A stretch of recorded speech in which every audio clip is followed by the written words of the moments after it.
New York City has all kinds of restaurants, some famous, some secret, and some really weird. From fine dining to hidden spots and super cheap eats, we're trying them all. If you love food, here we go. First up is Oshimoko, a Mexican restaurant known for their wood-fired tacos. Walking in, the vibe was nothing like I thought it'd be. I was expecting everyone to be in full suits and for them to stare at me because I clearly wasn't dressed up, but instead, it was chill. They also had an open kitchen so I could see if they were doing anything weird with my food. Oshimoko has been open since 2018 and has earned Michelin stars multiple years in a row. The owner was inspired by ancient Mexican cooking, and that's why they prepare all of their food on a wood fire, giving it a rich, smoky flavor.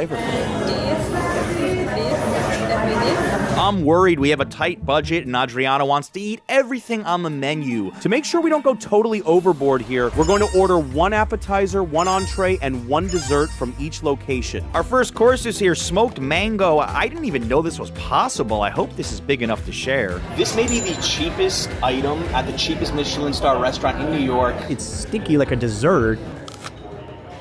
A little nice and sweet too. What would you rank it 1 more time? I think 8. A mighty appetizer with an 8 out of 10 to start us off. The Oshimoko guacamole. There's the guacamole, there's the queso fresco, and there's Smoked cherry tomatoes. It seems like every dish here has something smoked on it. And the tostadas are so fresh and delicious. The quality of the avocado, I could even just tell that, and the tomato being nice and smoky. I think this is the best guacamole I've ever had in a restaurant in my entire life. I'm Mexican, I cannot say that. I'm going to give this a 7.25 will meet. Next up, we have the famous wood-fired tacos. Adriana got the Arrachera flank steak tacos. 23 bucks. That's $11.50 a taco. I gotta say, this is the most expensive taco I ever had in my entire life. For my entree, I got these delicious-looking lamb barbacoa tacos. $25, one of the most expensive things on the menu. $12.50 for a taco. This is not your ordinary taco though, as you could probably see for the presentation. Definitely. What do you think? Just looking at it, my mouth has started to water. Okay, I got a little worried. Could just 2 tacos fill up a hungry Mexican girl? We've got our super expensive tacos ready for a taste test. Bon appetit. When I took a bite of the tortilla, it was so pillowy, the texture, and then getting into that lamb barbacoa, there was like this smoky, earthy flavor to it, and the salsa was just the right temperature. That is a bite I'm not soon to forget. What about you? This is so tender. Very, very impressed. I'm actually savoring each bite. Like, I don't want to eat this fast. Exactly. There was a famous movie in Mexico where the guy says, these are the best tacos. I want to go in the kitchen and kill the chef. I want to go shoot the chef. They're that good. What would you possibly rank that? I think I'm gonna give it a 9. I'm trying Adriana's Arrachera flank steak. I have to. That was like a $3 bite right there. Oh, that meat is incredible. You're absolutely right. I think I like hers better than mine. The wood-fired tacos definitely lived up to the hype, and since we each only had 2, well, I had 2.5, fortunately we had room for dessert. We have caramel on top of espresso ice cream on a chocolate ganache and a Oaxacan chocolate cake.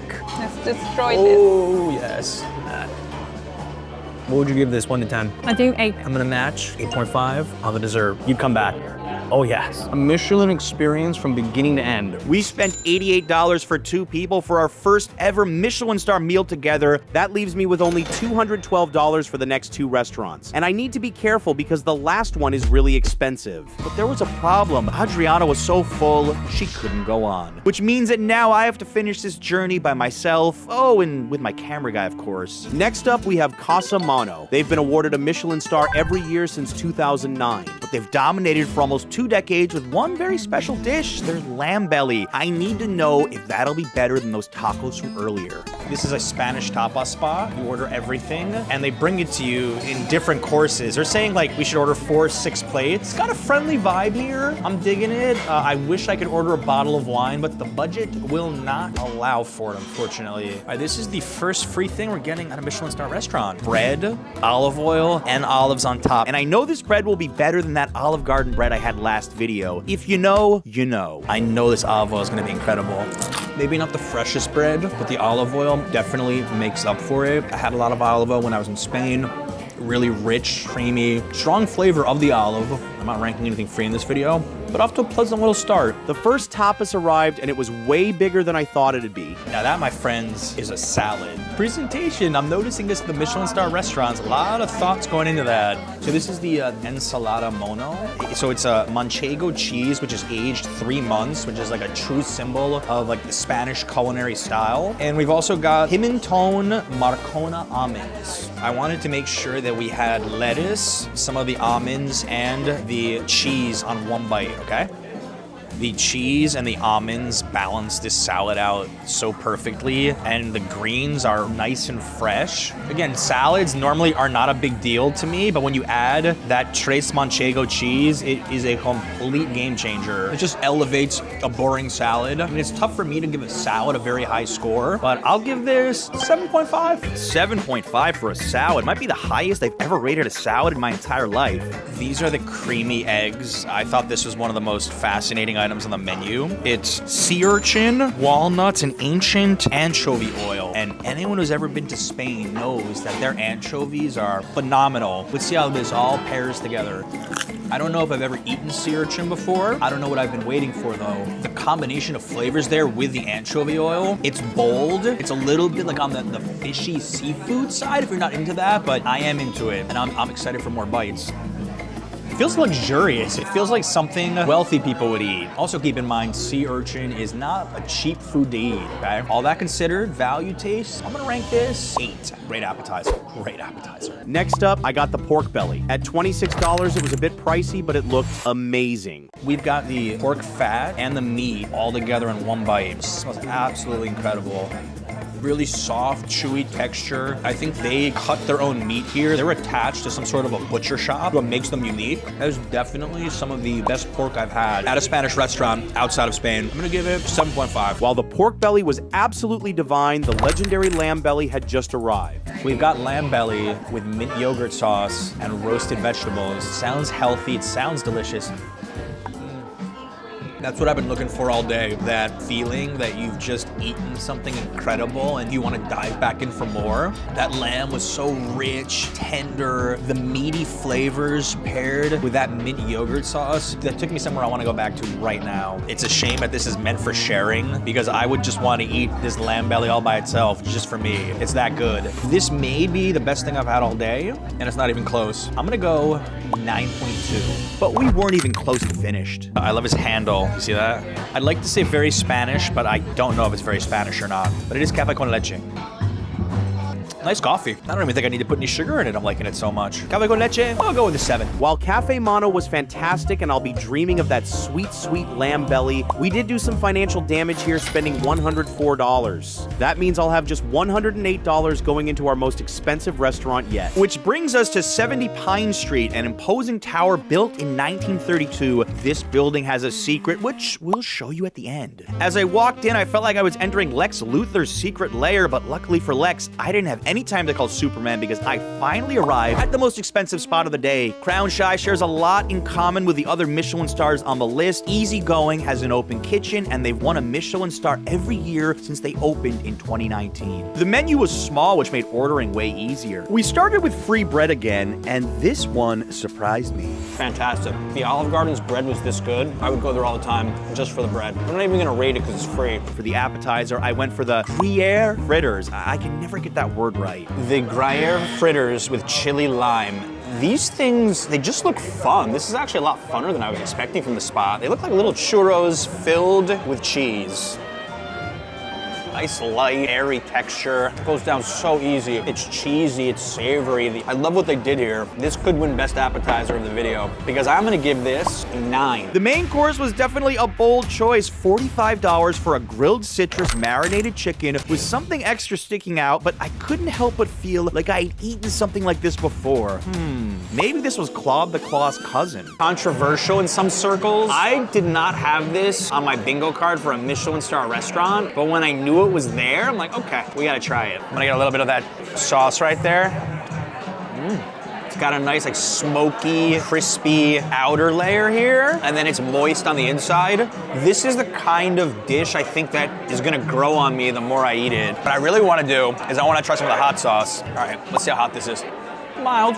This hot sauce If we turn this into a chicken sandwich, similar to this, maybe a little less fancy, I would love this hot sauce on it. One of my favorite parts of this dish right now, as the name indicates, it has a very strong citrusy flavor, which is not a bad thing. You know, this turns out what could be a boring grilled chicken dish into something I think interesting with the flavors and with the claw too. It's Instagrammable, and it's at a Michelin star restaurant. Not to mention their Instagram, something really cool is you can preview all of their food. They put their dishes on the page. That's how I saw this. I don't know if I loved it, considering the price too. I'm gonna go with an 8. There it is, roasted banana ice cream with peanut butter and popcorn brittle. This sounds nuts. The banana ice cream with the peanut butter and the popcorn brittle on the side. It's a nice, like, sweet and salty harmony going on. A lot of layers, too. This is a really unique dessert. This is a fun dessert. They've made dessert fun again. I'm gonna go with 7.75. Going to these budget Michelin star restaurants made me realize something crazy. The food here is about the same price as all the normal restaurants I go to, but worlds better in quality and service. I can't believe I've lived here for 13 years and I'm just now going to these. What have I been doing all this time? But there's still the money situation to talk about. I spent $80 here, leaving me with 28 bucks left. Remember that secret I was talking about? Follow me. Take this elevator up to the 63rd floor of the same building and get out at Overstory, ranked one of the 50 best bars in the world. Spending the last $28 here is easy since my cocktail was $26. These are expensive, but that's not the real reason you come here. Step outside and see this, what could be the best rooftop view in all of New York. And this, my friends, is the nicest view of any rooftop in New York City, as far as I'm concerned. This is an insane 360-degree view as there's a little snow falling right now. What a way to spend the end of my budget. This is crazy. Wow. I think this is the best view of New York that most people don't know about, but I'm absolutely blown away by this. And a very expensive, but a very good cocktail. I'm totally expecting to see the bat signal somewhere here right now. This fog in the sky, Batman vibes high here. On the other side of this door lies one of New York's best secret bars. Today we'll be uncovering some of the city's top hidden restaurants and speakeasies, because the Big Apple's most exciting spots are often hiding in plain sight. We're gonna start with a little bodega under the Brooklyn Bridge that sells more than just groceries. So you bring me here without context, I'll be like, okay, what are we doing here? Should have some cool items here too. Tin seafood.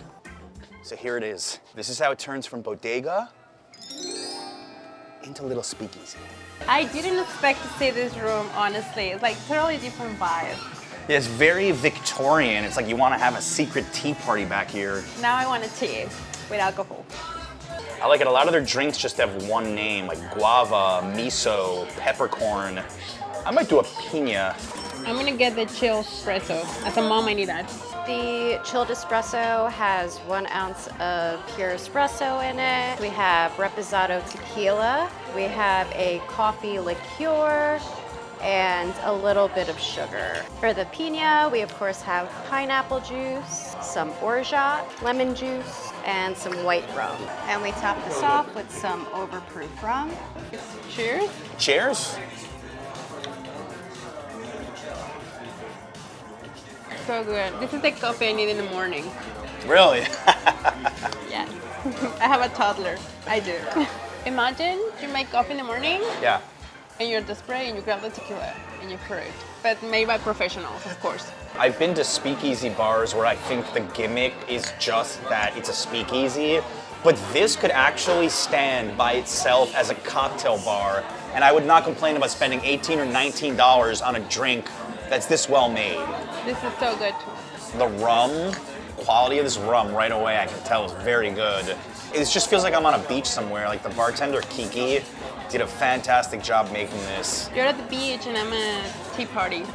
I really think this bar is the perfect middle ground. Like, you don't have to be super dressed up for this, but if you want to dress up, you'll feel right at home, and it's an Instagrammer's dream. One of the most iconic things of New York are bodegas and delis, and to have this little hidden gem in the back, that's clever, and I don't even know if it's ever been done before. I have had this bar on my radar for a very long time. It has little touches here and there. Like, I love the art on the wall.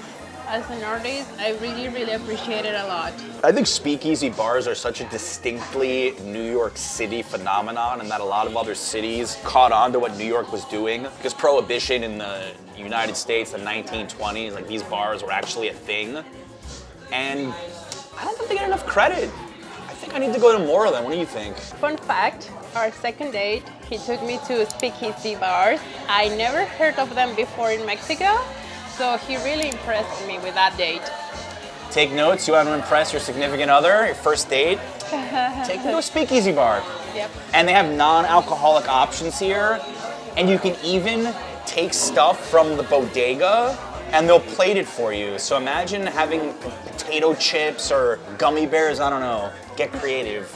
Imagine someone comes just to buy something and they don't even know what's going on in the back room. Oh, I actually did see a girl come and she just bought sugar and she left. And I don't know if she realized there was a bar back there, but yeah. I will feel betrayed if my local bodega doesn't tell me they have a speakeasy in the back. Imagine. In the world of hidden eats, there is a legend of a pizza spot tucked away inside of a subway station, but does it actually exist? We're about to find out.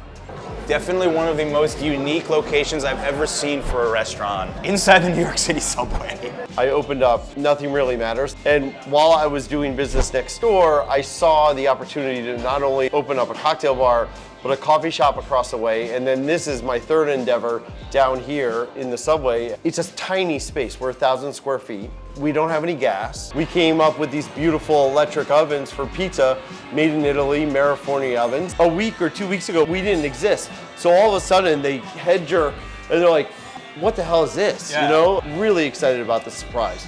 And because not only that, we can deliver. And I hate to say it, a lot of places can't deliver. So. Pun intended. This is the hell pie. It's the pepperoni. Ooh, it looks good. So this is the hell pie, which has the sauce, hot sopressata, pepperoni, hot coppa, scamorza, pecorino, and Calabrian chili. I think this is one of their best sellers. That has got to be some of the best pepperoni I've ever had in New York City. This is pepperoni you get at a nice Neapolitan joint, not at some slice shop. I wish you could smell this. It smells so good. So the mean streets, we have the sauce, peppers and onions, scamorza cheese, cacioavella cheese, and fennel sausage. A lot of flavors going on with the mean streets. The peppers and onions combining with a little Everything. spicy sausage, 2 different Italian cheeses.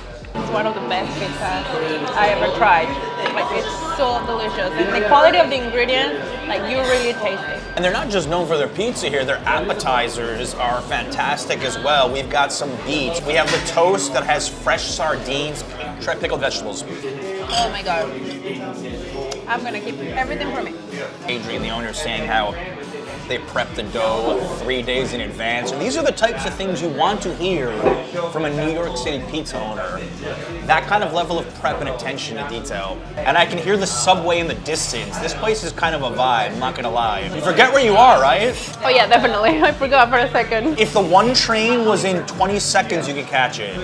We are that close to the turnstiles right now. Definitely one of the more unique places I've ever been to in New York, and you better visit before they're super packed, because I think word is gonna spread about this. And nice about this style of pizza place too, you know, your pizza's made in about 20 minutes. You can come and go quick.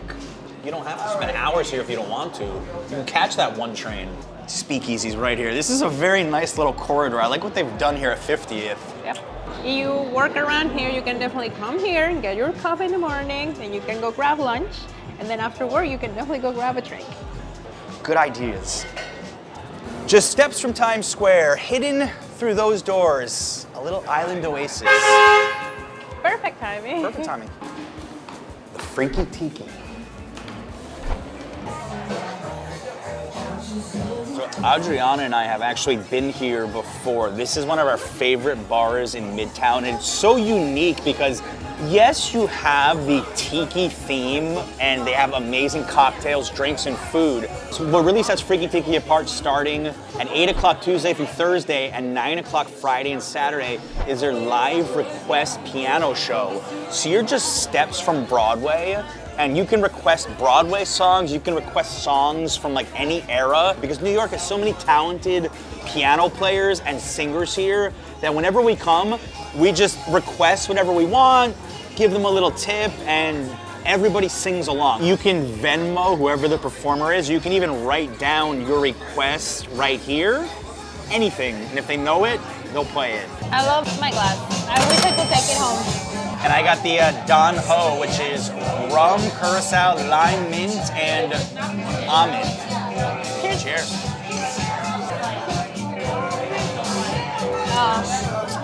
Back in home. Let's toast to friendship. Here's to good friends who know us well and like us anyways. Cheers. Promise to sing all the words to Don't Stop Believing. Up and down the shadows, searching in the night.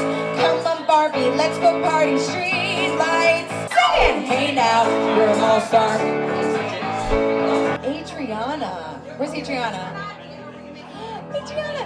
Can I give you another Frank Sinatra? Folks, do we have anyone visiting that isn't from New York City tonight? Does that mean we are all New York Yankee fans? All three of us. Let's do it. Let's do a little New York Yankees theme.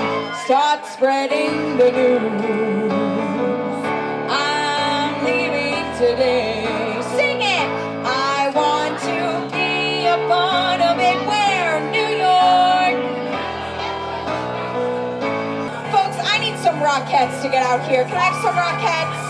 City that doesn't sleep. And find I'm king of the hill.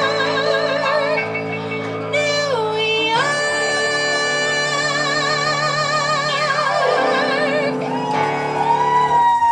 I think this spot, I really like it to come with friends and sing with your friends. I think if you're with a group of people, you feel more encouraged to sing. They sing all type of songs, from like really old to really new songs. So it's really cool, and I have to say the cocktails here are amazing. It's not just the vibes, the quality of the cocktails are great too. In honor of the late chef and TV host Anthony Bourdain, we're going to visit some of his favorite hangouts in New York to see why he loved them and what's changed over the years. Get ready for a food tour, Bourdain style. New York, New York. It's not just a place, it's an idea. It's where people come to make it big. I'm up for a late breakfast. We're in the Upper West Side. Where would Bourdain have eaten? I go to a place in my neighborhood, well, famed for just that. The legendary Barney Greengrass, the Sturgeon King.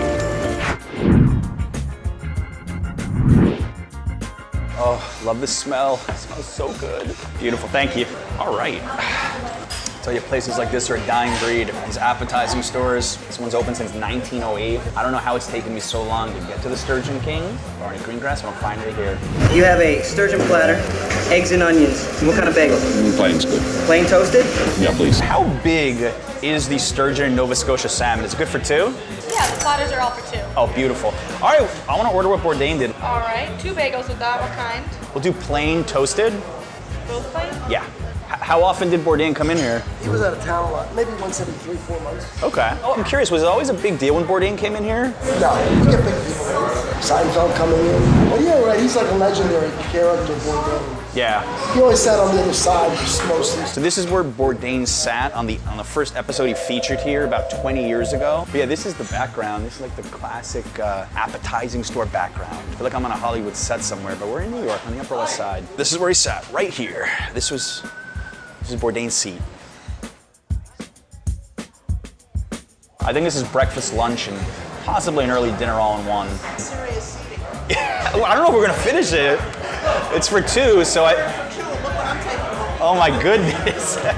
They call this the Sturgeon King for good reason. And I do think in New York that the lox and Nova Scotia salmon get a lot more attention. But sturgeon is the king of smoked fish, according to Bourdain. We did the mixed platter here of both because I want to try both, and we're gonna eat it just like Bourdain did. Now, one thing that I don't agree with Bourdain about was toasting a bagel, but ordered it exactly like he did. To get the sturgeon, look how flaky this sturgeon is. It's just falling apart on my fork. I have never actually had sturgeon in my life. I've had Nova salmon plenty of times. And so Bourdain has inspired me to do this, like I'm sure he's inspired many of you. All right, let's try this.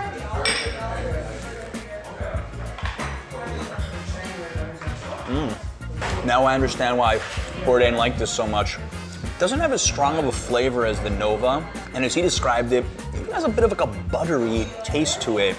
A lot milder, but super, super good. This is a smoked fish for someone that isn't into every type of smoked fish. And that combination of the cream cheese, toasted bagel, balances out everything just right. You can even see the little fatty parts on the sturgeon, just adding a little bit of extra flavor.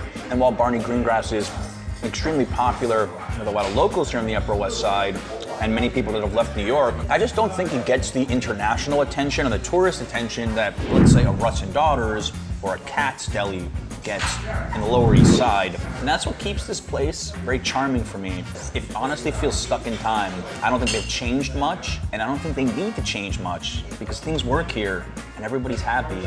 And with all these new school spots popping up in New York, it's nice to see institutions like this one that have been around for over 100 years still getting all of this community support. This is fantastic. It's actually one of the most memorable breakfasts I've had in a really long time in New York. I think what I loved most about Bourdain was his taste in restaurants, especially the local New York ones, yeah.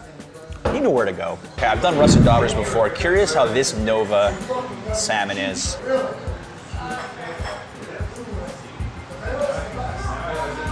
That's good, but I'm going with their sturgeon. In fact, I think their sturgeon is one of my favorite smoked fishes I've ever had in my entire life. I think I would come here for the sturgeon over Russ and Daughters for their Nova salmon. Bold statement, but I'm enjoying myself. Get a choice of potato salad or coleslaw. Oh, I'm impressed. It's a shame we have 2 other spots to go. I don't know how we're gonna eat all this food. So if you don't know what an appetizing store is, these are very popular, particularly in the Lower East Side of Manhattan at the turn of the 20th century, where Jewish immigrants would congregate to get all sorts of fresh goods like smoked fish. And these stores are so rare today that if you wanna get really good sturgeon, really good Nova Scotia salmon, you pretty much have to come to a spot like this. Cash only on weekends or personal checks. You know, I remember my mom used to walk around with her checkbook when I was a kid. There's still people up here who do that. $56. That's for 2 people, but I think just a little bit more than Bourdain spent back in 2002 when he filmed here. You want a super New York pastry? Mini black and white cookie, as New York as they come. I love this place. Why can't this be near where I live? Dude, thanks a lot.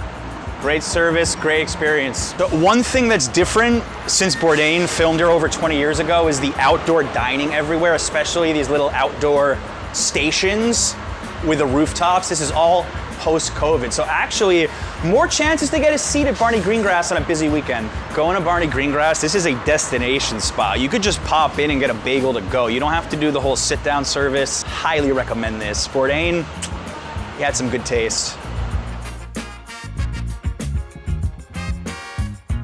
Inside the Thompson Central Park Hotel, which in 2011, when Bourdain filmed here, was the Parker Meridian, he showed us one of his favorite burgers. In Midtown Manhattan is one of the city's great incongruities. You'd never know it was even there. Oh, nice. All right, let's show you how it's done. I feel like we're checking into a fancy hotel because, well, we kind of are. So we've actually filmed Burger Joint in the past, and they were closed for a while for COVID. They have reopened in a different part of the hotel. There's even a sign for it. This is kind of like New York's worst kept burger secret. What could possibly lie behind this curtain? We made it. Just gotta find that sign. All right, it's just a little bigger since Bourdain filmed here over 10 years ago. It's got the same vibe though. It's got that East Village punk rock thing going on. 1 cheeseburger, $13.50. Also more expensive since when Bourdain was here. All right, I'll try to order as close to Bourdain's method as possible. Cheeseburger, medium rare, everything, beer. Fries? Nah. Can we get 2 cheeseburgers medium with the works and 2 Diet Cokes? Fries? No. Some guy almost stole my burger. Some guy with the same name went and took these and they had to stop him like he stole my luggage at the airport. So Burger Joint is usually in the equation for best burger in New York City. When you have that argument, ask 5 New Yorkers where their favorite burger is. Far probably gonna say Shake Shack. Oh, that's a messy burger. We got a cheeseburger with the works, lettuce, tomato, onions, sliced pickles, mayo, mustard, ketchup, all in one. Bourdain came here, I think when it was a little bit more of a hidden gem, and now Now everybody knows about it. Although Bourdain was impressed that you can get good food inside of a hotel. That was a pretty foreign concept to him. Who would have guessed good food in a hotel? I mean, it's unbelievable. What is not dripping onto this patty right now? I haven't had this burger in like 4 or 5 years. It has been too long, my friend. Let's try this.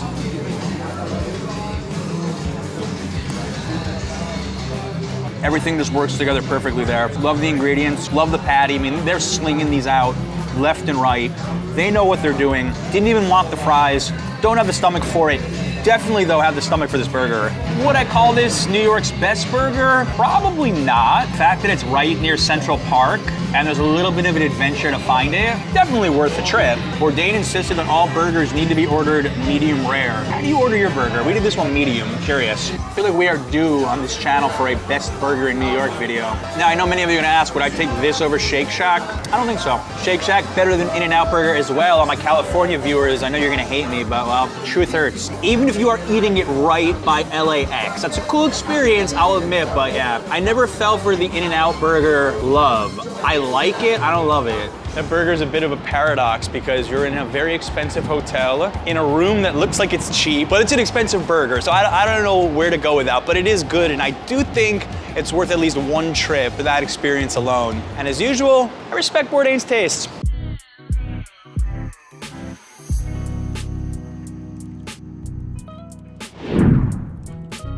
Now this looks like a spot that Anthony Bourdain would really appreciate. This is Rudy's, home of the free weenie. That's right, hot dogs. You're lost, just gotta find the pig. Looking at all your videos and checking out your guides, so thank you. Oh, you're welcome. We're actually filming right now. Like as we speak, we're filming Anthony Bourdain's favorite spot, so we're about to pop into Rudy's. Where are you guys from? Portugal. Oh, cool. Well, this isn't our first rodeo at Rudy's, I will tell you. I don't eat onions or sauerkraut or any other nonsense. I'm a purist, so mustard is good enough. Oh, yes, delightful. Thank you, sir. Can I get 2 of the Rudy's Blondes, a hot dog with mustard? Thanks. I mean, how many dive bars are pretty busy at 2 o'clock on a Thursday? Rudy's is an institution, and Bourdain knew that better than anybody. And we're ordering exactly what he ordered: a beer, a hot dog, just mustard. That's it. That's the beauty of Rudy's. You get a free hot dog with every drink you get. This could be one of the best cheap eats deals in New York City. I love Rudy's.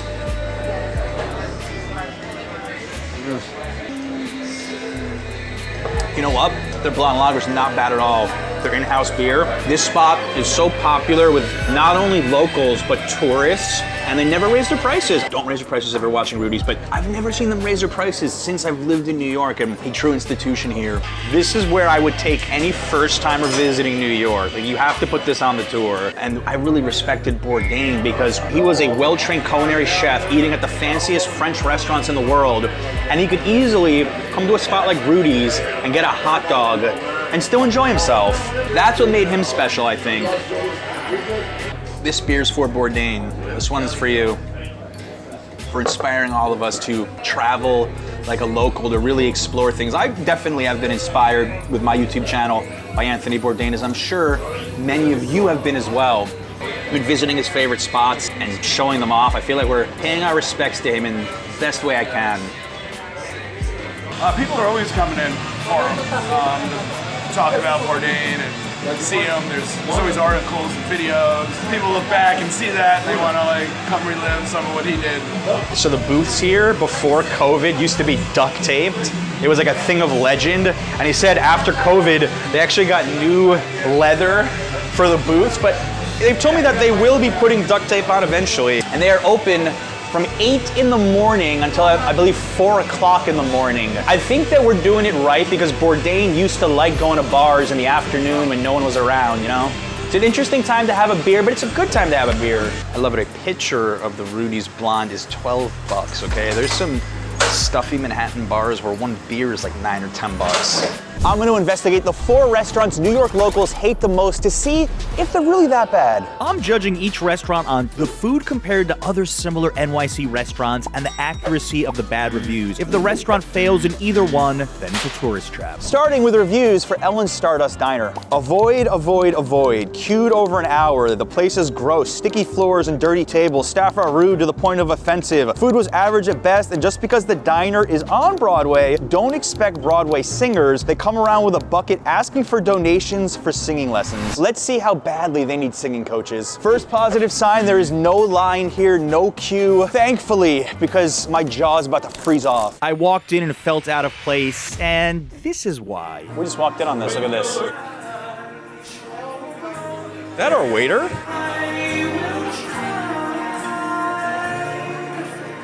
Hi everyone who just sat down over there. I'll give you guys some waters in like 4 minutes. First test is to see how sticky the floor is. Let's see how sticky the floors are with this napkin drop test.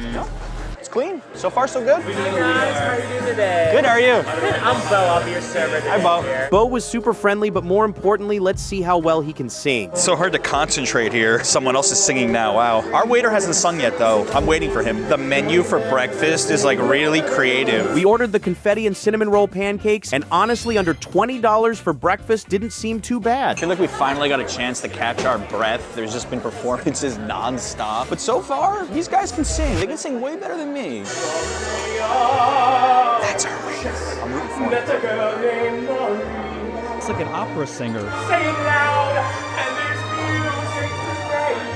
Forget singing lessons, the waiters here don't need more practice, they need a job on stage. He should be giving me singing lessons. We got like the best singing waiter here. The breakfast came out in about 15 minutes, and when it arrived, I felt like a kid again, but no way they can mess up cinnamon roll pancakes, right?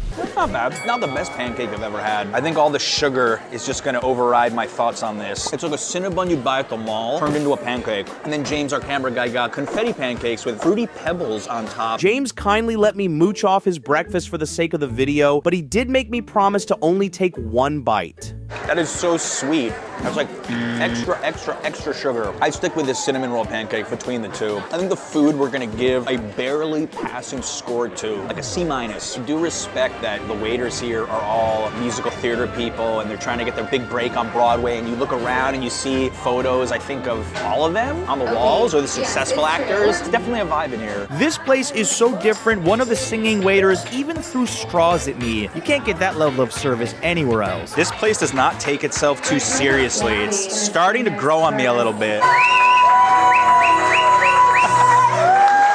Confetti in my pancakes. We are just steps from Times Square. This fits the theme perfectly. Like the review said, they did stop the show to ask for donations for the staff to take singing and dancing lessons. While they made it clear they weren't required, my waiter killed it, so I had to throw some cash in. Yes, it's touristy, but it is hard enough to be a waiter in New York without having to sing for a large audience. I thought the food was fine, considering the price is pretty normal for a Midtown diner, and you get the performance on top of it, especially if you like musical theater and being entertained with your pancakes. I'm pleasantly surprised. So this is not a tourist trap in my opinion, even though you're surrounded by tourists, because you know what you're getting yourself into. We survived walking 3 blocks in the freezing cold before getting to the most popular Italian restaurant in the world, Olive Garden. They've made more money than you probably realize. In 2023, Olive Garden made $5 billion. I ran into a few viewers right outside, and I knew I had to ask them an important question. Did you eat at the Olive Garden? That's my question. No, they did not eat at the Olive Garden. I checked. But I wonder what NYC actually thinks about eating here. Guys, it is so cold to be reading reviews right now. The Alfredo made my mom cry. No words. The waiter was slow and didn't speak English. It smelled so bad. This is so weird. They attached this smiling photo afterward. Was the Alfredo so good that they just got confused about what happened? In this next review, somebody went on a lunch date at the Olive Garden, and I already know this is not gonna go well. They were given cheese-encrusted forks, which they kindly sent a picture of. We'll definitely need to check out the silverware to see if there's a problem with a dishwasher. I don't know. But let's get in there. It's freezing. It feels like we're going to a Michelin star restaurant, going up the escalator. Compared to Ellen's, Olive Garden just felt depressing. The restaurant wasn't very crowded at all, and I wondered what was keeping the tourists away. We need to see, are the forks cheese-encrusted? They're probably seem clean container before, but I don't see cheese or food specs, so far so good. The most popular thing at Olive Garden isn't what you think. It isn't the pasta or the olives. Okay, sorry for that. It's actually the salad and breadsticks, which have just arrived. It's been over 10 years since I've been to Olive Garden. This might even be the same breadstick I had back then. I've heard these last forever. Growing up in New Jersey, I actually loved going to the Olive Garden. I'm ashamed because Jersey has such good Italian food. I just was really a fan of the salad and breadsticks. Let's see if my opinion will change after all this time. Look at this thing. A lot of salt and seasoning on it. I think it's just too salty, honestly. It just doesn't taste that fresh. Like it feels like it was microwaved recently. Let me try the salad. I swear you can go anywhere in the world and the Olive Garden salad tastes exactly the same to me. The dressing taste, there's nothing wrong with the vegetables, just I think it's a little bit heavy on the dressing. So it comes with a meal, can't complain too much. 3 minutes after the appetizers, the Alfredo pasta arrived. Remember, this made a grown woman cry, but also confused her enough to smile about it. I'm hoping my amnesia isn't as bad as that. Have you ever had it where it just took up the whole plate? They were afraid to say no. I will say, stop here. The grated cheese on top. You know what you're gonna get at the Olive Garden. There's a consistency here I will give them credit for. Grilled chicken on top, has some melted cheese. Chicken is definitely a bit chewy, edible, but chewy. It's just, they go so crazy with all the seasoning here. Like this is the most American Italian meal you could possibly have. Sitting next to this photo here is about as Italian of an experience as you're gonna get coming to the Olive Garden. Is that Naples, I think? No, it's probably Venice. Let me try some of the fettuccine. A little turn. Yeah, pasta's not good. No, pasta is not good. Like this is beyond al dente at this point. I don't know how much more of this I want to eat. I understand the business model here. The food came quick, the server was friendly, but considering you're in New York City, I'll argue the best place in the world outside of Italy for Italian food, you could do a lot better. And I don't know if this is necessarily gonna make me cry, but I'm definitely not smiling eating it. So I think that review was more or less accurate. Maybe they were smiling because they left. I don't know. I took the rest of the Alfredo to go, just in case I needed to remind myself why I'm making this video in the first place. $74 for all that. If you ever come to this Olive Garden, let me show you a little trick that will cheer you up if you have to eat a meal here. Sit here. Fun fact, it's like $1,000 on New Year's Eve to come to the Olive Garden. They have a huge party here because if you sit in this seat, you can actually see the ball drop from here. Like you literally have the perfect shot of the ball. See 2025 right there. Just a complete tourist trap. It's exactly what you would expect because, you know, why come all the way to New York and eat here when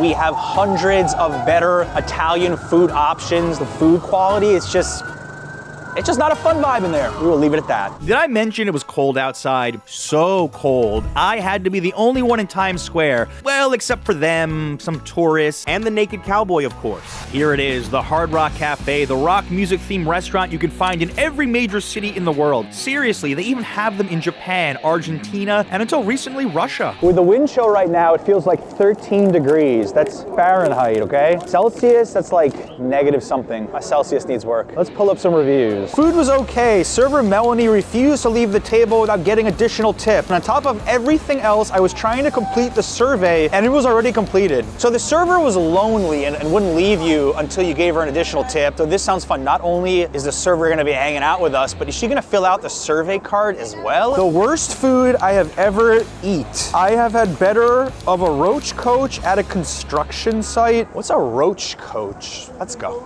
Oh, I've never been so happy to walk into a Hard Rock Cafe in my life. Oh. All right, this place is kind of cool. Rock memorabilia everywhere. You could spend a few minutes walking around for sure. I mean, you could see an outfit that Elton John once wore. You got Beyonce here in the corner, although I'd love to see her wear this in today's New York weather conditions. I had my eye on one thing and one thing alone on the menu, and it was messy. Sometimes in life, you just want to experience the taste of victory at least once, and Leo Messi, famous soccer player, can give you that. I think we're gonna go after the Messi burger, which has almost 1,500 calories and over 5,000 milligrams of sodium. Wow, that's a lot of salt. The American Heart Association recommends that you eat no more than 2,300 milligrams of sodium a day. And if Messi says it's good, it must be good. Surprisingly, this has been the most crowded restaurant so far. Even though it's like not peak tourist season, it's pretty busy. I cannot get the smell of that Olive Garden chicken Alfredo off of my shirt, by the way. It stays with you forever. Messy burger? Thank you. Experience the taste. Oh wow, a victory. That was kind of cool. Look at the photo and look at the burger. I don't know. I was imagining something like this high. We gotta show you what's in this thing. A double stack of beef with provolone cheese, sliced chorizo, caramelized red onion, signature spicy smoky sauce. I paid $2 extra for the egg. They are right about one thing. This is a messy burger. Dad joke, sorry, I'm a dad. I can do those now. I don't know if I'm loving the flavor or I want that salty, spicy flavor nonstop seeping through my veins. Normally when I say something is a flavor explosion, it's a compliment, but in this case, I don't know. It's a lot of meat too. It's like you biting through the chorizo and 2 patties. It's too much for me. It's just too much sauce, too much salt. I've tried a lot of good burgers in New York. I would not put this up there as one of the better New York burgers at all. Is it a roach coach though? The term roach coach was used to describe white and gray food trucks that frequented construction and other work sites during the 70s and 80s. Yeah, maybe I could see this being some food truck somewhere. I actually think that review in some ways is correct. I don't know what this was, but I ate it. Am I happy? Not really. Argentina wouldn't win the World Cup if he was eating this burger every day. And I don't know how long he would live if he was eating his burger every day. We just got the check and she didn't ask me for any tip. She just said whenever you're ready. So I don't think she's begging me for a tip. She's not hanging around. She can if she wants, but she's not. So with tip, it's gonna be approximately $30 for the messy experience you saw.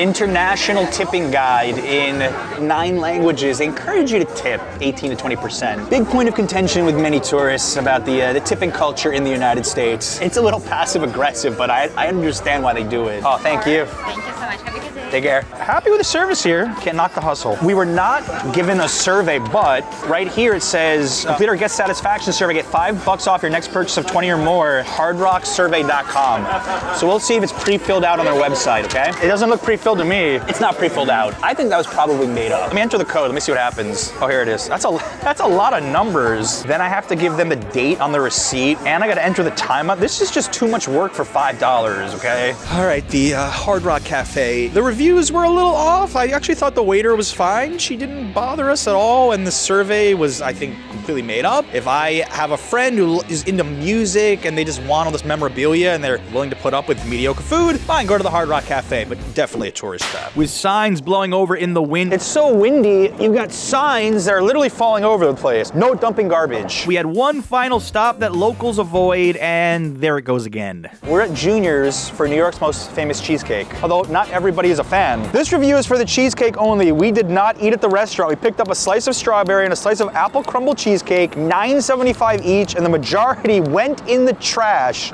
You didn't even eat at the restaurant, Jody, come on. The $10 slice of cheesecake I got was so dry that I couldn't finish it without multiple glasses of water. Sadly, this is another one of those iconic spots in NYC that is egotistically operating on fame. This cheesecake sounds like a choking hazard. I'm gonna need a lot of water nearby when I try it. Let's get in there. Should we sit outside to see if we can survive? No, it's better. Let's just go in. Well, this place does have nice, warm, cozy vibes and is like a museum for the Brooklyn Dodgers since the original Juniors opened in 1950 in downtown Brooklyn. It's got a cult-like following with tourists. I wonder how they feel about the Dodgers now.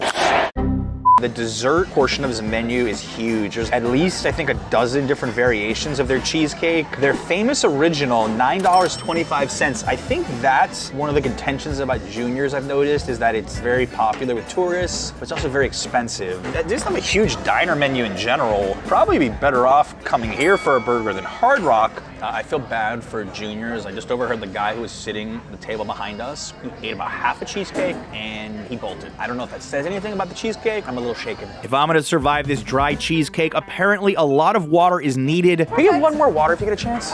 Thanks. Just when all hope was lost, the diner dasher in question returned to pay his check. The universe was back in alignment. So we've got just a ton of water ready for this dry cheesecake. We'll see how dry this is. I mean, it looks good. Passing the eye test. The important test is how it tastes. It's moist. It's not dry. I don't need 3 waters to finish it. So we will start with the good news. The not so good news is, I don't know, for $10 if I can really justify the expense. I mean, I guess if you're walking near Broadway and you want to try an iconic chain, But to me, this just tastes like an ordinary cheesecake I could get at any diner. Not an insult. To me, it's just average. My cameraman James got a pineapple cheesecake, and he again graciously allowed me to steal a singular bite to taste. More interesting. I think the reviews were a bit extreme. They hated the cheesecake. I don't hate it. I think this spot is very much geared towards tourists, has a lot of name recognition. They ship all over the world. Vibes are on point, but the food, just standard diner fare at a little bit of an inflated cost. So to that point, I'm gonna have to lean and call this a tourist trap.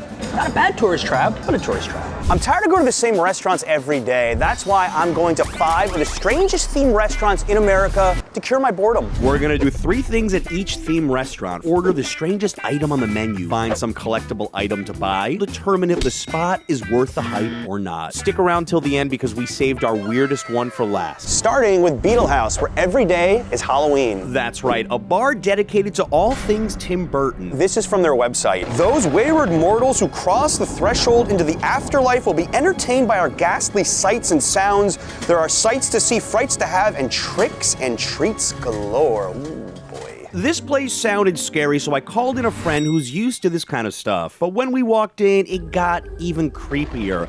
What is this place? So you know how I said I was trying to escape boredom today? Every time something exciting happens, this meter is gonna go up. And when something boring happens, it's gonna go down. At a Tim Burton restaurant, ordering the strangest item isn't needed because everything they give is insane, starting with their cocktails. My drink is on fire. Is it safe to hold this? You wanna try? Go ahead. I'm afraid it's gonna like blow up in my hand. Yours is fizzing a little bit too. My drink's alive. Let's try it. Tongue doesn't burn off. Oh, what? There's a lot going on here. Normally when you get these weird cocktails that are fizzing or smoking, it stops after 20 seconds. It's been here for a few minutes and it has not stopped at all. What the heck is that? That looks like a human eyeball. That's cold and alcoholic as hell. Our reservation required a $65 3-course menu. Nightmare on 6 straight meats and frights. The risotto and fries were decent, but you won't believe what they served us next. We've got the Johnny Depp double play here. We got the Sweeney Todd, we got the Edward Scissorhands. What the hell is going on? We have weapons in our dinner? This is literally a razor. You could off somebody with this, I think. Look at mine. Are those actual scissors? You know, we said we were gonna order the strangest thing on the menu. That was not our deal. Don't run with those, please. Don't run with those. You cut the steak with a razor, man? I use an electric shaver at home, by the way. I have no idea how to use this kind of razor. I'm gonna cut his steak. Can you? Yeah, you can. I've lived in New York for over a decade. I've never seen this. This should be illegal. I was about to hack into my steak with a real knife when this happened. I hear something. Lydia Adams from Beetlejuice popped out. I think that's our waiter. Our waiter just turned into a performer. She killed it. Or maybe she was already dead. I'm really not sure. Now, about these entrees. That's not bad at all. A little too salty, perhaps, but outside of that, way better than I expected. They put pear into the steak. Actually, a good burger. So Edward Burger Hands is actually worth it. Johnny Depp would be proud of you, you're saying. Yeah. Well, it turns out our souvenir was easy to find because they told me I could take the razor home with me. Next was dessert. Action Kid got a slice of cake that he said was pretty good. I was enjoying my death by chocolate cake when we got another creepy appearance. I just saw a creepy looking Santa running around. It is I, Santa Claus, joining you for this very haunted holiday. What is your name? I'm Kenneth. Kenneth, nice to meet you. Nice to meet you. Yeah. Now, what is this? He's a YouTuber. You have a tube? Just for you? Hello, haunted holidays.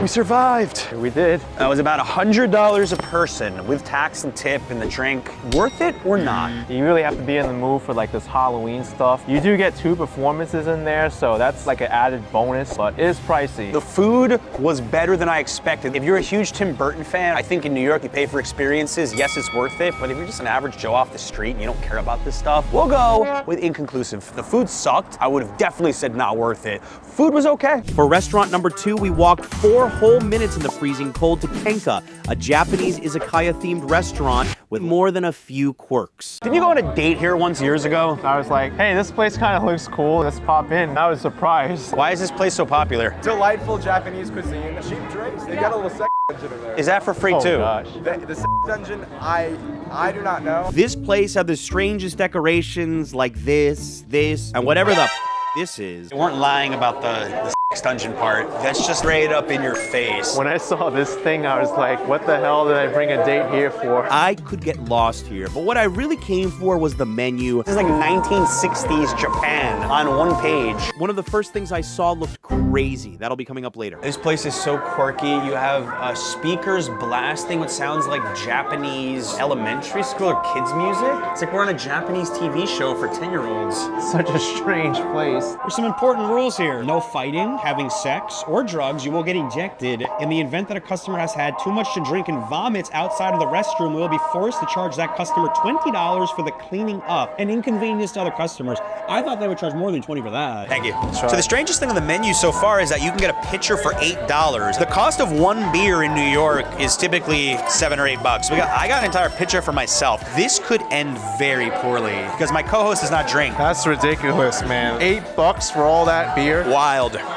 Unfortunately, I did some homework on this place and I wanted to order some really crazy items, and I asked the waiter and he looked at me like I had 2 legs or whatever. I asked if they had the bull or turkey tentacles, which they used to have, and he said, no, I never heard of that. I was so bummed because I know that you had the balls to eat some right?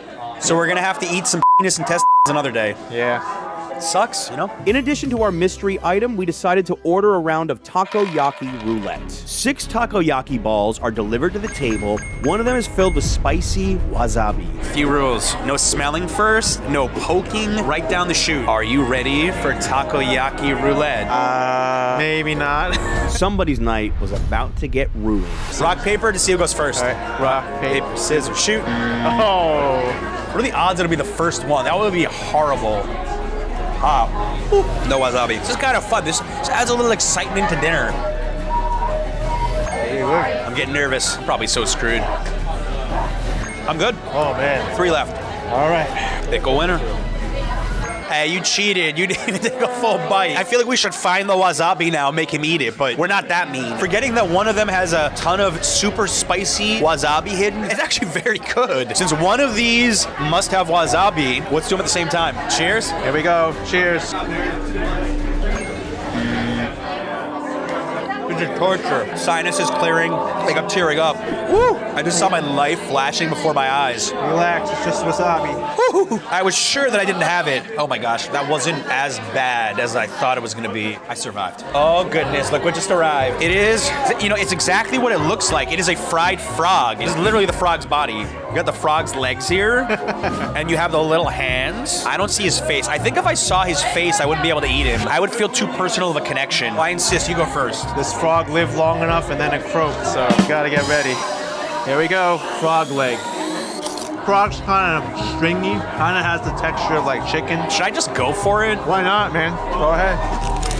That was so awkward. It does kind of taste like chicken a little bit. Maybe because it's fried. Should I try to get this little hand here? This is so hard to eat. All right, I'm trying the thigh now. You know what? It definitely tastes like chicken now. I would not order this again. Nah. You want to order strange food? Come here, you have some strange times. I don't think I'm gonna finish the rest of this frog. It's too hard to eat. The whole bill came out to $31. This is so cheap.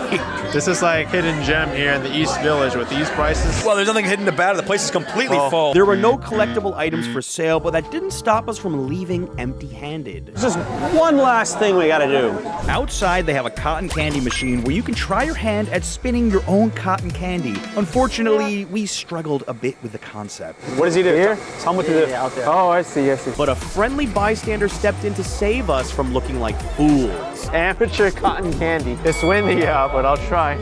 Strike, home run. Really good cotton candy. Kenka, worth the hype or not as a themed restaurant? I'm gonna say completely worth it. This place is cheap as hell. You'll get drunk quickly on $8 pitchers. You can do the takoyaki, wasabi, sexual innuendo everywhere. What's not to love? Worth it for the cotton candy experience also. On our way to another strange themed spot, Action Kid got stopped by some fans. Mom loves you. Can I take a picture with you? Why not? Take care. How do you feel when someone says, my mom loves you? We needed something quiet after that loud Japanese-themed restaurant, but what came next was a bit extreme. Burp Castle. This is a monk-themed bar where if you talk over a whisper, they will yell at you. I usually like to talk very loud, so we're gonna have to go to practice. All right, let's be chill and let's go. Yeah. God, it's so quiet. This is the strangest place. There were Gregorian chants playing and paintings of monks and religious figures all over the place. I wasn't sure if this was a church, a library, or just a weird dream. Are there any seats anywhere? As for strangest thing on the menu, since we have to whisper the whole time we're in here, I'd say any beer is going to be an equally strange experience. I'm even afraid to like clank glasses here. This is the weirdest place I've been to. Like as soon as you walk in, everybody stares at you. I feel like I'm being judged at every moment. There's a certain irony because the more you drink, the louder you tend to get. This place is wild. You just walk in here by accident, oh, you are gonna get it bad. What would happen if you farted in here? You would definitely be ejected. That would be the end of you. Monks don't fart. Beer's good too. Duvel, $11, very strong.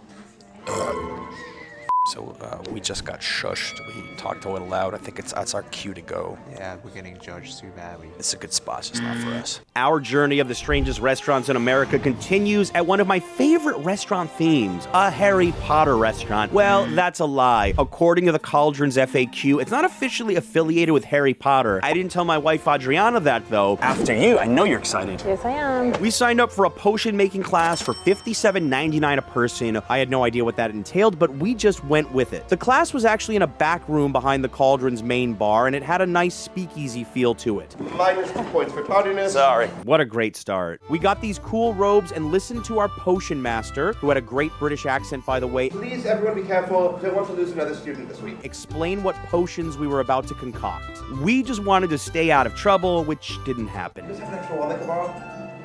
No one brought a wand? This has never happened before in the history of the Cauldron. How about if we borrow one of mine? Our first drink of the night was simple enough to make. As I'm sure wizards such as yourselves know, when a magical beast dies, if you chop its head off and mount it on a wall, and then touch the tip of your wand to the Cauldron icon next to its neck, a delicious beverage pours forth. What the... Not sure how the dragon knew whether I wanted alcohol or not, but okay. It wasn't hard to order the strangest item on the menu since waving a magic wand to make potions already checks that box. It doesn't even taste like alcohol, it's magic. Yeah, you feel the magic later, and now you are drunk. The potion room had some really cool theming. I wouldn't say it was 100% Harry Potter, but it had mystical, magical vibes to be sure. After we finished our deceased magical beast juice, it was time to get started on our second potion. The instructions confused the hell out of us. It looks like a red snow shovel. What's a reindeer bath? What's this? It doesn't say. Oh, this is so hard. I was not good at chemistry in high school. I'm a little worried. But in order to ask for help, I had to do my best evil laugh. Every single time. I looked up and noticed that we were behind the rest of the class. It felt like high school all over again, but unlike in high school, I have a secret weapon now. Someone way smarter than me. I'm gonna let her take the lead here. Hope I don't have questions. When Adriana took over, I could feel the fear from the rest of the class. Just when all hope was lost. And just like that, we completed our first potion of the night. Salud. Salud. Not bad. We put so much work into it. I definitely taste the vodka though. Harry Potter made a strong punch. 2 potions deep, they brought out equipment that I actually think was in my high school chemistry class. I was a little nervous, but I had faith that Adriana would somehow figure these contraptions out. And figure them out she did. There was plenty of measuring, mixing, bubbling, and burning. Alcohol and fire. What could possibly go wrong? But the end result was definitely worth it. Harry Potter would be proud. Got into my nose. Oh wow, that's so good. I'm about to burn my tongue off right now. Cheers, people. Wow, that's a lot of smoke. That's good though. I'm gonna live to be 1,000 now. That is the craziest cocktail I've ever had in my life. I've been drinking for 20 years. One final loud, evil, fiery laugh. Congratulations, give yourself a round of applause. For the collectible challenge, I decided to buy Adriana a magic wand. It was like Christmas, her birthday, and an anniversary gift all in one, but don't tell her that. It was the least I could do for saving us from being last in potion class, something I haven't done since high school. Now I can make you a frog anytime I want. Strange theme restaurant, worth it or not, the Cauldron. I swear, I'm not saying this just because I love Harry Potter. The atmosphere is amazing. The host is awesome. I mean, $57 and you get like 3 or 4 drinks. This one's a no-brainer. Harry Potter themed or not, yes. By this point, the excitement meter has been building, but we might have saved perhaps our strangest themed restaurant for last. This looks just like our drink. It's called Trailer Park. And we get to the door and see they have a private party until 8:15. So we did what any reasonable couple would do to kill an hour. Adriana went to Target, I went across the street to Lions, Tigers, and Squares for a delicious slice of Detroit-style pizza, the perfect excuse to try a new place. Better than I expected, for sure. Easy 7 out of 10. Detroit-style pizza, who knew? With the party ending, we stepped inside the one place you'll never find in New York City, a trailer park. Seriously. Where have we just walked into? It's like the 1990s all in one case here. It had a real trailer built inside and every American stereotype ever. A little back room that was themed after a bowling alley called Galaxy Lane. And Elvis, my God, he was staring at us from every direction. Like, what was this doing in New York? How had I never gone here before? This is my favorite part of the menu. They have a holiday party. They also do engagement, divorce, bail jumping, parole violation parties. I didn't even go to bars and I remember these from when I was a kid. Ordering a strange item on this menu wouldn't be too difficult. Ah, there it is. A mother-in-law revenge burger. It's like a sloppy Joe seasoned with your mother-in-law's judgment. Jim Bob's IQ cocktail. Cheers. Like a Long Island iced tea from your crazy uncle that you never talked to. It was time to dive into this monster burger my mother-in-law made for me. It's more goo than bun. I don't even know how I'm gonna take a bite of this. I don't even know if I can do this in one hand. It's actually not that spicy. It's not bad. And I'm gonna finish it. I was honestly more afraid. So messy. So messy. For this, the mini shindig, mini sliders. And it comes in a pink Cadillac. That's so cool. I think it's a perfect size. It's salty and sweet at the same time. So I'm a fan. Burgers aren't bad. Next, we had some moon pies. Apparently, they're 2 round graham crackers with marshmallow filling in the center. No wonder why Americans are so... Something. But it's so good.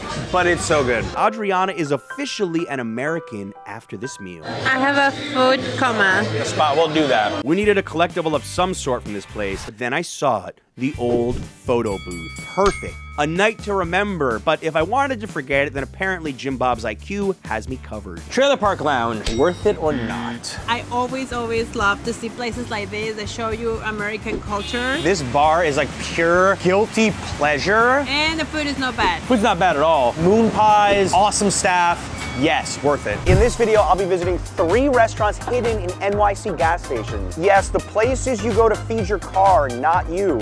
Will it be worth it? I don't know. Will I get sick? Maybe. But I've never heard of anything like this before, and they're blowing up on Instagram. Starting with Smacking Burger. Evan, this is the last gas station in Lower Manhattan. Did you know that? I didn't even know we had gas stations in New York. You want to see what this looks like? Yeah. This is Smacking Burger, located in West Village, and what makes this place stand out are their different variations of smash burgers and their crispy loaded fries. That's I a got lot their of classic everything. burger, their mushroom burger, God. their Oklahoma burger, but my favorite was the Big Smack. I want that Oklahoma in me right this second. Get this man is Oklahoma, let's go. This place is popping, just open and it's packed. I think they might make more money on the burgers than the gas. 1 classic, 1 Big Smack, 1 Oklahoma, 1 world famous fry. Yeah, that's it. Imagine if I tripped right now, it would suck. Evan, Christmas has just come early. Christmas don't taste as good. The Big Smack, not the Big Mac. We've got a double smash patty with caramelized onions, pickles, shreddis, American cheese, and signature smack sauce on the Martin sesame bun. Evan, what's on the Oklahoma? You know, I like a challenge. Let's see if I can take a bite and guess. Just speak it to me. I got a double smash patty. Yep. Caramelized onions. Yep. American. Yep. I'm gonna go bread and butter pickles maybe? Just pickles listed. A lot of butter too, which I love. You're missing 1 sauce. Is it a garlic aioli? Horseradish. You were close, you were close. It doesn't overpower, it doesn't take over, it just really complements everything you have in here. 10 out of 10 recommend. I haven't had a Big Mac, I think, since I was in high school. But the Big Smack, on the other hand, we're gonna try. That was bold. Going through that sesame bun and 2 smash burgers with all that cheese and their smack sauce. Whew. I haven't reacted to a fast food burger like this in a long time. Sir, that's not fast food, that's art. You're right. You know what else is nice? Is that they don't dry the patty out. Because when you smash them this thin, it's not dry at all. Extremely juicy. Imagine you were drunk and you just needed this later. How many of these would you kill? I could eat like 4 of these right now. People are saying this is one of the best new smash burger spots in the city. What do you think? If you'd have told me that these came from a restaurant, I'd believe you. Instead, we're sitting outside at a gas station.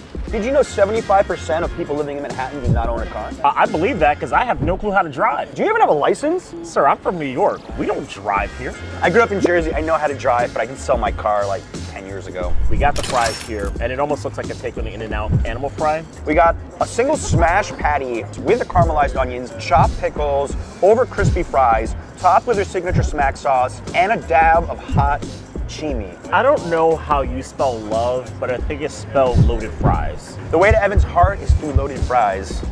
Shall we? Let's get in there. Oh, you're dancing. That's it. That's the reaction. Forget the animal fries. Come here for their loaded fries. New York does it better. I saw how many people were inside. It was like a who's who of New York. You had hipsters, you had finance bros, you had mechanics on break for lunch. It's everything. It is New York City eating inside a gas station. So you can order the individual sauces, like 99 cents each. We have a little sauce bar here, but I'm not even sure what I like more. Fries or the burgers. Both fantastic. All the way. Oh, thank you so much. We just got gifted all the way. You know we have 2 more spots left, right? It's just like dessert. There's always room for more. Yeah. Double smash patty, onions, pickles, shredded tomato, American cheese, crispy bacon. So on top of everything, we got bacon, and this one's like piping hot. Hold on, I need a picture of that. We all need a picture of this one. Thank you, sir. Someone's got to eat this. Adding the bacon on top, I'm gonna go into a meat coma after all this. Well, it's a good thing you're in the meat packing district. He's been waiting to use that joke all day. This is the most unassuming gas station place you can imagine. You could literally walk past this a million times and never know that one of the best burgers in the city is here. I'm not surprised this blew up so much. We are at Fry Factory. Come to this Shell station and head over there. Ready? Today, we're at Fry Factory. You can get gas, grab some fried chicken, and maybe some corn. Feels crispy, juicy, tender, and so freaking tasty. If you're in Brooklyn, run here immediately. Definitely worth it. We ran here. If you remember when we went to Charles Hand Fried the first time, you know I love a good piece of fried chicken. I brought the right co-host. So we really, really need to tear into this right now. But first, we're gonna pick one random item inside the gas station that we find unique. What is it? Hardened Days. It's so awkward to ask for these things. Read the top. Bigger, longer, more time, more sperms. Hardened Days. This is gonna get demonetized, I just know it. We've been waiting for this. Thank you so much. Thank you. These bags were so big, she couldn't even fit it outside of their to-go window. Do you hear that? Sounds like Elton John playing right now, and I think I feel the love tonight. All right, the signature sugar fire chicken. Ooh, look at the crisp on that. Let's do this. All right, let's rock on this. Really crispy. You can see all the crisp. There's like those little beads of flavor right there. It's absolutely spectacular. It's nice and juicy, it's crispy. The seasoning is perfect. Maybe a little spicier than I'm used to on fried chicken. The owners are from Bangladesh, so they're doing things their own style. This is halal, so it's like permissible by Muslim law. Although we're in Little Haiti, you have a lot of cultures mixing together here. You know, we were talking with the owner. They were telling us that there's people who come here from Queens and Brooklyn and Long Island. This is the epitome of New York, where people are just coming together just to share in some really good food. I mean, that's the power of social media. Just a couple of Instagrammers. Hopefully this YouTube video will help, and people want to find out about this gas station craze. And these are some really unique places that you're starting to see pop up. Next one could even be the most unique. We got their tenders.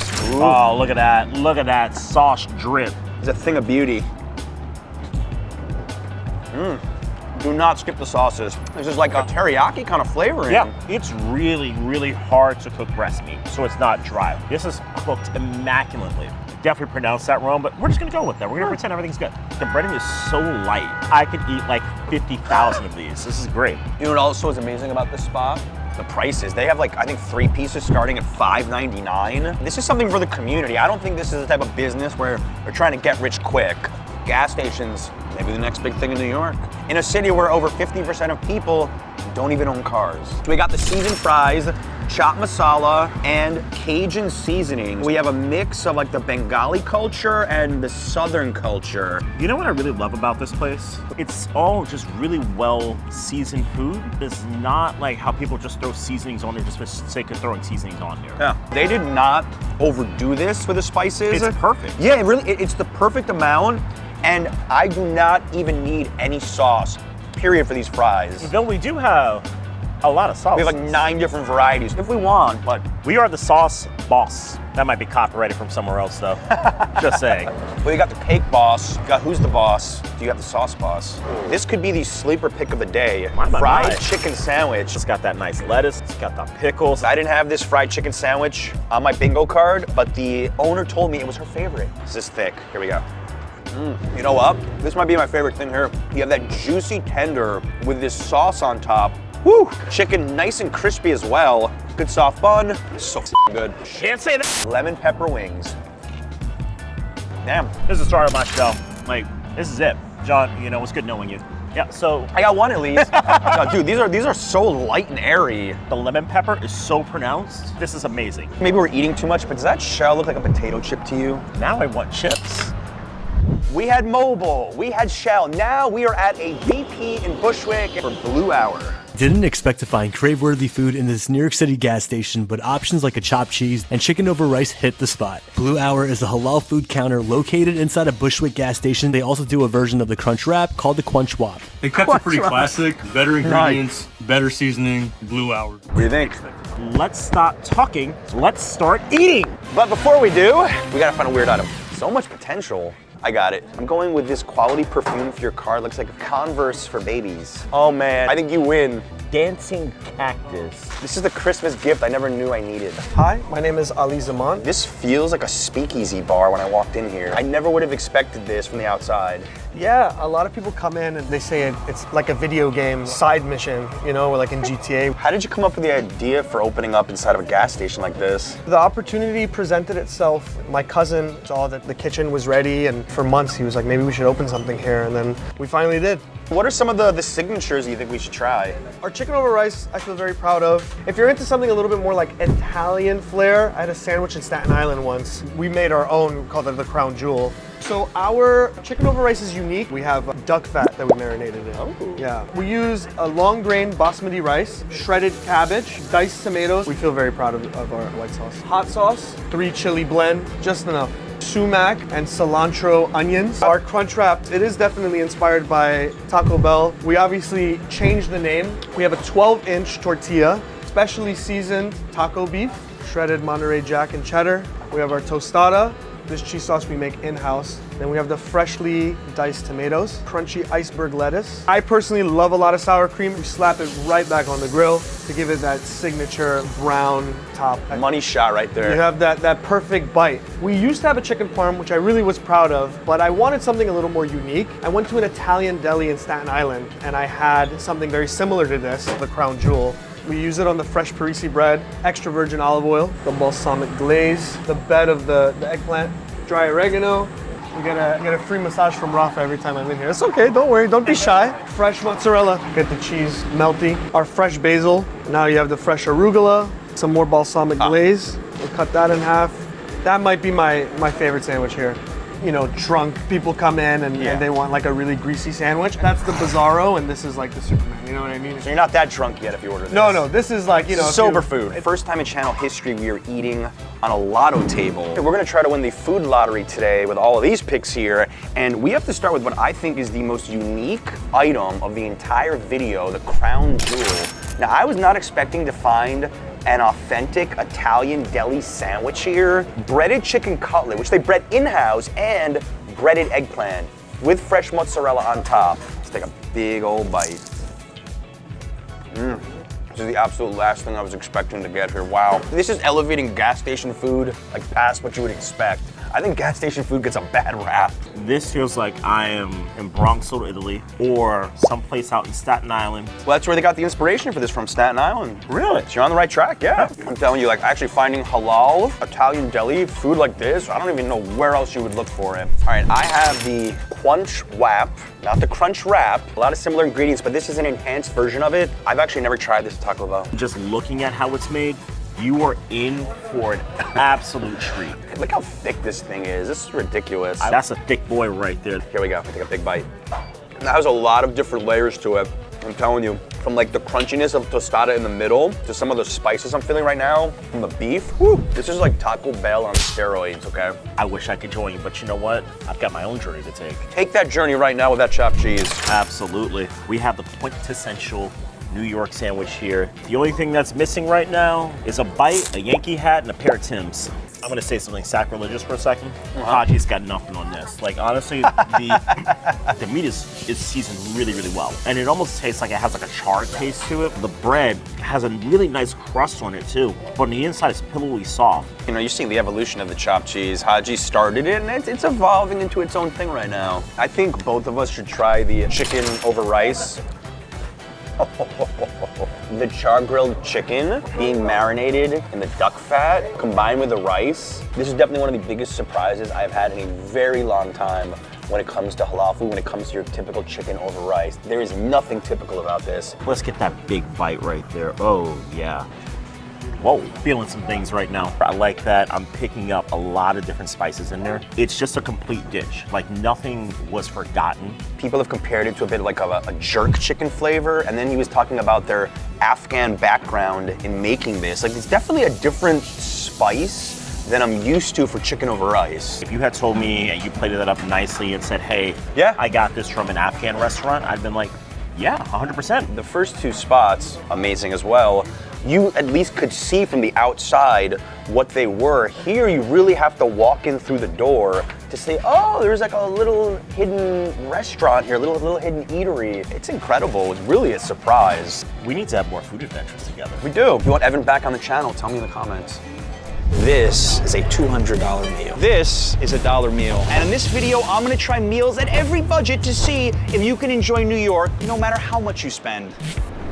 At the very bottom of the New York City food chain is the dollar pizza slice, and these spots are absolutely dying out. 99-cent fresh pizza located just a block from Grand Central is my absolute favorite. They just had a line out the door, and I think the locals know what's up here. Let's get 2 slices.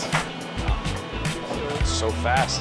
A lot more efficient than going to the DMV, I'll tell you. 2 slices, $2. Nothing fancy here.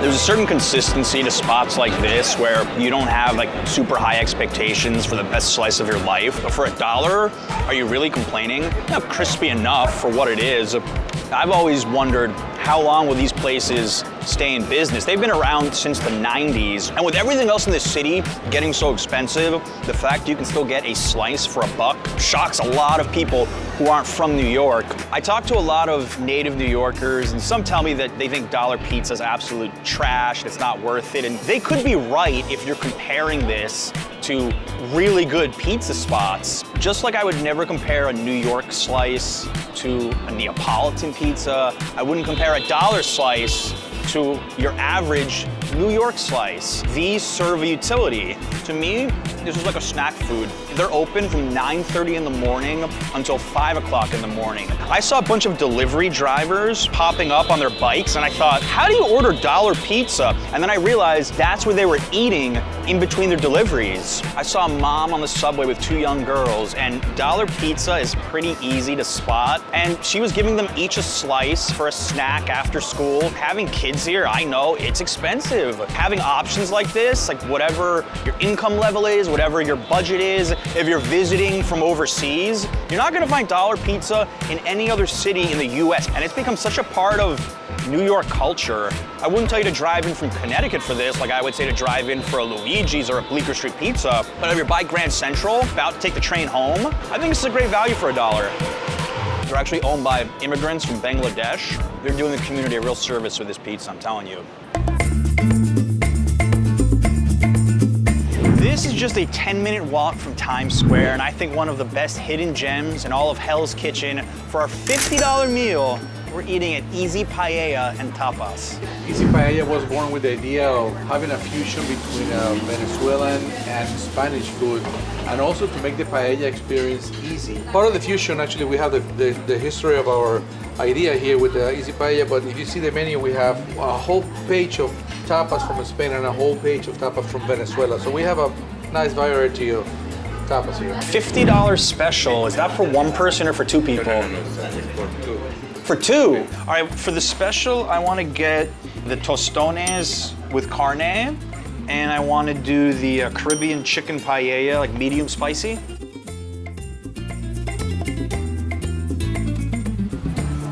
We're done. This is a very Venezuelan dish. tostones, carne mechada. Wow. Venezuelan tapas. I really like restaurants like this because they're not that big. They're cozy, like a New York City hotel room, like a New York City apartment. You know, you get to talk to the waiters, the owner. And one thing that I love about a spot like Easy Paella is it's so New York. I mean, yeah, you could find like legit, super authentic paella places, or you could go to something that's a bit of a fusion and try food from two different cultures. Getting our Venezuelan tapas on here.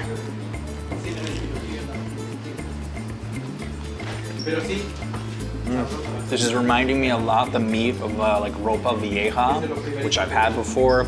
The tostone, nice and crunchy. This is a good sharing plate. Now remember, this is $50 for 2 people. I'm getting a little bit greedy right now. Some of the dipping sauce on top.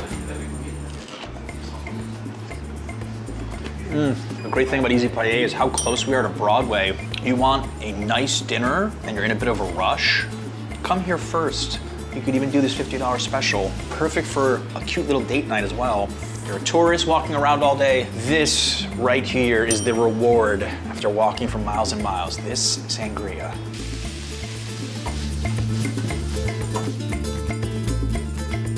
John, this is the chicken Caribbean paella. Thank you so much. I love the presentation of this. Again, this is for 2 people, plenty of food. Spicy Caribbean chicken. Honestly feels home cooked to me here. Just the right amount of spicy sauce on this too. Different style of paella, which I don't know if you're necessarily gonna find easily in New York. This is way too much food for one person, I'll tell you right now. I also like the open kitchen layout here. I'm a big fan of that in any restaurant anywhere in the world. I mean, you can see them in the big pot stirring your paella, making it fresh, like right in front of you. It's a good mid-range option for anybody because you can get vegetarian paella, seafood paella, chicken paella, or land and sea paella if you're feeling extra bold. John. Thank you. Filled with Bavarian cream, and actually we have cinnamon powder and some toppings, chocolate and strawberry. All right, well, what kind of dinner special doesn't include dessert? This is putting me in a festive holiday mood right now. Let me try this.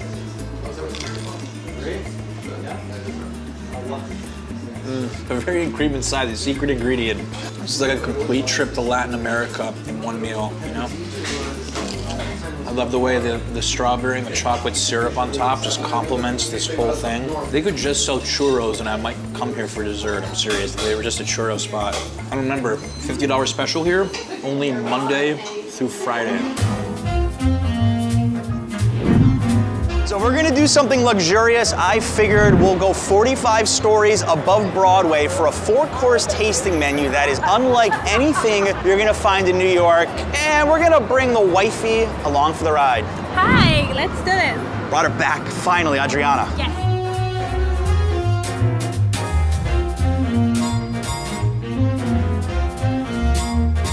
My ears are popping. Yeah, mine. Welcome drink. Cheers. Perfect after that, right? It's like we're at a fancy wedding. Yeah, you're right. Happy hour. And if you're gonna spend money in New York, being this high definitely helps.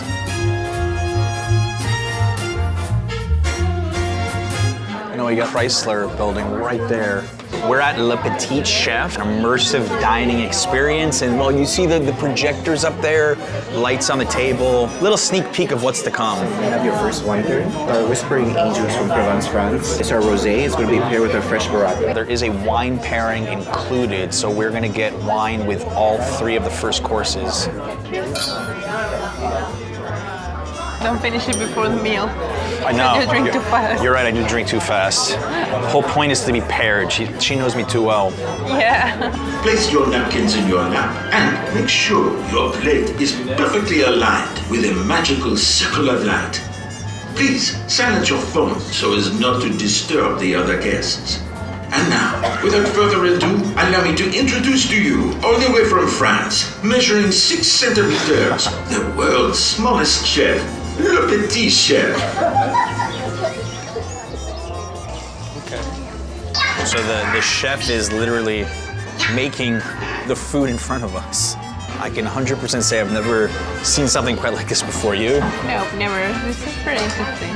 Now I understand why I saw some kids here. Here's our fresh Barr kombucha squash puree below. We have some delicata squash rings with some fresh fig. We have a little sliced apple. There's some pumpkin seeds and pomegranate seeds. And then we top it all off with a nice balsamic pearls. Like an explosion of flavors. You get one after another, and they all of them combine, and it's really good. I actually love it. Having a projector, having this interactive experience, food's made more or less in front of you. And the wine really pairs well with this. These are flavors that I will never put together. Of course, I'm not a chef, but they work so well together, like so delicious. This bread. You know, I recall Gordon Ramsay on an episode of Hell's Kitchen was scolding restaurants for not replacing the utensils between courses, all right? They clearly know what they're doing. I would classify this as private communal dining because you are working at the pace of everybody else in the room. This is trippy. Oh, it's like seafood themed.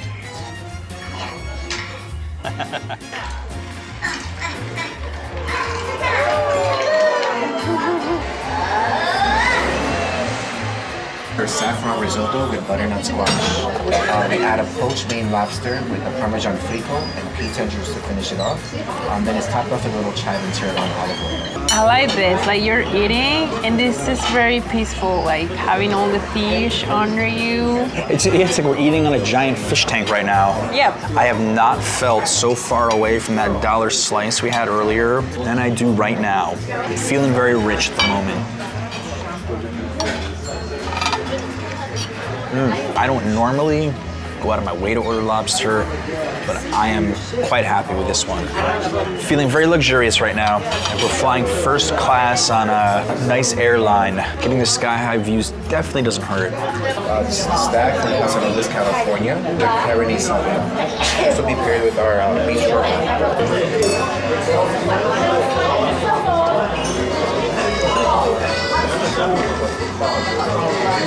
Oh, this beef's already there.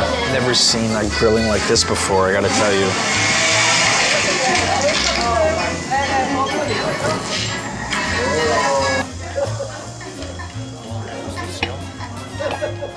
Merci. Served with a parsnip puree. We have some grilled broccoli, rabe, and carrots, and Brussels sprouts. We add a little chimichurri sauce over our beef short rib, and we'll finish off with a Chianti sauce for fish. I gotta tell you, whatever experience you're looking for in New York, you can find it. Yep. I think you're more excited for the beef short rib than I am. I'm drooling. Ooh, wow. Nice and tender. Tender. I'm more a beef person, and I really like this one. So good. Little chimichurri sauce on top. This has been the star of the show, I've got to say. Practically worth the price of admission just for this short rib. You don't feel overwhelmed. Everything works perfect together. I'm very picky on my beef, and I'm such a fan of this short rib. What do you think of this kind of experience for a couple, for like a date? Oh my God, this is a perfect date. You have a nice view, you're in the middle of one of the most popular areas in New York for tourists. You have excellent food, wine, you have everything for a date. When she dances, she likes her food. That's the telltale sign.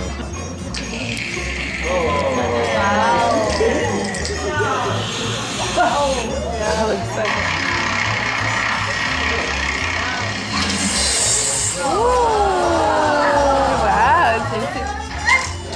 I think he died. Dusted in chocolate. It's served over a matcha crema with a matcha marshmallow. We have some raspberries, white chocolate pearls with coconut flakes. On top, we have gold spray chocolate caps. And what we're going to do there is with the warm ganache that's on the side of your dessert, we're going to pour it slowly over those caps. It's going to create a cool little illusion, and that'll complete the whole dessert experience. Oh, wow.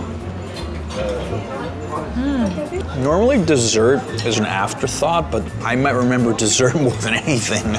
You don't just have a lot of flavors going on, you have a lot of textures going on, like crunchy, soft, super soft, cold, warm, everything. It's like a whole experience in your mouth. That was one of the best desserts I've had in my entire life.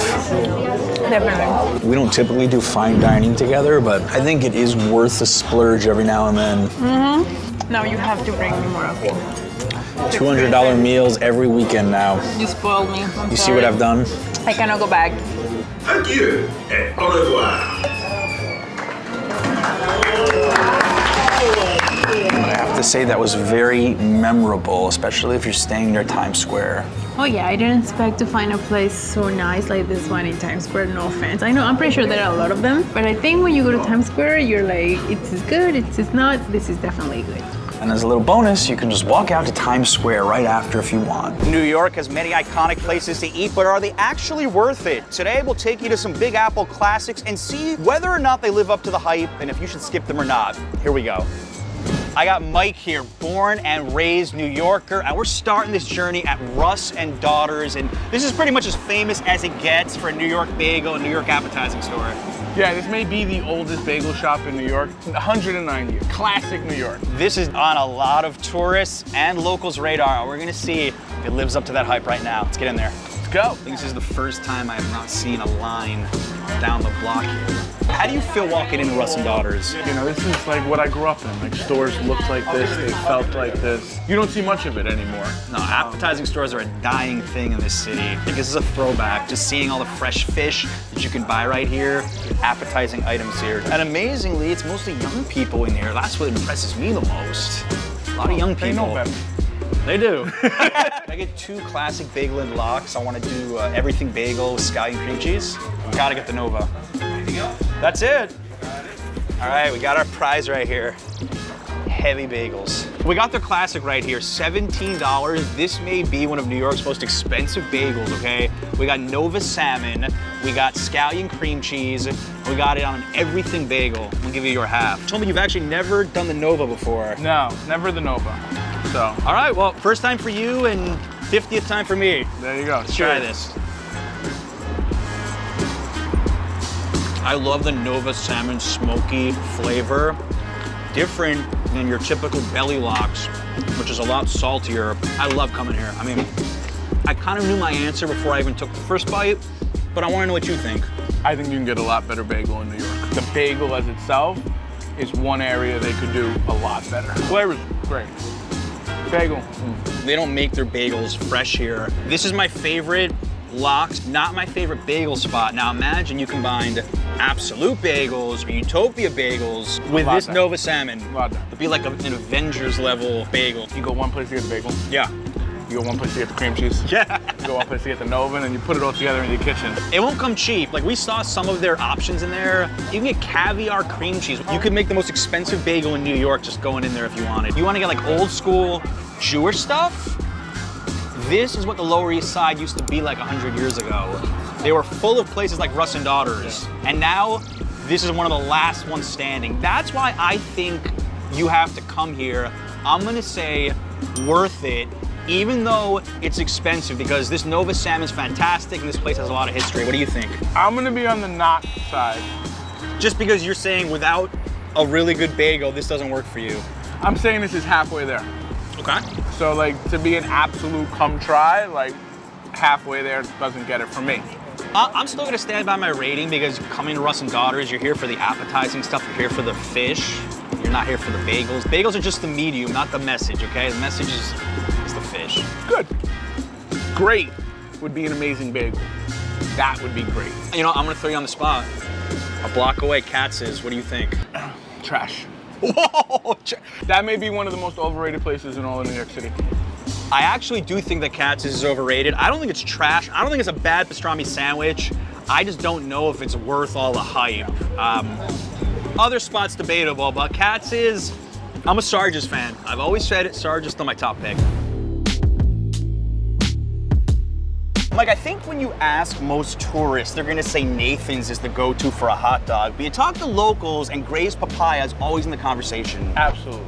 For decades and decades, it's been an institution here in New York. We were talking about earlier how we used to go there, coming out of clubs at 4 o'clock in the morning. This is now the last surviving location. Let's check this out. Let's go. Places like this never change. The prints, the tropical vibes. I'm gonna buy a t-shirt today. I didn't realize they sell t-shirts. See, that's the other thing, is I was here the other day, somebody was ordering breakfast. I was like, breakfast? You could do breakfast here, yeah. It's only for a very short window. Yeah? one just with ketchup, one with you too, boss. onion, mustard, sauerkraut, 2 papaya drinks. Nicholas Gray opened Gray's Papaya in 1973. This is not the first of the tropical hot dog chains of New York. Actually, Papaya King's been around way longer. I still like Gray's better. Okay. Not much different. Honestly, Similar they're shit. so similar. Show people what you got. So I got your basic with ketchup. I know this is gonna drive the internet crazy, but what I like. All right, internet, if you got a problem with Mike's order, feel free to say something. Yep. I went maybe a little more classic New York. I got onion, mustard, sauerkraut. Can't go wrong with either of this. All right, let's take a bite of this. Here we go, man. Yeah.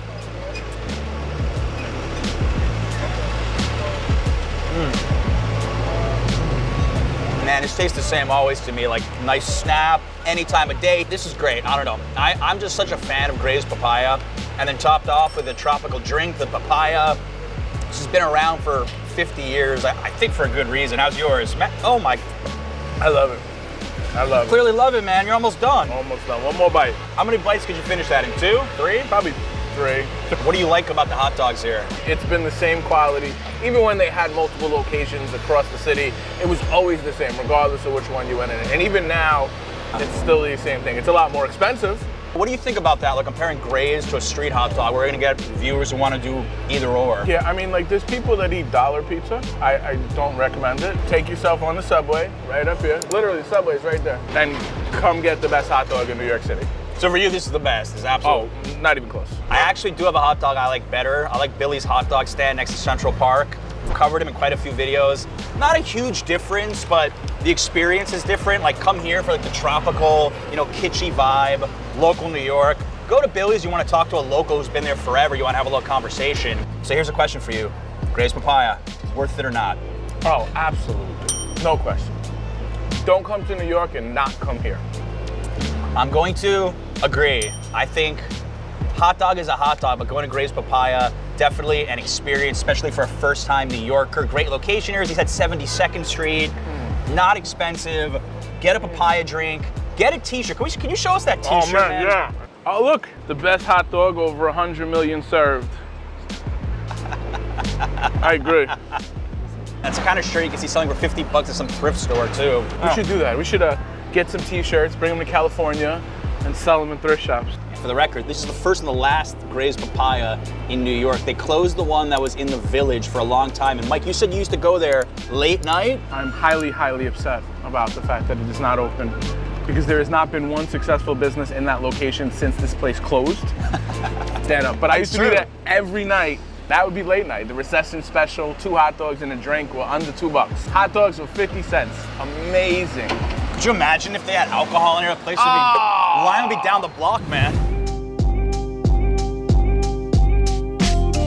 All right, Mike, we've got Juniors. They have been around since 1950. Dare I say world famous for their cheesecake. And they're still here when everything around us in downtown Brooklyn has changed. Yeah, so before I created content, I actually did real estate. And they got offered tens of millions of dollars to sell this location. And they were like, nah, cheesecake's gotta be good, right? If you're here that long, we're gonna see if they live up to the hype. Hi. Hi. How you doing? Good. 3? We taking pictures of a video? Yeah, we were doing like YouTube? yeah. This place is old school as they come. You want that retro diner vibe? Come to Juniors.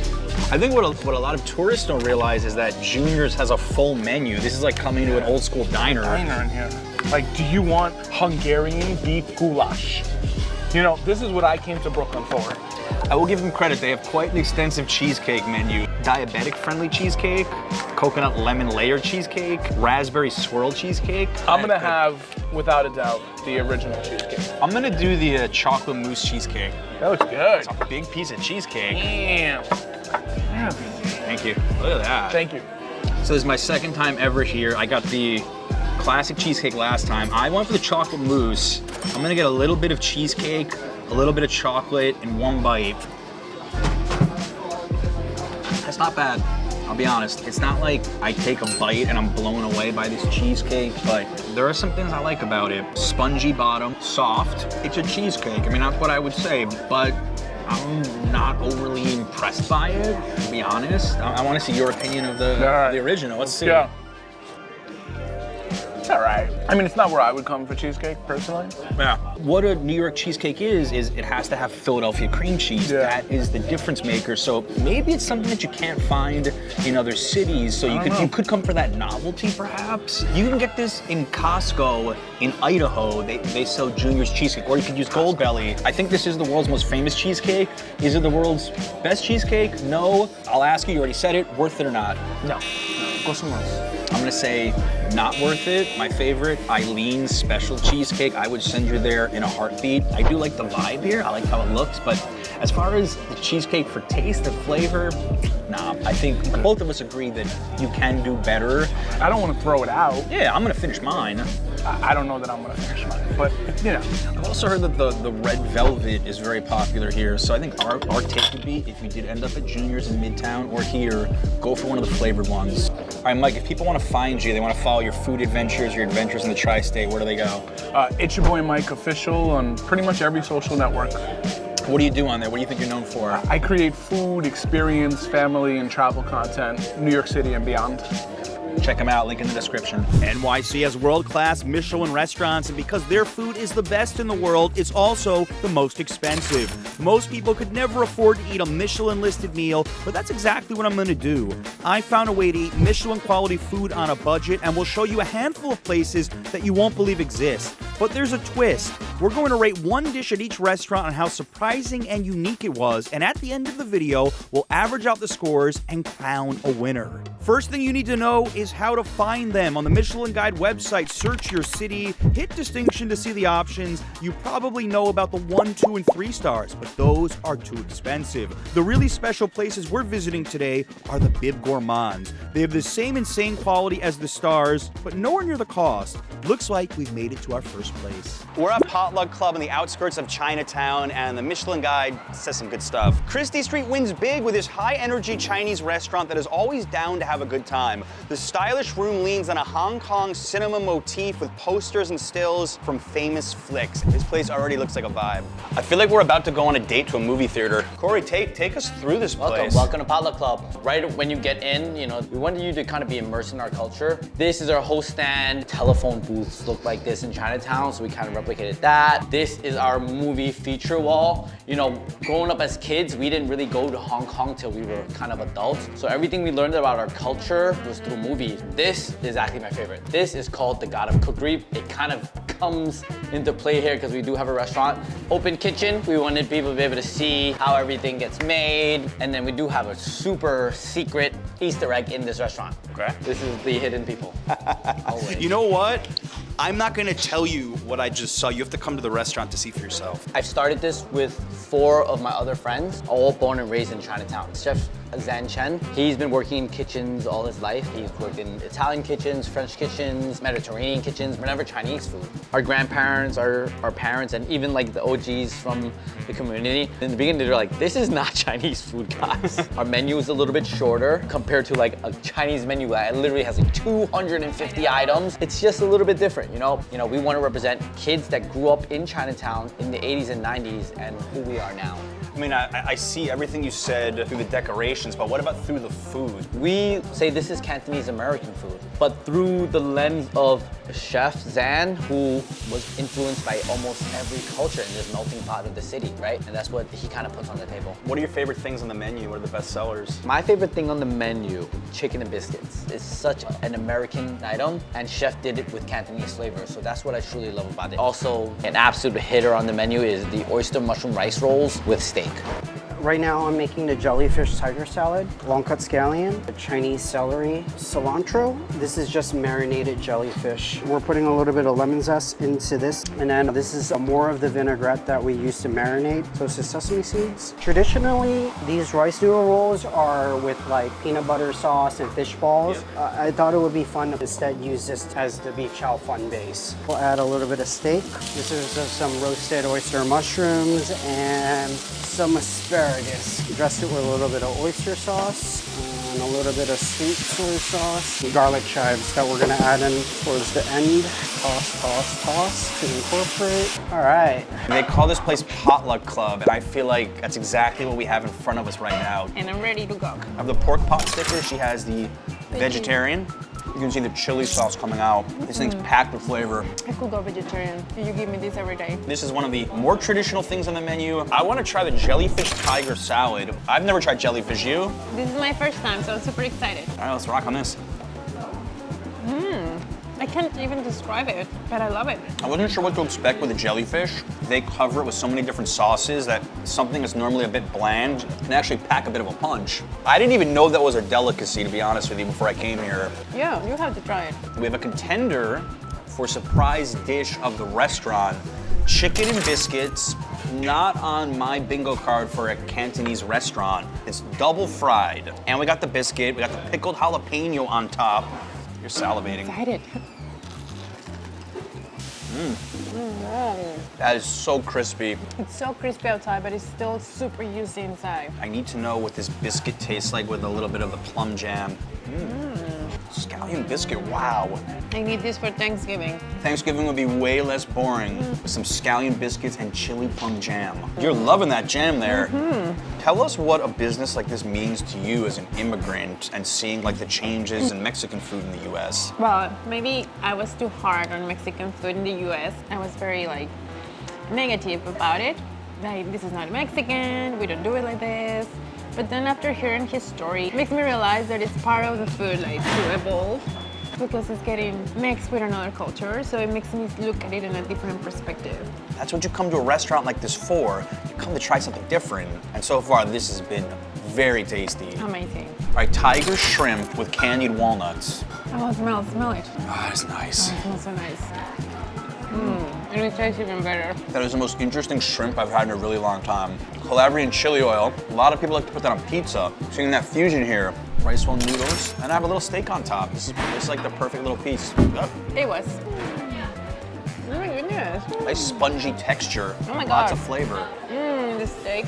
The steak isn't even standard. That's just like an addition they gave us, but the rice roll noodle stands by itself. All right, crispy drunken chicken. Look how tender this is. Oh my God. It's one of the most delicious chicken I ever had. I think they've elevated the game a little bit. I love this. Come with a big group and order a little bit of everything. I'm still processing what just happened. You heard the word Michelin a lot of times, and you think it's some stuffy place where you gotta dress up, and here people are casual, they're just hanging out. Yeah, that's exactly what I thought. I can be just myself, love it. The surprise dish of the restaurant is gonna be the fried chicken with biscuit, because that's not something that I saw coming from a Cantonese restaurant. I know you might be like, it's just fried chicken. No, you have to try that fried chicken. 1 to a 10, what are you going with? 10, I loved it. I'm gonna go with 9.2. That's gonna be tough to beat. Adriana joined me on a short walk over to 8282, perhaps the trendiest Michelin spot in the video. Let's see what Michelin has to say. There's a first time for everything at this rambunctious little restaurant on the Lower East Side. The team works with a solid foundation of Korean flavors, and from there, springboards it into uncharted waters. Creative, bold dishes, all of which beg to be shared, run up and down this menu. The name 828 also refers to Korea's country code, +82. Hi, my name is Jiyoung Kim. I'm the co-owner of 8282. Tell us the story of how this restaurant came to be. Yeah, so during COVID, my boyfriend at the time, now husband, had a Japanese sushi restaurant in East Village that closed, unfortunately. And we're both Korean, and this was a time when Squid Games was very popular with all of the Korean culture. I told him, hey, like, New York is ready for a modern Korean food that doesn't have to be fine dining. What's the concept behind the food here? If our food is evoking a certain memory from you, whether you are or you aren't Korean, we did our job right. And chef is French trained, also he loves Peruvian food. Obviously we're at a Japanese restaurant, so a lot of the flavors come from what New Yorkers would recognize, right? Kind of a global palette. What are some of the most popular dishes on the menu? I would say our Korean KFC. We have pickled red peppers, that's spicy, a little bit acidic. Our 8282 steak, we use hanger steak that's marinated, obviously cooked to perfection, and then we have different sides, a sweet potato puree and a Brussels sprout. And then the takgalbi kimchi-bap, it has kimchi, it has gochujang. It's a very flavorful dish. A lot of Koreans, when they're visiting New York, this is kind of like they're getting their fix. Thank you, cheers. Thank you. This is kind of a trending rice cake with a lot of cheese because Koreans love cheese. but it's not a traditional tteokbokki, right? I'm excited. Look at that rice cake. Looks like pasta a little bit, no? Like penne, he said. Right? Spanish, that sounds so wrong. Don't Google translate that. I'm gonna do. It's like just hot enough, just spicy enough. And cheesy. Spicy. It's so good. I love the sauce. Soy sauce, the first thing that hits me, man. What a flavor. And the chicken is super tender. I can see why this is a bestseller here. This is our soy marinated Korean style steak. Oh, my mouth is watering already. Down the hatch. I'm actually at a loss for words right now. I like what they say on their t-shirts. You're not your typical Korean. Like, that is such an amazing steak right there. I'm enjoying every bite. This is only $28. That's a heck of a value. This is our takgalbi kimchimbap. There's a bed of kimchi rice, gochujang marinated chicken, scallions, seaweed crumbs, pearl leaves, a bed of mozzarella cheese, and voila. Enjoy! Thank you. I have not had a dish today that I have not loved here. It's hard with marinated chicken and kimchi rice to go wrong, and the mozzarella cheese baked in. Very good combo. Love it. What's it like running a restaurant with your husband?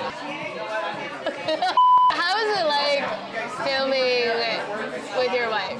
We don't do it very often, but when we do it, I do like to remind everybody that if you like New York City content, she has an amazing store of artwork dedicated to New York City. I'm gonna put a QR code to it right here somewhere.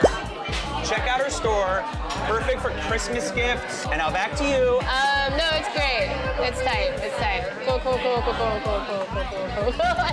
What kind of vibe would you say 8282 is? I think everyone fits here, and that's something I like about these places that you are showing.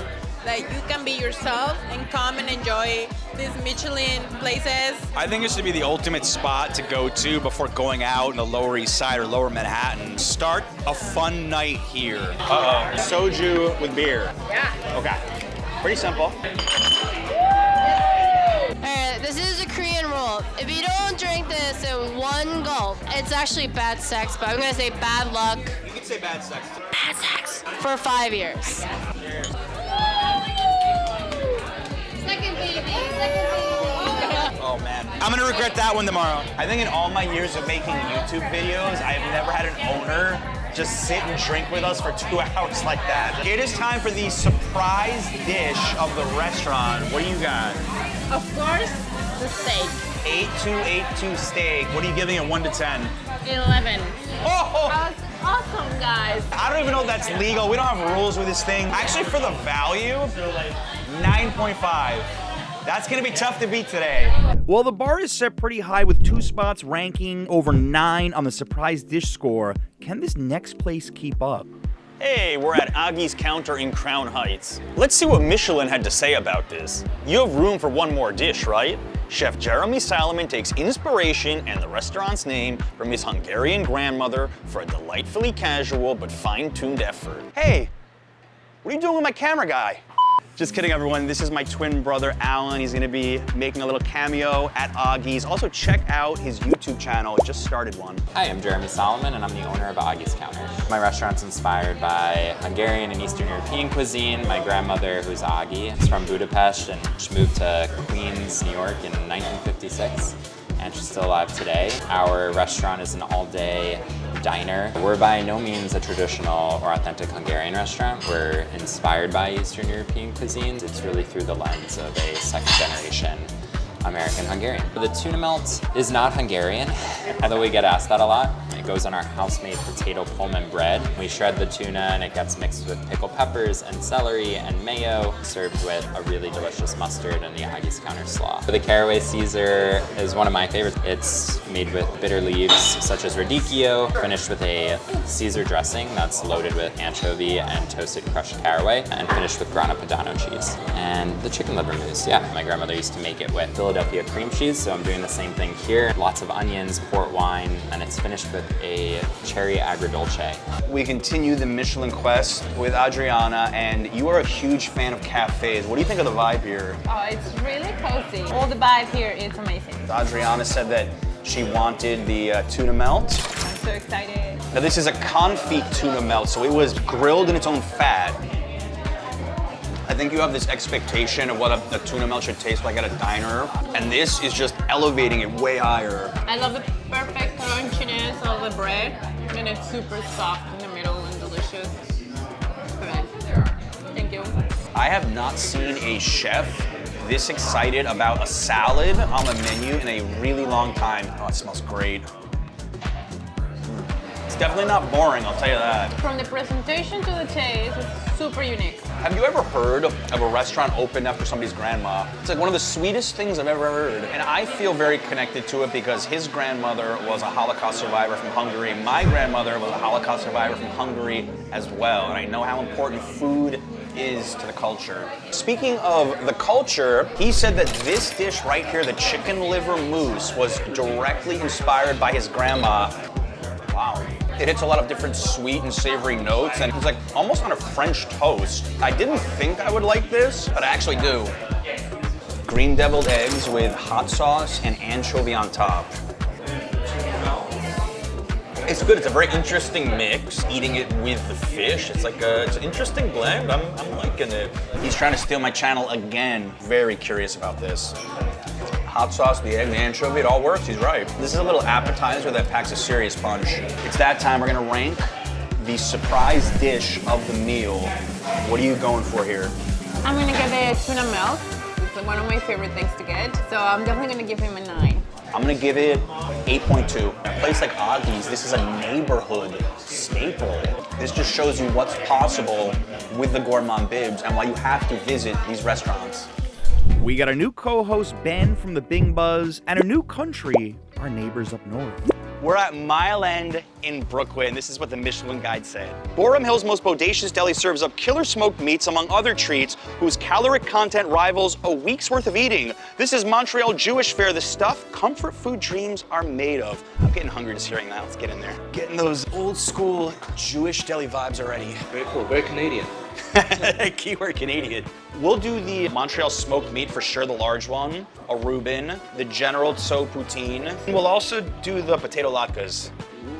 Beautiful. Thank you. Now, for those who aren't familiar with what Montreal smoked meat is made from the whole entire brisket fatty and lean part. They even smoke it in-house for about 8 hours. Dude, I don't even know where to begin with this. To warm up our jaws. All right, here we go.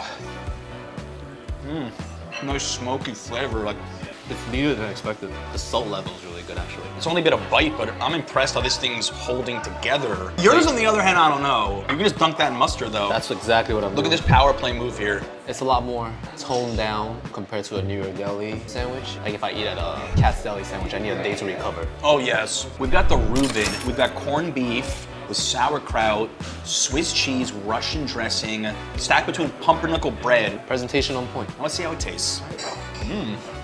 You don't just taste the meat. I'm also tasting that melted Swiss and the sauerkraut and the Russian dressing. I think the sauerkraut gives it an extra texture. I almost like this one more than the other. This is just more of like a bolder New York style flavor. You know what's amazing about a spot like this? All you hear about are old school Jewish delis closing. How often do you hear about a new one opening up? Mile End has gotten a lot of viral attention for their Christmas menu. Now, anyone who doesn't know, it is very common on Christmas for Jews to eat Chinese food. So what better way to combine the best of the Jewish world and the Chinese world and the Montreal Canadian world than General Tso's chicken, okay? So instead of the gravy, it's General Tso's sauce, chicken, and mayo. I honestly don't know how I feel about this. And as a Chinese American, I actually don't eat General Tso chicken a lot. Would you have gotten this if I wasn't here, John? If it was Christmas, I would have, yes. I forgot to mention, there's cheese curds in here as well. Wow. This could be the only place on earth that serves General Tso's poutine. We don't know, but I'm just assuming. It wouldn't be in a Chinese restaurant, so safe to say. All right, let's go for it. That is surprisingly amazing. That is a flavor combo that I didn't see coming. That's a good dish. On a really lazy day, I could see myself just downing a whole plate of this by myself. This could be like the new late night food in New York. Yeah. It is a Jewish deli, but the General Tso chicken is on point. It's like gourmet quality chicken, actually. It's definitely elevated. One of the most Jewish foods you can order. Potato latke. We've got applesauce, we've got sour cream, we've got a little appetite left. Interesting. I would say this is probably like the most traditional of all the foods we've had so far, that most reminded me of what like I would eat during a Jewish holiday. Pretty good. Crispy, yeah. I love this because normally on the channel, I'm with Ben and his lovely wife Ming. We do a lot of Chinese food together. So for you to check out a little bit of my culture, it's my honor. I just don't have anything to compare it to. First time for everything. Exactly. The surprise dish at Mile End. What do you got? The Chinese Jewish fusion dish. I'm gonna agree. 1 to 10. What are you giving it? 7.9. I'm gonna give it 7.7. It surprised me a heck of a lot. As soon as that camera's off, I'm gonna pig out on this. Oh yes. Are you surprised that a Jewish deli is on the Michelin list? Honestly, I am, and a Canadian Jewish deli. I'm just glad to see that Canada is contributing to the ever-growing New York food scene. With 8282 Steak still leading on the surprise dish chart, will our next spot have any tricks up their sleeve? Ruffian is tiny but mighty. Global themes dominate their a la carte and 4-course tasting menus that change every quarter. A wine bar on the list. I'm really intrigued by this. This is fancy. Hi, I'm Patrick Corneau, owner of Ruffian. How did this beautiful bar restaurant come to be? It opened now almost 10 years ago. Myself and some of my friends have been working originally at the restaurant Tabla, and we were looking to do a restaurant or something like that, and ultimately settled upon doing a wine bar. But we had very big aspirations, so we still had full food menu, challenging ourselves to cook ambitious food that would be appropriate to be a nice setup for wine. We were doing orange wines and Eastern European wines, I think well before they were fashionable. We cook mostly vegetarian dishes, even though we're focused on Eastern European cuisine that is usually very meat heavy. What are some of the best sellers for food on your menu? We change the menu a lot. We always have a khachapuri, like Georgian style cheese. We do kind of a focus each season on a different culture. The Caucasus in winter, Balkans in spring, the East Mediterranean in summer, and we do the Austro-Hungarian Empire in fall. What has it meant to you and the staff in the restaurant to be recognized by Michelin so many years in a row? Yeah, it was surprising when it first happened because it was in the middle of COVID. We started the year serving food from our front door and wine in paper cups. To now have gotten it multiple years in a row since, I think we all take a lot of pride in. To have a bib gourmand, maybe as opposed to a Michelin star. When I'm going out to eat, I always think that means it's going to be maybe a bit more adventurous. Definitely. And in a lot of ways means more to have that. How many bottles do you have? 10,000 bottles? I don't know. 10,000 bottles in here. Something like that. This is our charred caraflax cabbage goulash with whipped potatoes. Lighter, more elegant version of the classic Hungarian dish. And it allows us to pull out the blowtorch, which is always fun. We have non-alcoholic wine. You do not have to drink to drink. It is interesting for me to look at a menu and see that they mark if something is not vegetarian rather than if it's vegetarian. It's like a little reverse there. So you're gonna go for the Altenburg Kriek Below Frankish Red, and I have the Mash Pit Orange. I can feel those forward notes, and I have no idea what I'm talking about. I don't drink wine very often. I'm more of a beer guy, but this is actually pretty smooth. We saw it getting made, the vegetarian goulash, and it's with a roasted caraflex cabbage. Since the menu is seasonal, they told us we're the first people to try this. The sauce has a lot of flavor, a lot of spices going on. Really crunchy. It's not a texture you would get in a meat dish. I'm enjoying this a lot. Increasing in popularity a lot in New York is khachapuri, which is a well-known dish from Georgia. So it's a cheese bread. This has some egg yolk, mushroom, potato, apple butter, ajika. A lot of things going on here. This is a good-looking piece of dish.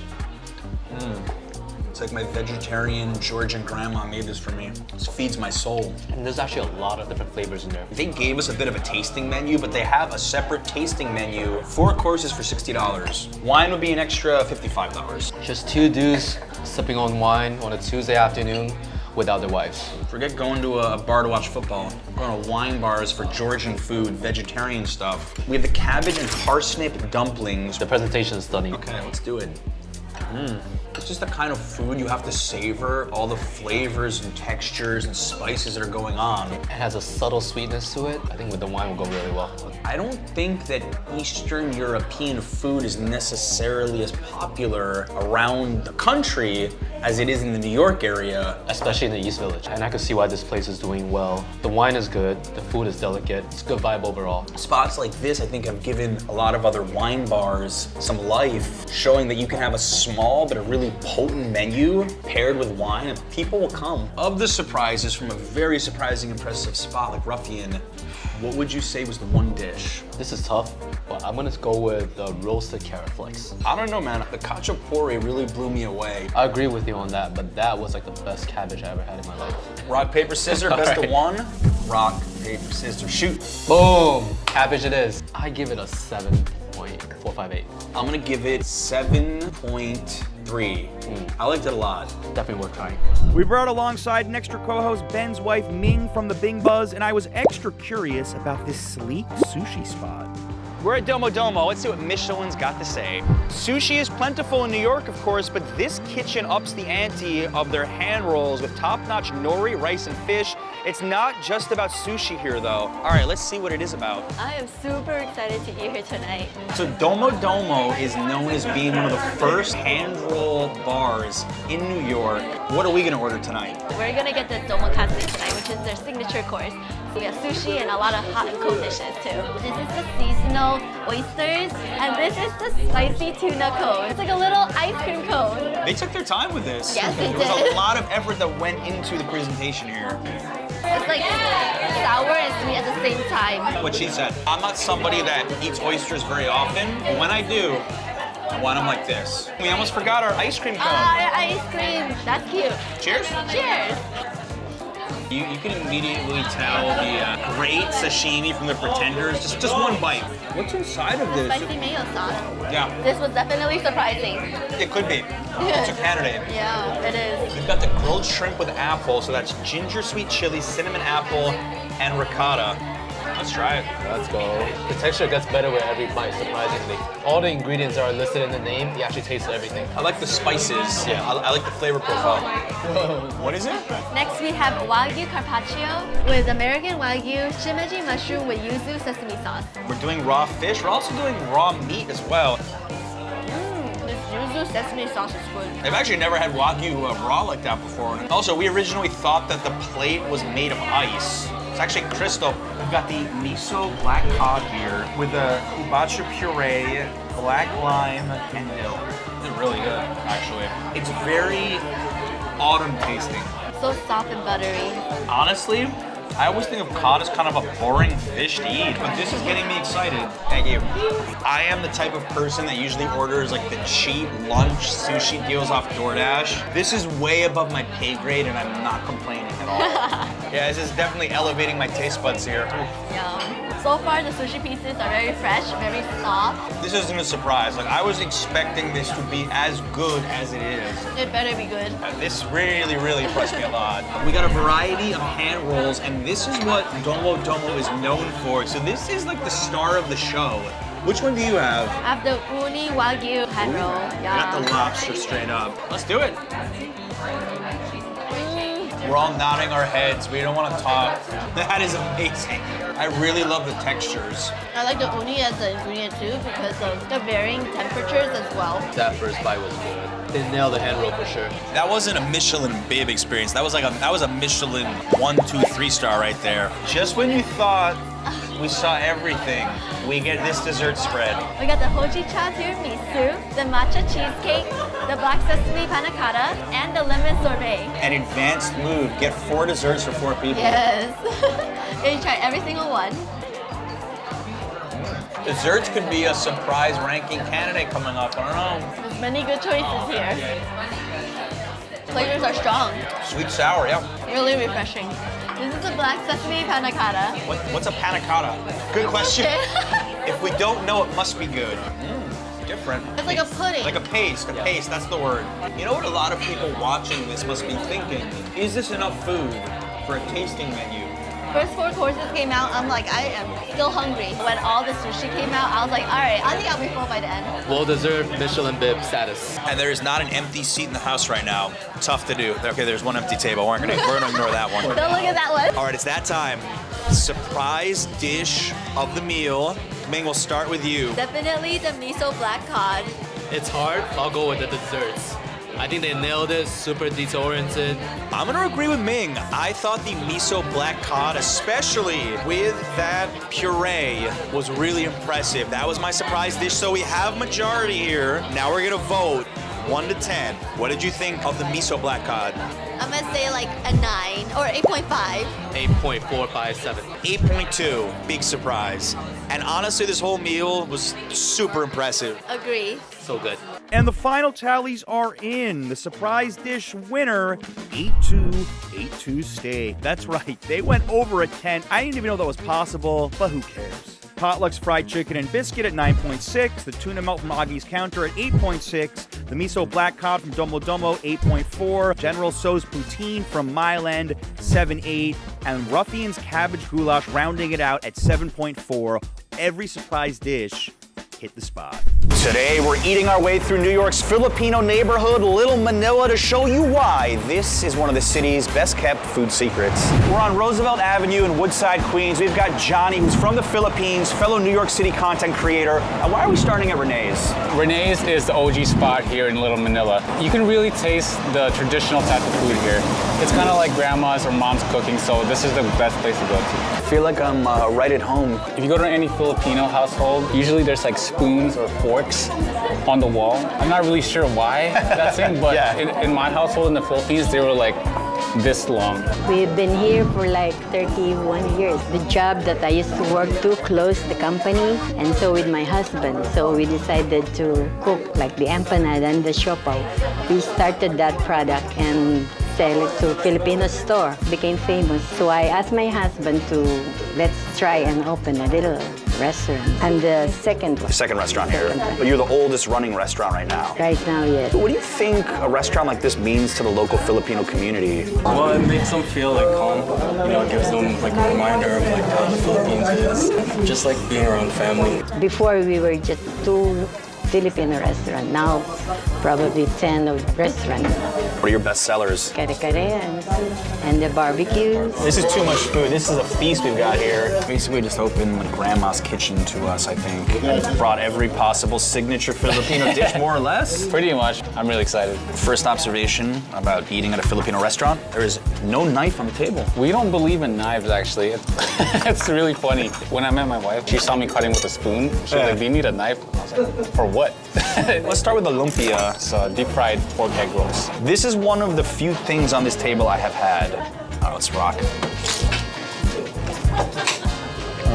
Get that in one bite. That was impressive. Dude, that's how you know I'm excited. And the food's good. And we dip it in like a sweet and sour sauce type of thing. The last time I had this was Thanksgiving 2 years ago, and Ben, the longtime cameraman and one of the co-hosts on the channel who passed away this summer of lymphoma, he brought this to Thanksgiving, and it's bringing back memories, and we filmed with him a couple years ago in Little Manila, so I'm definitely dedicating this video to his memory because I know he'd be having a ball with us right now, trust me. All right, so let's go on to the sisig. This is one of those dishes that you kind of just invite a few friends and you have a couple of beers and you eat it, you're drinking. I have had sisig before. My last trip to Little Manila, yes. Yeah, pork belly, ear, the snout, all the good stuff, right? And then they grill it, put it on here, and just chop it all up. Nice egg on top. A lot of people order the egg in the middle. It's not standard, but it's very popular here. Proper way to do this is you have to mix everything, right? So the egg mixes with all the good parts in here. So, and then you finish it off with a little bit more lemon. A little bit of the sisig, and you need to have some rice in there too. One bite. One bite. So moist, juicy, so much flavor. Who needs a knife? You don't even need this. It makes it easier to push all the rice and the meat onto the spoon. This is the main tool right here. 2 different rices. I did garlic, you did without the garlic, and you said that garlic is a huge deal in Filipino food, right? Yeah, almost everything has garlic. This is gonna be tough to top for my favorite, I'm telling you.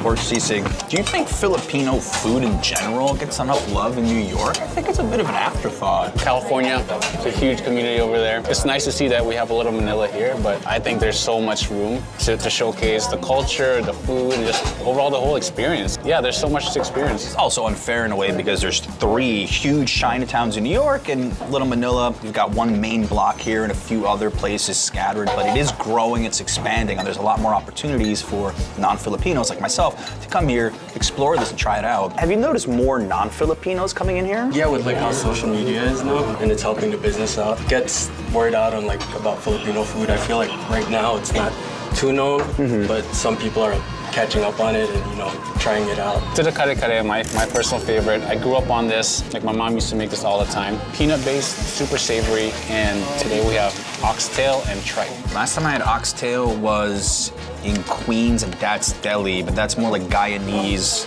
Caribbean style. Never had Filipino style oxtail. That's super different to the sandwich. Yeah. And it'll check a little bit.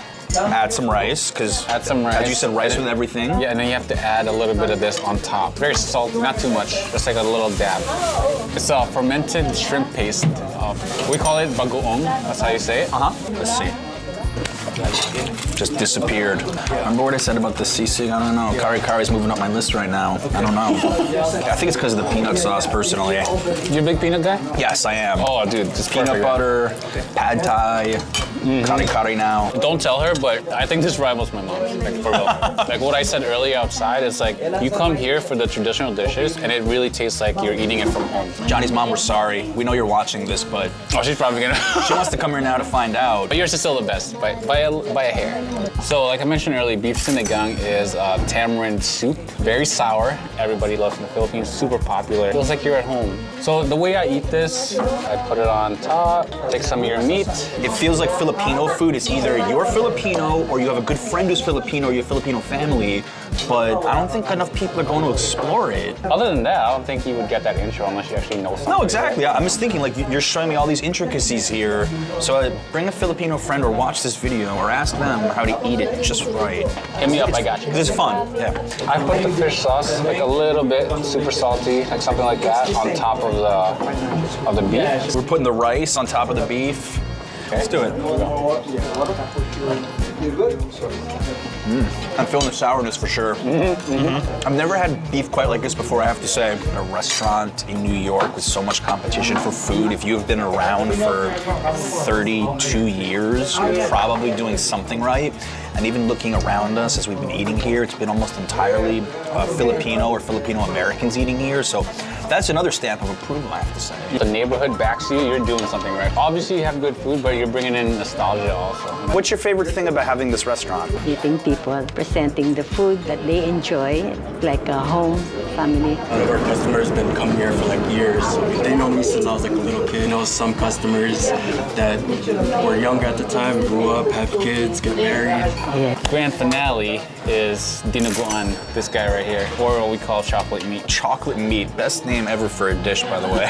Plot twist is not sweet at all. Acquired taste. We'll just stick to that. I'll try it. I'm gonna try it. For the record, I have had balut before, okay, and that was by far the most disgusting thing I've ever eaten in my entire life. So I think this is gonna be better. Balut is controversial, very infamous, but the country actually does love this. It's not like a split. Pork, you get jowl, you get heart, belly, ears. And they simmer the blood for a long time, and that's how it gets that color. You can try pork's blood in Queens. You're adventurous, which I'm trying to be today. Gonna go on, some rice, first time.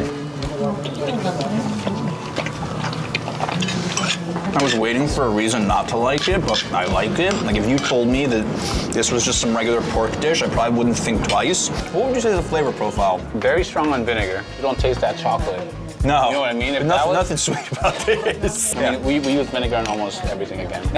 And garlic. I think the rice is what's holding us all together. It's balancing out the vinegar flavor a little bit. The broth itself is super rich. Not my favorite thing of everything we had, but I could certainly eat it. I've actually never tried balut as an adult. They forced me.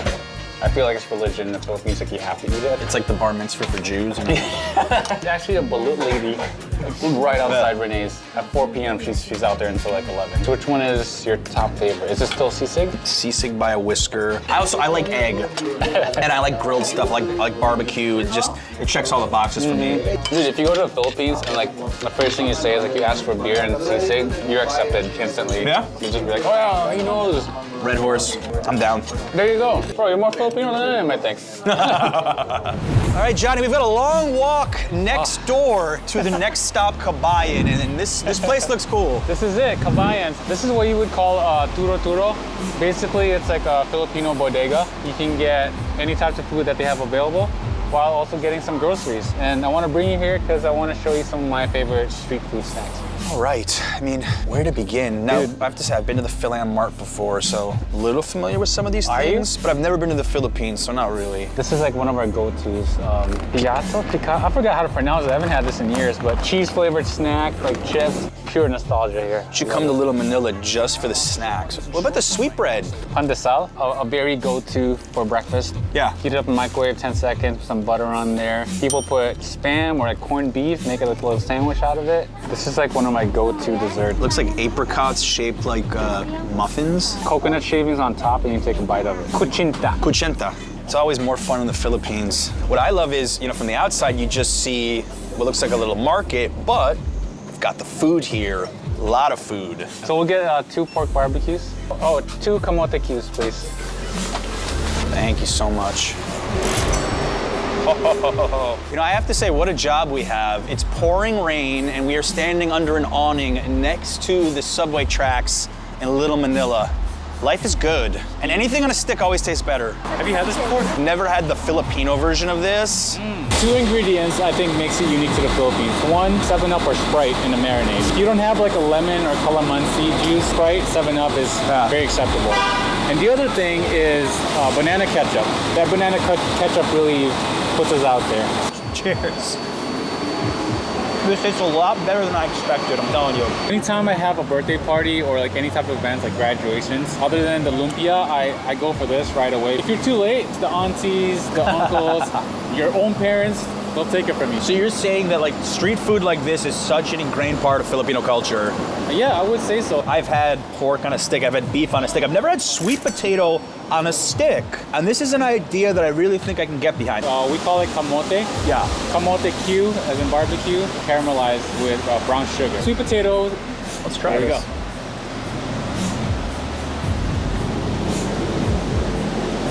I'm just totally imagining a barbecue in the Philippines right now, and I'm just like eating all this. If you're a vegetarian, go for this. You have options, just to let you know. I think I like the sweet potato as much as I like the pork. Is that crazy? Because this reminds me of candied yams. It really does. That's the perfect example for that. We annihilated the sweet potato on a stick.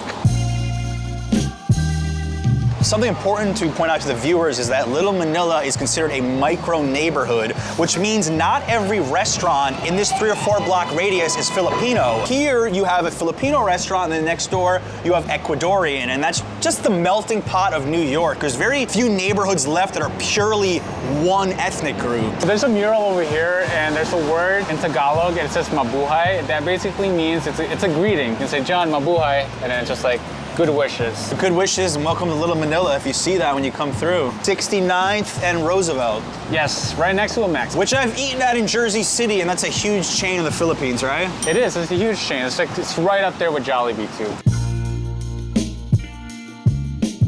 All right, Johnny, we have shown the old school of the Philippines in New York, and now a little new school fusion for dessert. So we're here at Purple Dough, and you'll find traditional desserts like leche flan or ube, but they have a twist to it, kind of like the cannolis, where they'll fill up the cannoli shell with ube. And I've never had that, so I'm super excited to try it, actually. I'm excited for this spot, too. We gotta check this out. Oh, it smells amazing in here. Smells so good. I used to work corporate in the city. Just wanted time off for myself, so I thought, I'm gonna open a business. I wanted a restaurant, actually, to begin with, but I realized the restaurant business is a little more tough. I didn't have to bake in general, actually, to be honest with you. And from that point on, I kind of like learned how to bake here. And when we came out with a name, it just like, you know, I just want something like a Filipino meaning, but an English word in it. Starting with, I remember with vanilla and chocolate cupcakes. People started saying, how come you don't have ube since you're Purple Dough? So this is our signature item, the ube leche flan. You know, my sisters and my mom, and kind of like give me ideas what to add in the item. And the first item also we came with, it's a leche flan. But how do we make it unique? How do we make it more palatable for everybody? So we did is like, we cooked the leche flan and we actually added the cake on top. When we bake it like a flan first, then we add the cake halfway to the baking. Then eventually, you know, when we had the other items, the ube became kind of like the central point. We have to add it on different mediums, like, you know, from the crinkle cookie, obviously. This little bakery shop in Forest Hills called Silk Cakes. It's a Korean-run bakery. And I used to visit her, and she had this, like, different flavors, you know, from cherry blossom to Tahiti. At one point, she had ube. So I seen this idea before, but obviously, you know, like, I wasn't copying at the time because I have no aspiration. Took like how they approach things. Explain to us the cannolis here, because that's like so New York. I took different inspiration, obviously. I didn't do the cannoli shells. I want to make sure it's done the Italian way. You know, yema, which is a custard cream we put on the mango and Thai tea. Did our own version, our own play on that. You know, New York is the world's biggest melting pot, and I love seeing combinations of things like this, especially the cannolis Mark was describing to us. I love cannolis. Grew up in North Jersey, super Italian part of the state. And cannoli with ube, mango, and coconut? Coconut pandan, yeah. So it's the perfect fusion, right? It is, I love it.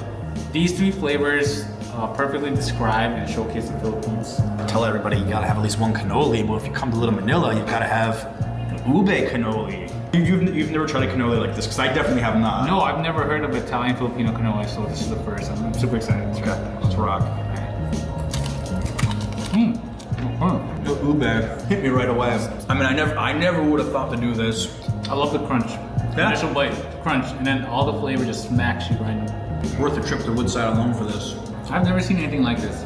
It's a Filipino flan on top of an ube cake. It's a buttercream icing. It's a Swiss Italian, really less sweet. Then we put obviously the ube in it. One customer told me it's like a chocolate potato. That's one of the, I think, you know. I mean, most of the time we say it tastes like taro. Let's try this, do it. Wow, the ube flavor is a little difficult to describe, but sweet, kind of nutty. But with all the ways that he dressed this up, this is really good. Different textures here. You got the flan, fluffy. Oh, it's thick, you're right. You have a thick cake on the bottom. Strong ube flavors in there too. The ube and the flan balance each other out pretty well, I have to say. I have not lived in New York since the 90s, but since I have been coming to Little Manila for about 8 years, it changes every time I come. Even walking on this block here away from Roosevelt, I counted like 3 or 4 different Filipino eateries. So Little Manila slowly but surely is picking up. And I have to say, I think it's a real sleeper in New York.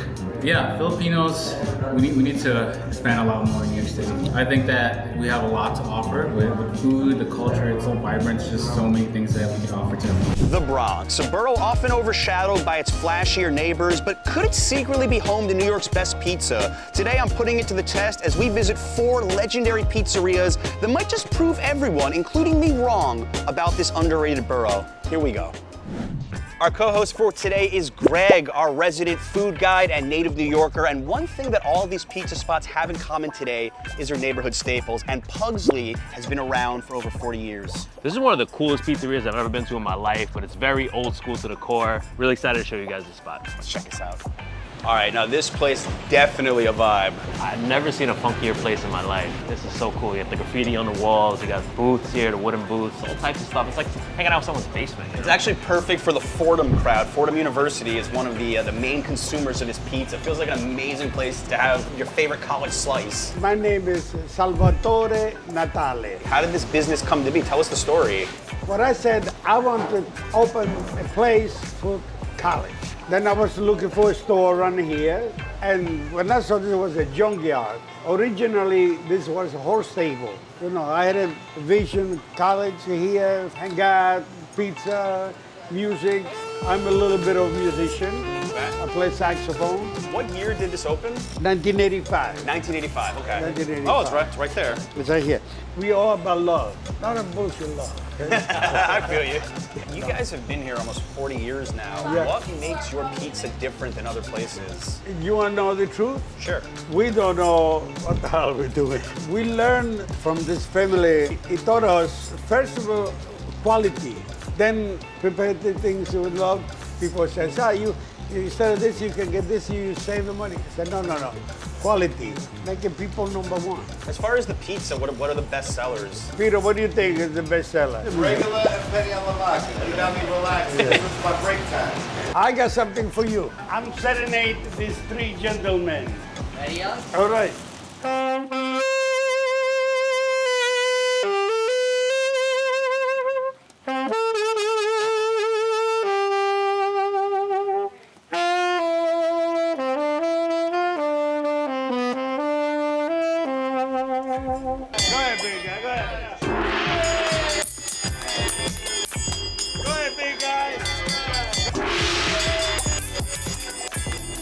I feel like we're permanent members of the Pugsley Club now. We've been initiated. We've been initiated. What I'm making you guys is a half penny vodka and a half cheese. So you get to try the best of both worlds. The vodka sauce, I make it. And people say they like it, and I hope they really do. I mean, we sell a lot of it. Gotta be good, right? The pasta, you guys are not gonna believe this, but I boil it myself. Water from Italy, boiled in a pot from Italy. No, Bronx water. Boogie down Bronx water. Okay, so that's the vodka, right? This is the way we do it. Mozzarella, shout out to Grande. We should call this pie something, like a yin and yang or something, I don't know. That's a good one. That's it. Capiche? It don't go nowhere. Beep, beep. We wish health, wealth, joy, glory. We go like that.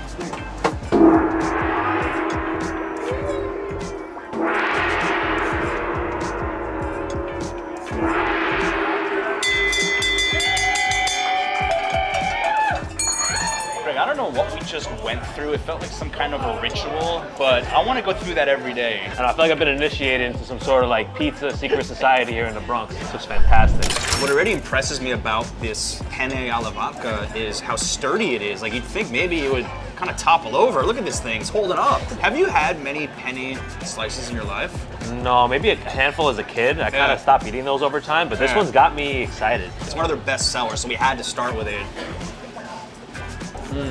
Ooh, that vodka sauce hits right away. That was the first thing I noticed. I'm a huge fan of vodka sauce in general, on pizza, on pasta. I even got a little bit of that basil. The cheese is so creamy too. What I like about this, the penne is not too hard. Yeah. This is perfectly done. This is a classic, and we had Sal, the OG, serenading it at the end, even hitting the gong. Like, if that wasn't a pizza experience in New York, I don't know what is. But growing up in North Jersey, one of my favorite all-time slices when I go out for lunch was a penne slice. This is so much better than the one I grew up with, though. All due respect to Fairlawn, New Jersey, but man, this is a special slice. Look, this is the bottom of that crust, really baked to perfection. So, you know, if you're having one of those nights where you're not sure if you're in the mood for pasta or pizza, just combine the best of both worlds, bam. Something that many viewers who aren't from here may not realize is the pizza royalty of New York. We didn't have a chance to meet a Dom DeFara.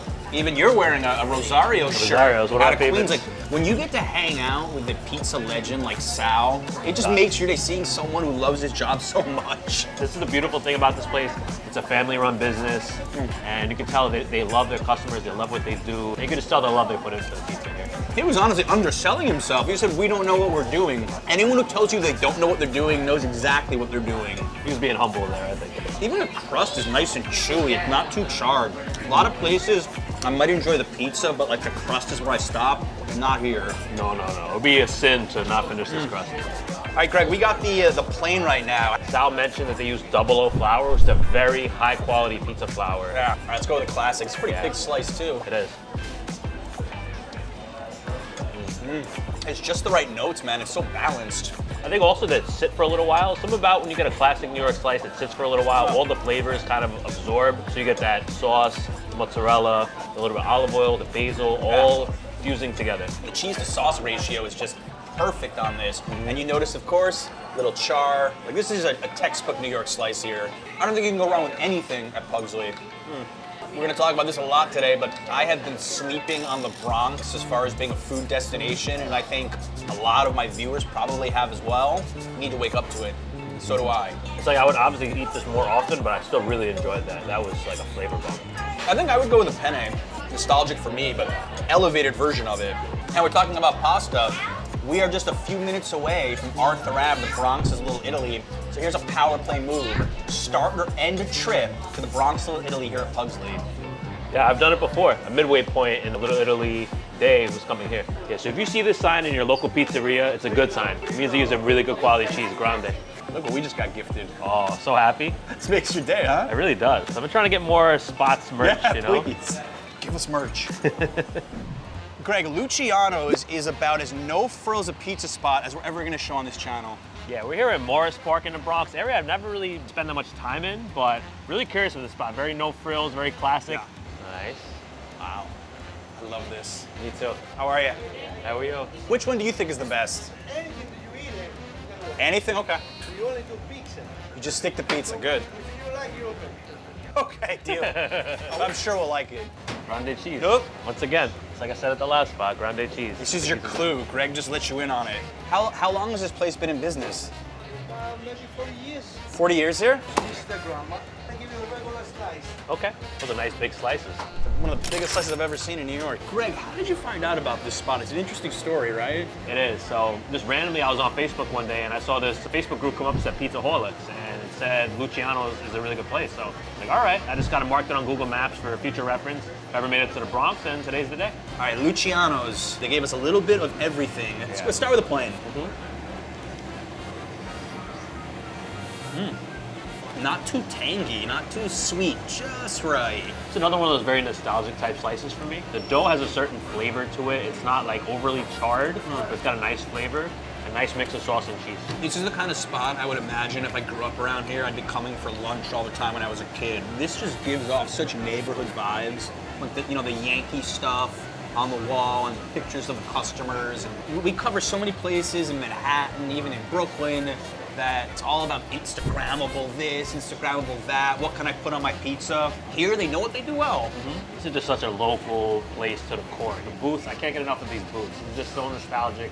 I've actually never been to Morris Park myself. This has got a great neighborhood vibe here. It does. Very good slice. Like, I can't find a single reason to dock this for anything. No, this is like, just bringing me back. That's really what it is. You know, a lot of times when I don't know what to order from a new pizza spot, if I see a grandma slice, I tend to gravitate towards it. I'm into those like saucy pizzas, so let's try this out. Yeah. Nice crunch. This really has like nice subtle flavors. It's not too salty, they don't overdo it on the hard cheese on top. And you really taste the tomatoes. I like that it's not too tangy, it's not sweet. Get that little bit of basil in there to complement it. It's excellent slice. I think there's a reason he pushed it on us. It's your very traditional thin crust grandma. Everyone makes it a little different. Sometimes they make it a little thicker like a Sicilian, but this is really more the OG thin crust style. Yeah. Now, correct me if I'm wrong, but out of all the boroughs out there, I feel like the Bronx might get the least love for pizza. Probably, because Staten Island gets the least amount of love, period. It's always a joke. You see all the memes, right? But Staten Island is known for pizza. Bronx is definitely very underrated for pizza. It really took me years to really dig into the food scene here in the Bronx and find some really great pizza places. Well, I think the elephant in the room for today's video is there's a lot of viewers out there, they hear the word Bronx, they think danger, crime, not safe to come to. Yeah, I mean, look back to the 1970s, 1980s, you could see that was where the reputation came from. But the Bronx is a big borough, it's a diverse borough. It's actually got the most parkland of any borough. Over 25% of the borough is covered in parkland. Oh, wow. Thank you. Thank you. Everything's bigger in the Bronx, okay? The margarita slice. This is what they're really well known for. Yeah, so with this margarita, it came fresh out of the oven. It's got a lot of olive oil, a lot of chunky tomato, dollops of the fresh mozzarella here, some basil. It looks excellent. If I saw this out, this would have been the first thing I would have ordered. Damn, that fresh mozzarella, man, that hit. Ooh. We were nervous if we could eat more. Not nervous anymore. No, when you see a fresh one like this coming out, you gotta try it. Not too sweet, not too salty, just right. I mentioned I'm into really saucy pizzas. This is a prime example of what I love. I knew it. I knew when I saw it, like, this is gonna be your kind of slice. Look at that. Tomatoes are falling all over the place. This is a good problem to have. I wore a black shirt for a reason, by the way. I know, I was risking it here with this. They've been at this location, they told us, for about 30 years. I don't think I need to change anything. I hope it stays like this forever, really. Like, it actually pains me when I see old school pizzerias change the interior around and make it look more modern. Like, this is like a time capsule. I hope it stays this way. Every town in America needs a pizza spot like this. No nonsense, head down, make amazing pizza. Tommy's Pizza, man, that is a classic sign right there. Just seeing that old 7-Up logo there, it's awesome. Some more grande cheese. This video is not sponsored by them. It just got rolled in. How are you? Hey, how are you? How you doing, guys? Good, good. We're just doing 3 planes.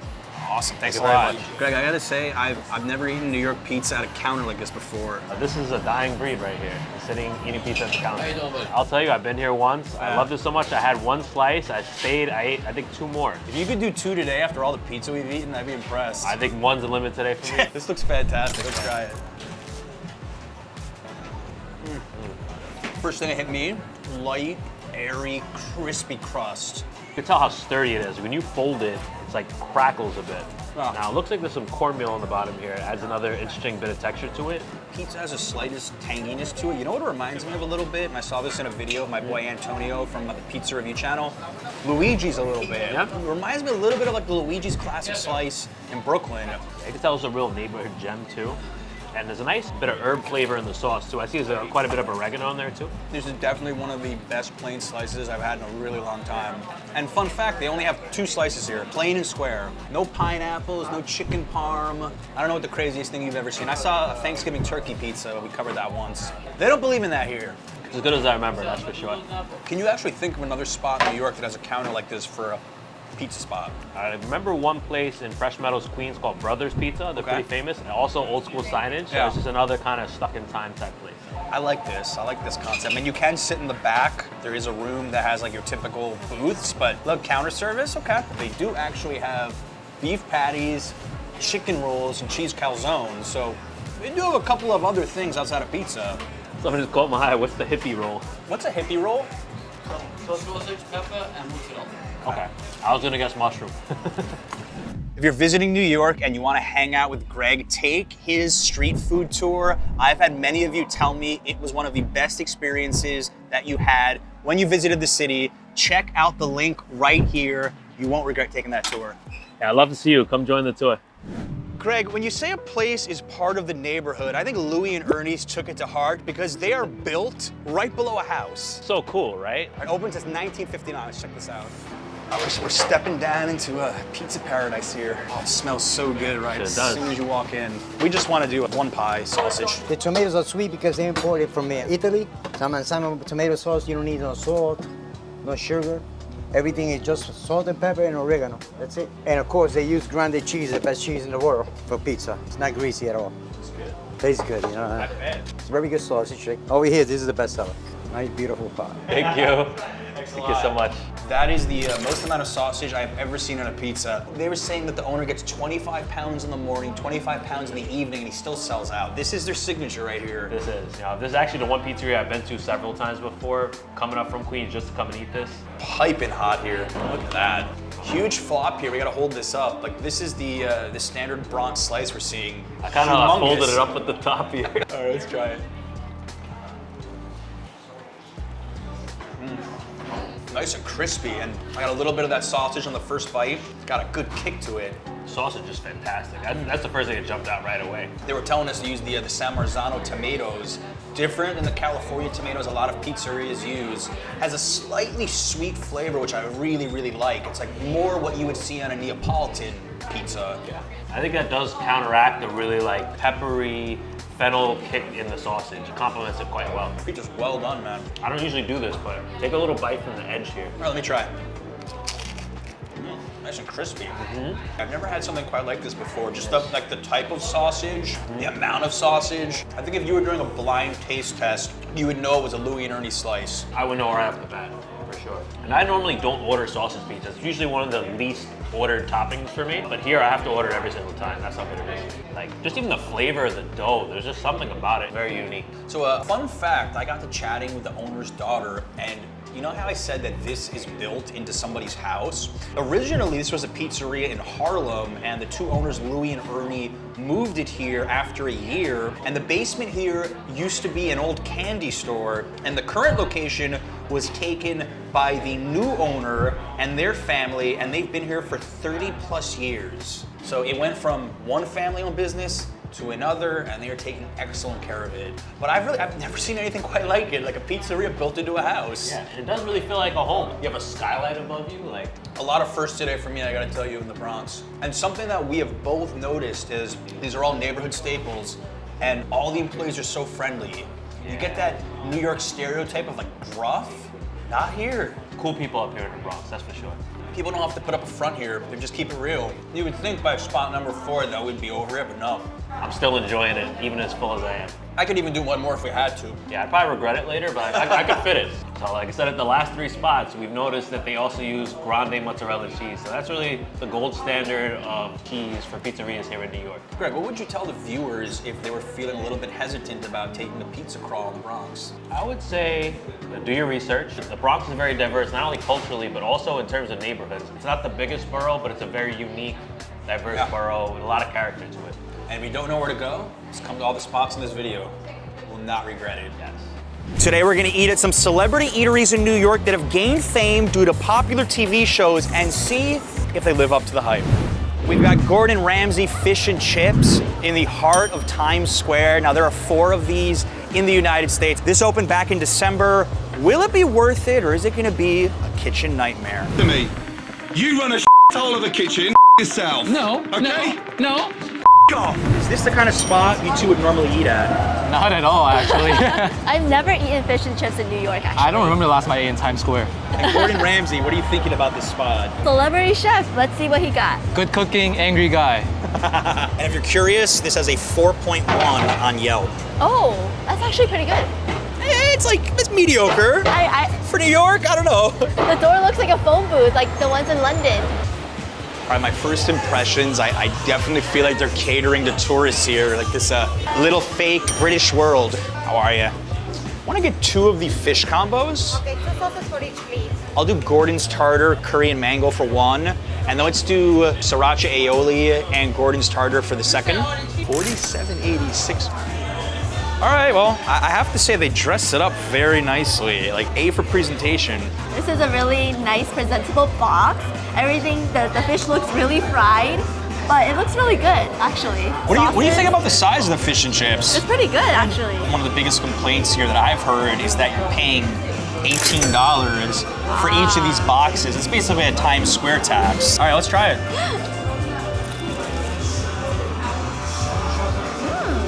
My big issue here, and this is an issue I saw in a lot of the articles written about it, doesn't have much seasoning. I think like these were made to be dipped in the sauces, and they really didn't want you to overdo it. I mean, yeah, I could add a little bit of lemon right now if I want. Maybe that'll help, but I didn't get a lot of flavor in that first bite. What did you think? It was not flavored, but the fish is soft. I like the look of the fish, but I'm a sauce girl, so I always dip a lot of sauce for my food.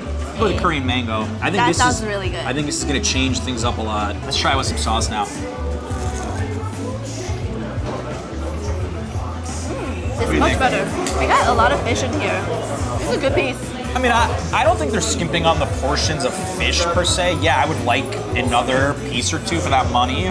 The curry and mango had like just the right combination of curry and mango flavor. Like, it wasn't too strong. I actually enjoyed that a lot, but I don't know if you can really eat this without the sauce. Like, I would want more seasoning out of it. Pretty good, right? I have fish and chips in London and on cruises. I think those are the only times I eat fish and chips. I like this better than the cruises and in London. So this is better than the fish and chips you had in London? Wow. I mean, I only had like 1 touristy spot in London as well. This isn't something I typically seek out. Like, for my British viewers watching, how often do you actually eat fish and chips? You know, Gordon Ramsay said that growing up, fish and chips was a big comfort food for him. I mean, he has so many different restaurants and chains, though. I don't know how much he had to do with this. Like, I wonder if this was on Kitchen Nightmares, what would he say about the spot? And then be like, surprise, this is actually your own restaurant. I was so confused the first time I ever ate fish and chips. I got it, I'm like, wait, where are my chips? You thought it'd be potato chips. So, yeah, a long time ago. This was like, I don't know, 20 years ago. Fries are crispy. McDonald's fries are better. Where are you from? Ireland, okay. Is this big in Ireland, fish and chips? No. So you're saying, no. It's okay. That's what I was thinking too. Sometimes British fish and chips are rotten.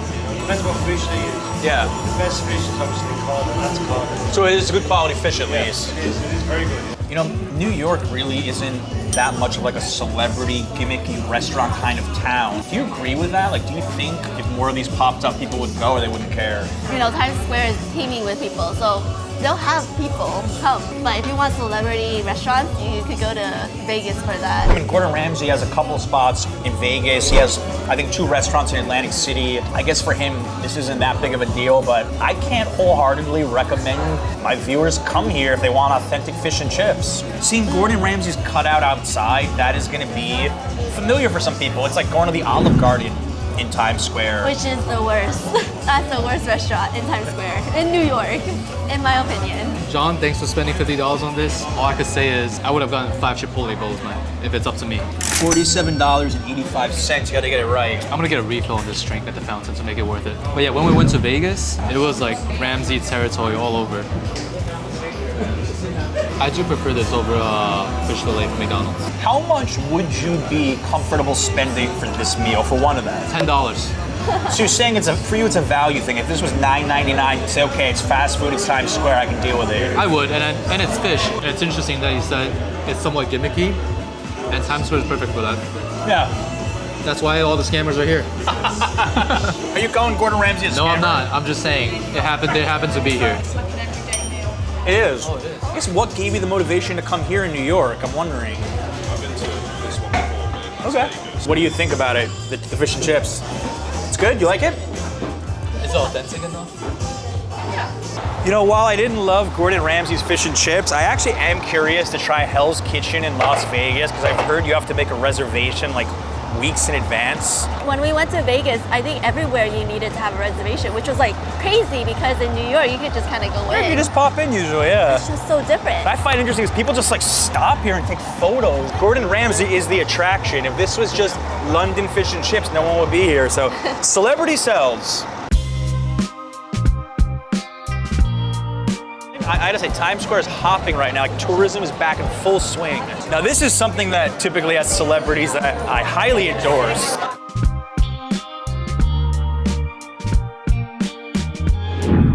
We've got Carlo's Bake Shop, which was made world famous on the TLC show Cake Boss, which aired for 9 seasons. And Buddy Velostro's got 12 of these nationwide, with the original being in Hoboken, New Jersey. And apparently that's turned Hoboken into a destination by itself. Now, it does have a lowly 2.6 stars on Yelp. All right, let's check it out, shall we? To you. Thank you. Oh, there he is. Busy with these spots and the cardboard cutouts. I get one of Buddy's box. Thank you. Ooh. Both of the celebrity spots, they get a 10 out of 10 for branding. This would look nice if you brought it home as a gift. Yeah, I just saw your face. $34.95 for these 6 items. We gotta get a second job. I need a second job to afford this video. You're absolutely right. You know, I don't eat enough cannolis for someone that lives in the city with such a big Italian American population. But I have to say that at least it's big enough. All right, let's try this. Let's take a bite. The words that come to mind are not bad. This would be a good cannoli at some tourist trap in Little Italy. Like, not the best one I've ever had in my life. First word that came to mind is it tastes nice. I learned that you don't want to be described as nice whenever someone describes you. You're saying they're not taking risks. Correct. It's good. It's cooling, you know, on a hot day like this. The exterior should be a little crumblier. I mean, I don't know how long these have been sitting there. A cannoli's $5.95. Wow. It's funny because I've walked by this place so many times and I'm always like, no, it looks kind of gimmicky. I don't want to try it. And I'm not saying it's bad. I think nice is the right word. Yeah, and the fact that it's right next to the port already doesn't help to a local New Yorker. My viewers out there that have went to the original Carlo's in Hoboken and tried this one, did you notice a difference? I grew up in a town with a lot of Italians. I grew up eating cannolis. This is just mediocre. Mediocre average is pretty good for a touristy area. Is this a national chain or a global chain? They opened one here, now there's 12 nationally. So it started as a family-owned business and then it's gone national. We were asking why would tourists go to Gordon Ramsay? Why would someone from UK come to New York and visit Gordon Ramsay? I think when you're away from home, you miss the food that you've been eating. When I leave New York, I'm not eating pizza anywhere else. Unless it's Italy. Unless it's Italy, then I will. Right. We've got a lobster tail, which is super Italian-American. John told us, oh, we're gonna eat lobster tails today, and I was like, that sounds awesome. Let me Google it. I Googled it, and then I was like, this is not a lobster tail. I would prefer the real thing, John. Maybe next time. You had your fish, you had your cod. Let's give us a bite. Try it. The exterior is much more crunchier than I thought. The inside is cooling. The cream filling in the middle is actually pretty comforting. I like the flavor of it, but the exterior, I think it's too crunchy for this. Like, it needs to be a little softer. I think if you ordered enough items here, you probably would find a couple that were solid, but I don't know if they had an off day or they just don't do cannolis and lobster tails well, but it's all right, but I prefer my other desserts more. We're gonna see how the Cake Boss does cake.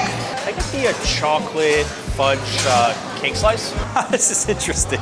Oh wow, it's so packaged. So packaged. $10 slice of cake. I've never seen a cake packaged like this. It's so funny. You guys are getting married soon. You know, if this is good, would you consider getting your wedding cake from the Cake Boss? Oh man. No, we already have a cake. Yeah, that's why. That's why. Cheers.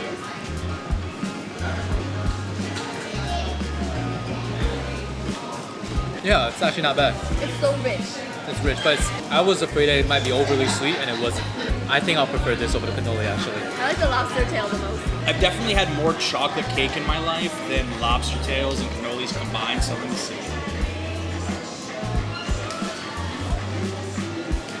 I would definitely take this cake over the other two. Thinking that was like what the show was really big on, I'm kind of not surprised their cake would be decent. Got a reputation to uphold. I don't know, just traveling with friends or family and they're a huge fan of Cake Boss. Maybe you come in for something, but Italian pastries, you guys said it first. The Nero's in the East Village is where I would send people. Actually, this is better than a supermarket cake, maybe. Yeah, maybe.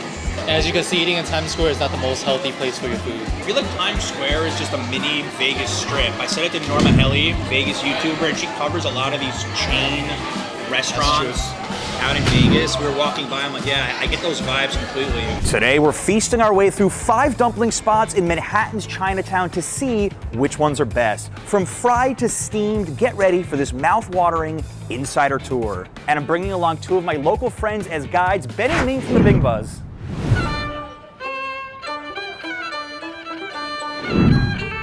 Is there anything more iconic than a fried dumpling from a spot like Tasty Dumpling? This spot has been around for so long. It's so iconic. A lot of people have grown up on this spot, and after a game of basketball, come here and grab a little snack. So all the kids in the park love this place. Yes. Are you the guy from YouTube? Wow. Yeah. Oh my god.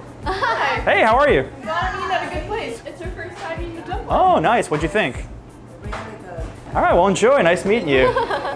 Wow, usually the spot is like packed on the weekends. Packed. This is actually, I think, the quietest I've ever seen it here. Yeah, really. Can we get 2 orders of number 1? Very important. Cash only, yes. I've been waiting for this. I mean, I think this is one of the best deals in Chinatown. 50 cents each. Now, you said this isn't even the cheapest fried dumpling, not even by a long shot. That's why I gave you the look.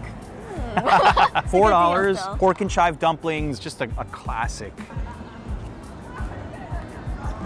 Nice and crispy. I never put so much sauce in mine until you did that. I love it. I love the combination of the sriracha, vinegar. Spicy and sour and savory all in one. There's a reason why people of all ages love this dumpling spot. So at some spots, the dumplings are pretty dry. This spot is actually pretty greasy, and it's so much better with the sauce.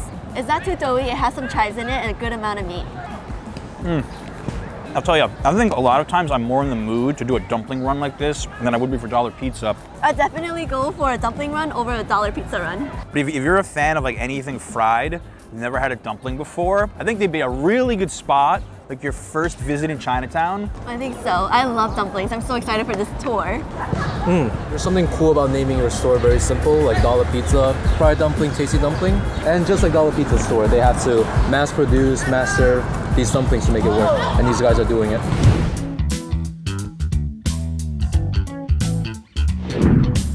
All right, Ben, we've got a wild card for this stop. Instead of your traditional dumpling, we're gonna get a shumai. Yeah, we had a stranger that took us here one time and we fell in love. Ming almost cried when she had it. It's amazing. I love this place. And these dumplings are a little different, but I'll wait for you to try it. Okay. As you can see, it's a little more of an open kitchen and a nice place to sit, a lot of sitting. So you could easily do a sit down here if you want. Oh yeah. What is this? Yes, it's a hot oil. There's a better with the sauce. I'll do another one. One more, okay, sure. How hot we talking here? Love it. This is the most visually appealing place, I'm pretty sure, of the entire video. All right, got some shumai, pork and shrimp inside, right? Heck yeah. Hot oil on top. Let's do this. Ooh. Cheers. Cheers. Wow, it's so soft and silky. Ooh, hot. What happened there for the other amateurs? Too much hot chili oil for me? Yeah, but now that you see it coming, you won't do it again. You've never had this before, don't down the whole thing. I should have been warned when Ben was like, I'm like, why is he doing that? Okay, and then it hit me. Well, wait till Ming comes on the camera, she's gonna drink the soup. Okay, much better. Get a little bit of that heat from the hot oil. I like how silky it is. Yeah. But man, this thing's got a kick. Look at how plump the shrimp is, and there's a good amount of pork in here. Oh yeah. scallion lays on top beautifully. All right, my only thing is next time less of the hot oil on top and we're good. Like just, I didn't need that second round. The second round was snuck up on me. These are pretty much the wonton. These are technically shumai, and shumais are actually a little bit exposed, but as in the name wonton garden, they're actually very similar to the famous wonton that they serve. Yeah. The wrapper is much thinner. It's square wrappers, much thinner, so it floats better in the soup that they made it. And yeah, if you ever bring your friends to Chinatown, this spot won't disappoint. No, I know I already love this. Oh, Ming just put me to shame. She's like, John, I could drink this soup for breakfast. You can't even handle it on one shumai. I'm ruined. I'm ruined. Shumais and wontons are technically dumplings, and not all dumplings are wontons and shumais. And this is why I hang out with Ben and Ming so much. They teach me a lot about Chinese food, Chinese culture, what's too hot for me. Make sure you subscribe to their channel for more adventures like this. Bing Buzz, linking in the description. Ming Deluxe Greenbow is one of my favorite spots in all of Chinatown. This place has been around for so long and hits every single time. So many people come here, visit here, and get everything on the menu. There's such a variety, but today we're gonna eat some soup dumplings. Love soup dumplings. I'm getting the xiaolongbao. Boom. Crab and pork mix, $9.95. Cash only. Everything's cash only today. Most of it, right? Is that Venmo? You can do Venmo. Oh, you could Venmo? Yeah. Cash only or Venmo. Ming, have you ever had a soup dumpling on the street before? No, I don't think so. This isn't really, would you consider this street food? Usually no, but first time for everything. All right. First thing we're gonna do is we're gonna bite a little hole on the top so that you can let the steam come out so you don't burn yourself. Now this hole, you're gonna pour some vinegar onto it. Into it, I mean. Whee! Okay? All cool down so you don't burn yourself and pop it in your mouth. And that's how you eat a soup dumpling. Ben and Ming in our video showing Chinatown's most popular eateries did go to Joe's Shanghai where they properly showed me how to eat soup dumplings. I was doing it wrong all those years. I saved it, I saved it. You want to pour the vinegar for me? Yeah. Thanks, Mom. And just down the rest of it. And drink that soup. That's the best part of the end right there. The soup at the end, oh, the vinegar. That's the missing link right there, that vinegar. I haven't been to every spot, but as far as soup dumplings are concerned, Deluxe Greenbow's always been my favorite. It's really up there. All right, John. Asian dad style. I think I missed Ming's tutorial, so. He fell asleep during Ming's tutorial. All right, show us how it's done one bite. Soup dumplings started from like a rural part of Shanghai, and it's enjoyed by all now. And you probably find really great soup dumplings in Flushing, but I think these are pretty much up there as well. One of the best things about soup dumplings is that it's super interactive, super fun to eat. And I think Deluxe Greenbow actually became a really popular spot because they're one of the few that actually open really late. So how late are we talking? Oh, 10 p.m., but it's pretty late for this area. Cheers. What the hell is that? Those are crab pork dumplings. You've literally created a sideshow here with your performance. People are stopping in the street. We're doing it for YouTube. Oh, for fun, because we enjoy it. Let me pour this in. Holy Woo! Thank you. Thank you. Welcome to the show.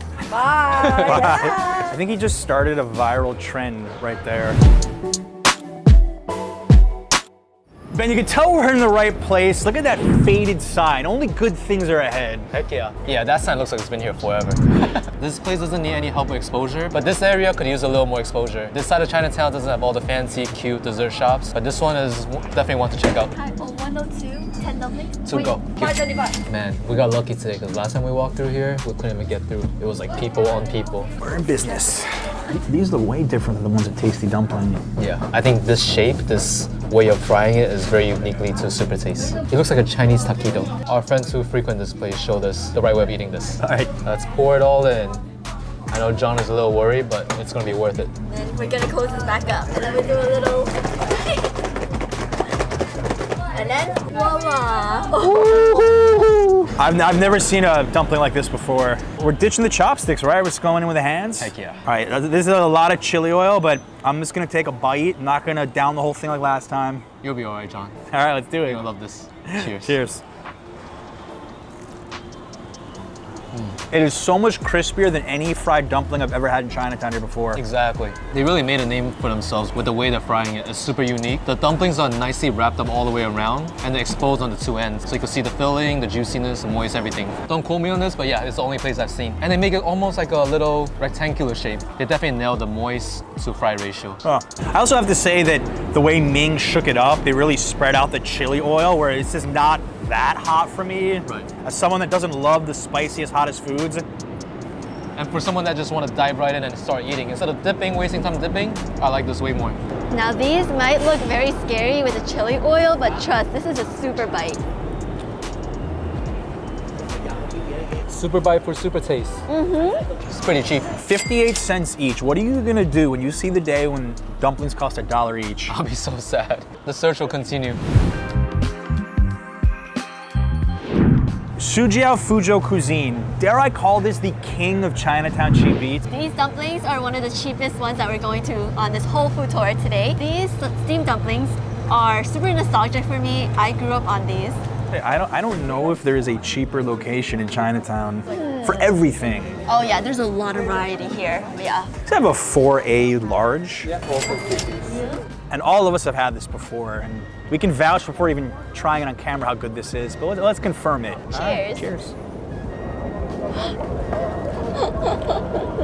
And they're always busy for a good reason, like silky smooth, a lot of chives too. I think this is the most chives we've gotten all day. It's one of those standbys right there. Always know it's gonna be quality. Silky, juicy, smooth, and if you can't handle chili oil, these are your go-tos. Actually, after having all the chili oil, I was like, where is the extra spice? I need a little more fire in my life. But yeah, it doesn't need chili oil. It's fantastic without it, with it. And the nice thing about Sujiao Fuzhou cuisine is that they are famous for their peanut noodles. Yes. Some of their other foods too. So you can eat other things there as well. They're very versatile. Yes, wide variety at that spot. If you're visiting Chinatown for the first time, a lot of Ben and Ming's picks are in my Chinatown Thatch guides. Check them out in the description below. It's dumpling time. This is all I ever wanted in life. Good food, a show with a girl. It's so good. Here. Did you know you can also buy these frozen? Yes, you can. I love frozen dumplings. All you have to do is boil it for 8 minutes when you go home. Yep. 8 minutes. And then some vinegar and soy sauce and you're good to go. Do you two agree? Best budget date idea in New York City. Dumplings, park, perfect. So good. Based on dishes from around the globe for only $5 or $6 in New York City. Sounds too good to be true. We'll show you the ins and outs of the Queens night market, which could be the city's best kept secret. We've got Greg back on the channel, resident food guide and native New Yorker. 70 food stalls here. What do we got going on? Yeah, the Queens Night Market is in Flushing Meadow Park here in Queens. It's been here since 2015, but it's expanded a lot over the years. So I've seen it grow. I've seen it become the best night market in the city, the first, and excited to eat, really hungry right now. We're gonna start with Joey Bat's Cafe. I've actually covered them on the channel before. They've got a few different locations, but there's something unique here that you can't find anywhere else. Absolutely. So they actually started off here in the night market years ago, and they become a real success story. You know, their pastel de nata, the egg tarts are really delicious, but they have something special here called bifana. It's a traditional Portuguese sandwich. It's marinated strips of pork on a house-made Portuguese roll. Delicious. This is a Portuguese roll. It's called popsicle. It's very soft, and I like to serve the bifana on it. It's really good. The joy of the night market is this bifana is $6. You are not gonna find a sandwich this big anywhere in New York for $6. Definitely not. Look how generously they pile these strips of marinated pork on here. She dipped it in the extra gravy too. Yeah. It's so saucy and juicy. It's like, I don't even want to talk about it anymore, but I gotta tell you what this is all about. All right, let's just take a bite. Yeah, let's rock. I just cleanly bit through 4 different pieces of pork. That might be a personal record. It's so juicy. You just feel that gravy in every bite. So this is marinated in a beer and wine sauce. I think I really tasted the wine on that first bite too. It's really complemented nicely by this house-made Portuguese roll. It's very light, fresh. We're gonna tap out after one spot. This thing is so big. That's the great thing about the night market. Every stall you go to, you can try something you've never tried before because they've got stalls from all over the world. Yeah, so what's cool about this is that you really can't find Portuguese food very easily in New York City. It's actually only really Joey Bat's, and he mostly is selling the egg tarts at other locations like Grand Central. This is the only spot he's selling the bifana for now. keyword for now. I can see this really taking off one day. Something we definitely need to discuss is how the night market has served as a springboard for a lot of really famous businesses to pop up. They start here, they gain a following, and then they're off to the races. Absolutely. I would say Joey Bats is probably the biggest example of that. Really started here. Now you can go to Grand Central before you hop on the Metro North. You can grab a pack of the pastel de nata, the egg tarts, which he's most famous for. I think Chelsea Market, a few other locations. He's really taken off. He's got like a mini empire based off just starting right here at Queens Night Market, which is incredible. Speaking of pastel de natas, I mean, they saw us filming and they know us, so they decided to give us 6 of these bad boys. And I had some of these when I was in Spain recently, and I know they're Portuguese. They didn't even come close to this, I'm telling you. They didn't even come close. I was missing Joey Bats in Europe. You can really just smell that cinnamon coming off this already. Ready? Never too early for dessert, even the first style. So sweet, so crumbly. Yeah, I like that it's not overly sweet. It's got the nice crunchiness, and I love the little bit of cinnamon on top. I think that's really what makes this extra special. Has a real holiday vibe to it. Yeah, that cinnamon flavor really gets that. Always consistent, always delicious, I'll say. This is tough because we've got like 68 more styles to eat at, so we better slow down. Brought my appetite, but let's see. You gotta fast all day for this. We have 2 traditional, please. Yeah. We have 2 coconut juices as well. Yeah. Thank you. Thank you. Thank you. Greg, you know what my favorite thing about this market is? It's the community vibe, because people walk by, they see what's in your hand, and they say, where did you get that? What line is it? You start conversations very easily here. You really do, yeah. Everyone's very opinionated too. And for anyone who's not had a bonito before, including myself, what exactly is this? Okay, so I've only had this one time at an Ecuadorian restaurant in Queens. So Ecuadorian food is very common here in Queens. We have a huge community, but these bolones, they're plantain balls, so it's mashed plantain. They actually add some chicharron, there's some cheese here. They top it off with their own sauce. It's like a green, I'm not sure exactly what it is. Esmeralda sauce. Esmeralda, yeah. Let's see what the Esmeralda sauce is, but it's really nice. You don't really see this on the streets very much, so it's actually pretty unique, even for a cuisine that's very popular here in Queens. So let's see what it's all about. Really soft and chewy. And Esmeralda sauce doesn't overpower it at all to me. It just kind of complements it. Definitely has like an herbal flavor. You get that crunch, a bit of smokiness from the chicharron and the bacon. And the plantains are more the green plantains, so not very sweet. I can't forget that it is very hot coconut juice, and you can even taste the little pieces of coconut. You saw them like grinding it, right? Yeah, so I'm adding grated coconut to the juice, so. I've had plantains, I guess, like Colombian spots before.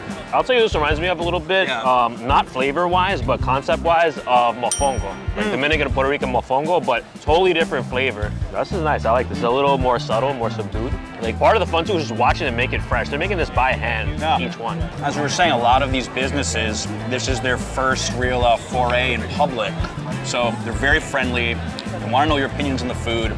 It's a really cool experience. Yeah, what's nice about it too is that when you set up here as a vendor, it's very affordable. The market is subsidized. That's why everything is capped at $5 or $6 per dish. So also in turn, the vendor fees are subsidized too. So it's, if you want to get started in the food business here, it's a nice place to get started. It's really a win-win for everybody. Yeah.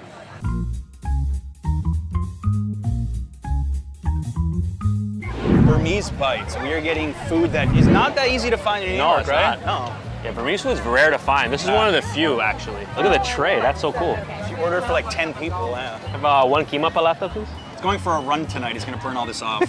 How many of these do you make a night? About 500. 500. Thank you.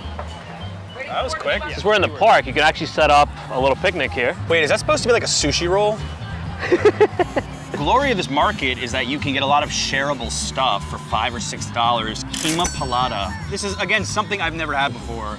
Yeah, this is from Burmese Bites. They're one of the most famous vendors here. They've been here for many years. Another one of the success stories. So it's hard to find Burmese food here in New York City. So they started here at the night market. They're still here, but they also have a stall in the Queens Center Mall, one of the busiest malls in the whole country, actually. So they're in the food court. You have your basic mall food and you have Burmese food there.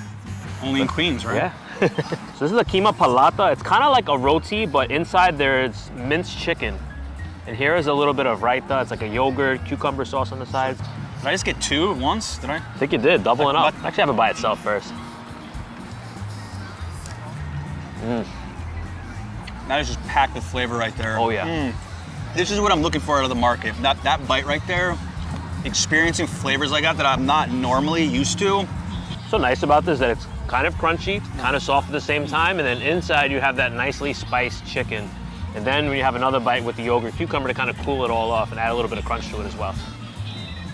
The yogurt sauce really enhances it. I could down these in one bite. Easily. I don't know about sharing them. I think I would go back for more, personally, but if you're on a little food tour here. You come for the food and you stay for like the overall experience, the vendors making it, the vibe here out in the grass, like music playing. Yeah. So this is good for a big group of friends as well. And you guys can just like split up and share food from different countries. It's a lot easier than like running around Roosevelt Ave, especially in weather like this. And we even saw a woman who brought her own big tray, like like at a restaurant. She had a tray of like 10 dishes. Sometimes you gotta lead with your nose. Our sense of scent brought us here. Oh yeah, the aroma is incredible here. Wet plates and one burrs. Thank you. Thank you so much. Thank you. The Sega wet plate and no utensils because it's Ethiopian food. Ethiopian food, traditionally eat it with your hands. So we have here the injera, that's a traditional Ethiopian bread. It's fermented, made with teff grain. It's got kind of a sourdough taste to it. Ethiopia is one of my favorite cuisines, like a real flavor bomb, flavor pack. I've had it a couple times before. It's been a while, but this, again, is something I really wanted to try at the night market. Here they give us a rolled up piece of the injera, so see, it's kind of like a spongy texture. You see all the holes there? So I like to just rip it like that. Then go with this. Try to get a little veggie in there. I'm gonna have to use it's gonna get on my fingers, but it's all right. I'll just go like this. Use the thumb to kind of shovel it down. That's a real flavor bomb. Underneath it all, like not only all the spices and that beef there, but you get that underlying tangy, sour flavor from the injera and that like spongy texture. Wonderful. And if you don't eat beef, they do have lentil as well. We'll just do the beef. I saw them slow cooking this in the corner, and I knew that it would taste amazing, but I just practically melted in my mouth. And then some of the spices are coming up at the end there. Yeah. This thing's got some kick to it, and I like it. Now I'm gonna try to make Greg proud and get beef and some veggies in one. Let's do it, John. Let's go. That was a warm up. I believe in you. I believe in you. So try to get, I don't know. Got it. All right, ready?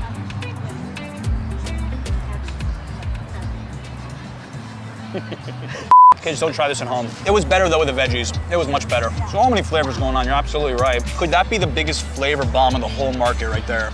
It's definitely up there. Usually when you go to an Ethiopian restaurant, you get a big platter. Usually you share with a lot of people. Here is like one of the rare opportunities you can get more of an individual, smaller portion, which is rare. You can't really get that elsewhere. If you're enjoying this street food adventure, consider booking Greg's street food tour of Queens. Many of my viewers have told me it was the highlight of their trip to New York. Link down below in the description. You won't regret spending an afternoon with this guy. Yeah, I'd love to see you. Come book my tour. Skewers. The skewers are really good. 2 of the beef and chicken skewers, 2 orders. Thanks so much. Is there anything better than meat on a stick for street food? I mean, that's the classic. You gotta do at least one at every market you go to, right? This is unique because Cambodian food is very, very hard to find in New York City. They're one of the only people selling Cambodian food in the whole city. It's pretty crazy to think, right? Greg, I don't know what's more beautiful. This chicken on a stick or that sunset right there? Why not both? That skewer in front of the sun. Equally beautiful. That's why they call it the night market. We will be here after dark. But yeah, enough talking. Let's try this.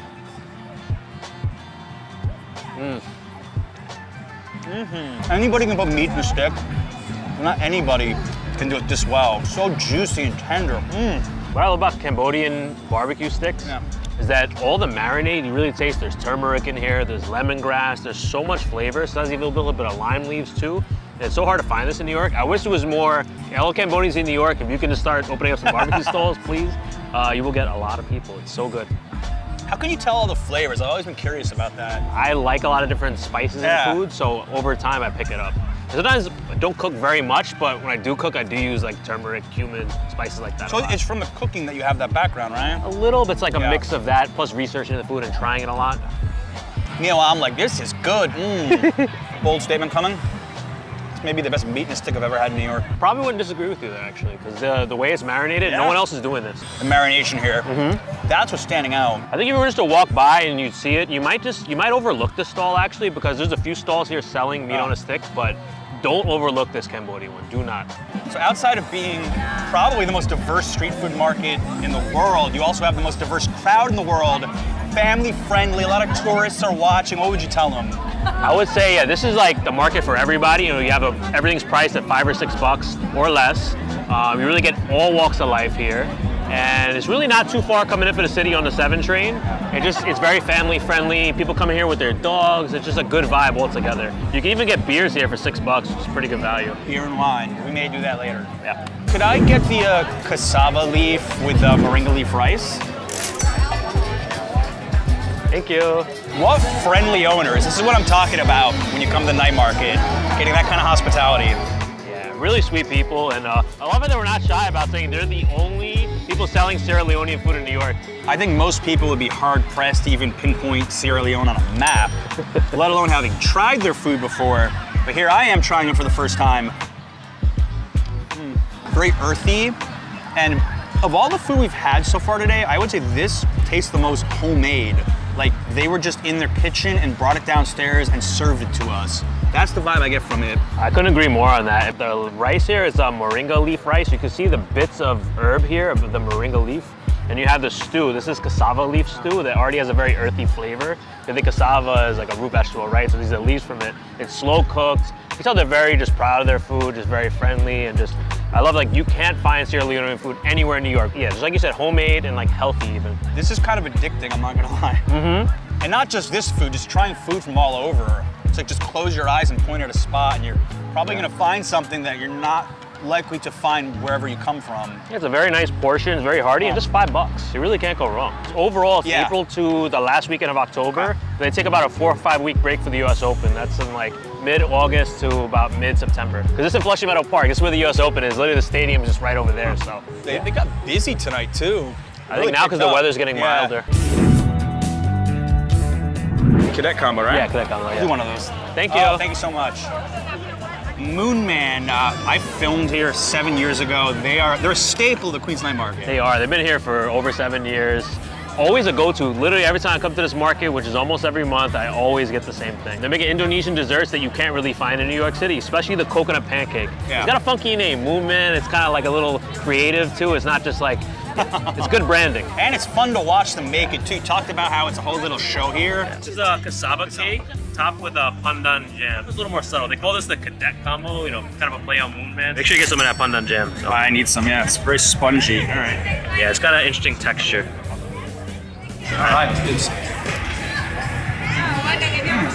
very soft, gooey almost, I would say. Yeah, gooey is a perfect way to describe it, I would say. The cassava itself is pretty earthy. Cassava is a pretty earthy flavor. We have it topped with that pandan jam. That pandan is a really interesting flavor, and I can't even describe it. It's very popular all over Southeast Asia. It's a little creamy as well. Yeah, sticky rice with ube jam. So. Oh, ube Filipino. Yeah. Yep. You know, what can't you put ube on? I'm very trendy and hot these days for good reason. But I love the texture of the sticky rice there too. It's a bit of that coconut flavor too. And actually it's topped off a little bit of salt too. It adds a little bit of saltiness, a little savoriness to pair with the sweet. Now you said we're gonna save this for the end. There's a little bit of a flavor explosion with, what's this? So this is the coconut pancake. This is their best seller, their most famous dish. This is really the showstopper. Batter, it's made with rice flour and coconut milk. So they cook it there. Then they put palm sugar on top and blowtorch it. So it's like a brulee texture. Then add on some coconut and more balsamic. It's got a little smoky flavor. It is. It's a bit of smokiness, that crunchy texture, smokiness, and it's also soft and gooey inside too. I love it. And that little extra texture from the coconut on top as well. I get these all the time. I think it's, hot take, one of the best desserts in New York City. Every time Greg says we can't find it anywhere else in the city, take a shot. You'd be very drunk by the end of this video. I think so. At this market, that's how So definitely not your traditional American flavors for dessert. Simple as that. It's not overly sweet. Even though there's like palm sugar and coconut, it's really not too sweet. None of these desserts are, which is great. That's the problem growing up in the US. Okay. So used to everything being sugar, sugar, sugar. I was saying how unique this was. We want to tell people if they've never tried this before, why should they come here? Well, I mean, these are street food that I grew up with. I started this business partly because last time I went back to Indonesia, it's hard to find this thing. Like I have to go deep into like the traditional market to find it. And well, it used to be like widely available on the street. And part of me just want this to disappear in a way. That's why I kickstarted a Queenstown Market and hopefully, share it with people in New York City. This is an endangered species we're eating. More or less. Endangered crab, more or less. I always thought Las Vegas was the buffet capital of America, but it turns out I was wrong. There's a place where you could die from overeating before trying the same thing twice. And the best part, it's driving distance from my house. So I packed my things and we picked up my co-host Action Kid. Buffets are a huge deal in the US because, well, we like to eat a lot, but they also have bad reputation, usually having no food and bad options. So today we're eating at the largest buffet in America, in Amish country of all places. Since I was a little concerned about overeating my way into an early grave, I decided we're gonna warm up our stomachs at the smallest buffet and work our way up to the largest in America, starting at Yoder's, which seats only 150 people. I couldn't believe it, but this horse and buggy just pulled into a parking space, which made me think, would this be the bumpiest Uber ride ever? This a 3 for the buffet? We arrived just in time for breakfast, and even though it's 20 times smaller than the largest buffet later in the video, it actually had plenty of space. We're sitting right next to the buffet. If I didn't say it already, this is not your standard buffet like a Golden Corral. These are called Amish buffets not just for the horse parking, but because their meals are so filling. It's impossible to leave these specific buffets hungry. The breakfast buffet is $12.49. So let's go investigate this buffet. It's not huge, but I think it's gonna be really good. To judge all 3 buffets fairly, here are the rules. There are 3 rounds. Round 1, we each get a plate of regular foods you'd expect at any buffet. Round 2, we look for food we haven't seen before, something that can only be found at Amish buffets, and our favorite thing of this round will be crowned the champ of Pennsylvania Dutch food. Round 3 is all about the dessert, because who skips dessert at a buffet? Seriously, if that's you, we can't be friends. Nothing says I love you like a Valentine's Day dinner buffet here. $31.99. For the smallest buffet, there were actually a lot of breakfast choices. Western eggs, ham, tater tots, sausage links. This is like the standard breakfast fare. Let me try this quiche. Looks like it's some corn in here. I'll get some sausage links. Uh-oh, maybe I should have told Action Kid that we have 2 even bigger buffets than this coming up. I'm sure he knows what he's doing. Not a huge buffet. We have a lot more coming up. This is just the appetizer. Action Kid, my first thought is $12.49. Like how? I'm sorry to interrupt y'all's meal. Oh no, this is bad. If we get shut down now, I'm pretty sure the video is cooked. Or are y'all gonna want anything from me? Because I'm done in 5 minutes. Ah, okay. He just wanted to tell us the grill was closing soon. Nice guy. False alarm. What customer service is that? I thought he was gonna tell us that we can't film. So my question for you is $12.49. Like, what kind of quality are we gonna get for this? Because that price scares me. That is like one of those like cheap Vegas buffet prices where you're wondering like, what is in this food? Because you mentioned that, I'm thinking of like $1 New York pizza, and those slices suck. For $12.49 from what I saw, looks pretty decent. It looks good. It's passing the eye test. Let's see how it tastes. So we got just the basics here. I got a pancake, French toast, bacon, Western eggs, tater tots. You do realize we're going to 3 buffets today, right? I don't know how I'm gonna manage, man. Let's dig in. Tater tots are crunchy. Western egg has some pretty nice flavor too. And it's not like super runny or dry or anything weird that you would expect from some mass-produced eggs. I just had the regular eggs. I can feel they're really from the country. I mean, we passed dozens of farms driving here. I think farm to table is a bit of an understatement in this part of Pennsylvania. I'm not surprised at all how much I like these eggs. Pancake's not bad either. Not amazing. What'd you just get? The bacon. It is really good bacon. I'm not someone that's normally a bacon fan at all. I even noticed the difference here. It's just impressing me a lot. I got 2 other pork products here. We got ham and sausage link too. You went through the whole farm here. You left no pig untouched. I feel bad for the pigs now, but even the ham is good. And now the sausage. And you gotta tell me of the 3, which do you like better, bacon, the ham, or the sausage? Sausage. I wasn't expecting to want to finish plate 1 here. So we have a lot of plates to go, but I might just do it, which is scary considering how much food we're attempting to eat today. I think you can do it, John. This could be the best breakfast buffet I've ever had. Fresh, good food. I'm impressed. And we haven't even gotten to plate 2, which is going to be a little bit different. Now we need to find some local food we'd never heard of. Scrapple, corn mush. We almost forgot got the stewed crackers. It looks like drool from Oliver Twist. Chocolate chip baked oatmeal. I never heard of baked oatmeal in my life. Oatmeal just got very sexy. Part of traveling is discovering new foods. This is the local food. Plate 2, all food we've never heard of before, Pennsylvania Dutch food. We're gonna start with scrapple, and we're gonna play a little game here. So we're gonna take a bite, and we're gonna try to guess some of the ingredients, and then we're gonna look it up. Is Scrapple the dog from Scooby-Doo? Where did you come up with that? This is clearly some kind of meat. It smells a little bit like sausage, actually. I don't know, it smells grainy. Okay, let's take a bite.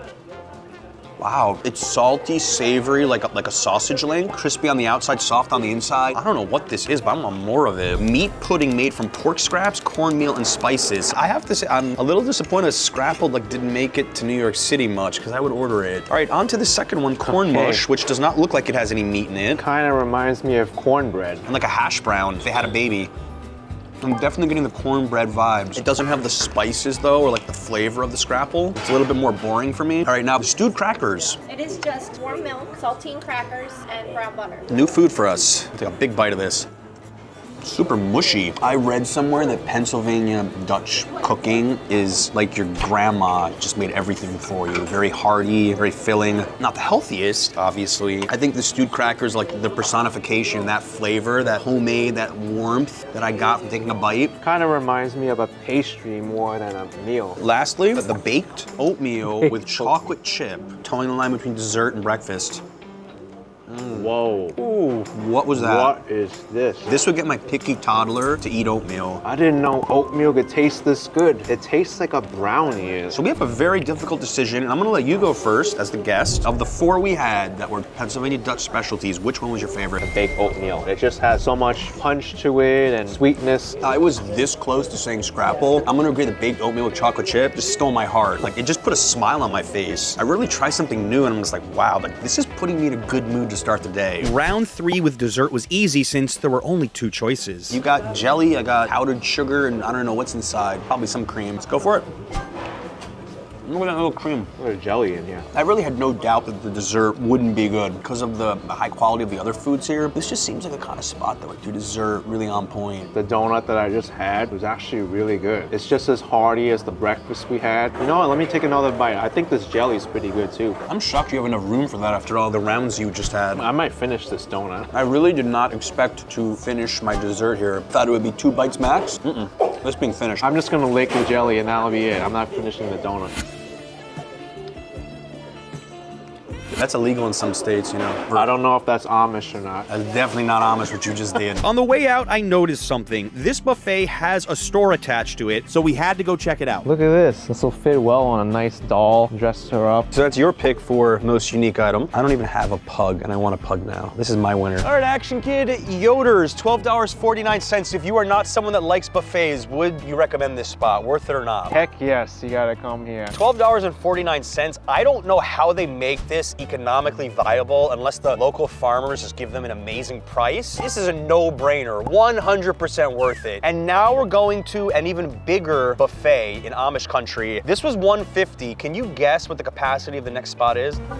200? On the way to the next largest Amish buffet, we passed what felt like more horse-drawn buggies than people. I'd love to ride in one of those. This is Miller's Smorgasbord, the oldest buffet in Amish country, Pennsylvania. It holds 400 people and has a really old car and gas pump in the entrance. It was originally a gas station restaurant. This is criminal. They have the dessert as the first thing you see. We were ready to start our first plate when something happened that shocked me. A local woman, noticing we were out of towners, what gave that away, wanted to welcome us and handed me a coupon for 50% off the entire bill. Maybe I'd spent too much time in New York and just forgot about random acts of kindness. I've never seen anything like that before in my life. Apparently, they've been selling chicken and waffles since the 1920s when this place was just a gas station. This chicken and waffles is a little different because it's chopped up already into the sauce. It's like more of a pot pie. This is a different style than I'm used to. And I still want to get some fried chicken anyway on the side. I think that's the first super healthy thing I've gotten all day. Some Chef's Blend veggies. You must not be from Pennsylvania Dutch country. Well, we're not. The more you can get fat in you, the We need to catch up and we need to eat. John, you gotta get some gravy, man. Well, if you insist, I will do some turkey gravy. Impressive salad bar, actually. Look at that. We're probably staying far away from here, but you have lots of healthy options. The buffet made the last one feel like it was made for ants. It felt like a fancy wedding, a meat slicing station. I'm in. If they have all of this here, imagine what the buffet that's 5 times larger than this will have. This first plate's getting pretty heavy already. We need some sauce for this, though. Like, what sauce would you put on this? I decided to get this thing called cider sauce. I don't think this will disappoint. And Action Kid decided to try something that neither of us could pronounce. Juice, maybe? Juice. I think it's French. It sounds French. Probably French. You have to be very strategic at these buffets, especially when you're going to 3 in one day. I may have met my match, though, here. At Miller's Farm to Table could be a literal thing because across the street, I see a huge farm. The backyard is the farm. They realize that most people will do more than 1 round, so you have 2 sets of forks. Smart. All right, round 1. I would like to start with chicken and waffles. I think that's what they're known for, right? The perfect brunch food. All right, look at that. Can we have some of the chicken, gravy? Whoa. I told you when I saw it that it strikes me as like more of a pot pie style, the way they have the chicken and the gravy on top, but a little different than what I'm used to like in like Harlem, getting chicken and waffles to not look like this. But it's cool seeing different styles of the same dish just a few hours away. It kind of tastes a little bit like a Italian pastry. It's their go-to. I got the fried chicken, which isn't probably the first thing I would gravitate towards at a buffet typically. Crispy, not as like overly seasoned as some of the fried chicken I've gotten recently in the city. It has more of like Caribbean flair to it. It's good. And I got the chicken pot pie. Kind of looks like a ravioli, to be honest. I think you should have ordered the chicken pot pie. You think that would have been the better play? I would have liked it more too. I got the roast beef with the cider gravy, I think, which I've never had before. And I got the ham with the au juice sauce. Oh, we're from New York. New York City. This lady that gave us the coupon. I feel like we're part of the community already. I know. Let's try our carvings. I normally wouldn't say this, but the cider gravy was the first thing I noticed. It feels like a Christmas dinner, but Pennsylvania Dutch style. Giving me good vibes. I can say the same thing about mine. Very hearty. There's kind of like an earthy flavor to it. Like kind of more like a smoked flavor. I think we're just noticing the meat quality in general. We noticed it at breakfast with the bacon. You had the ham. You had the sausage links as well. Both had the scrapple. Meat quality is impressive out in these parts. No shock, of course. Surrounded by farms. I'm impressed at the food quality in general. Like I could have ordered a lot of these as separate plates and I wouldn't have complained. The fact that they're sitting at a buffet table, I don't know if I'm just an average American, but I hear buffet, I think low quality. No low quality here, John. Now the dish I'm least excited about, the chef's veggies. Just how good can you make veggies? How good can you make veggies? They're really good. I actually took a few bites of the grilled veggies and these really, really caught my attention. Really? Just the flavors.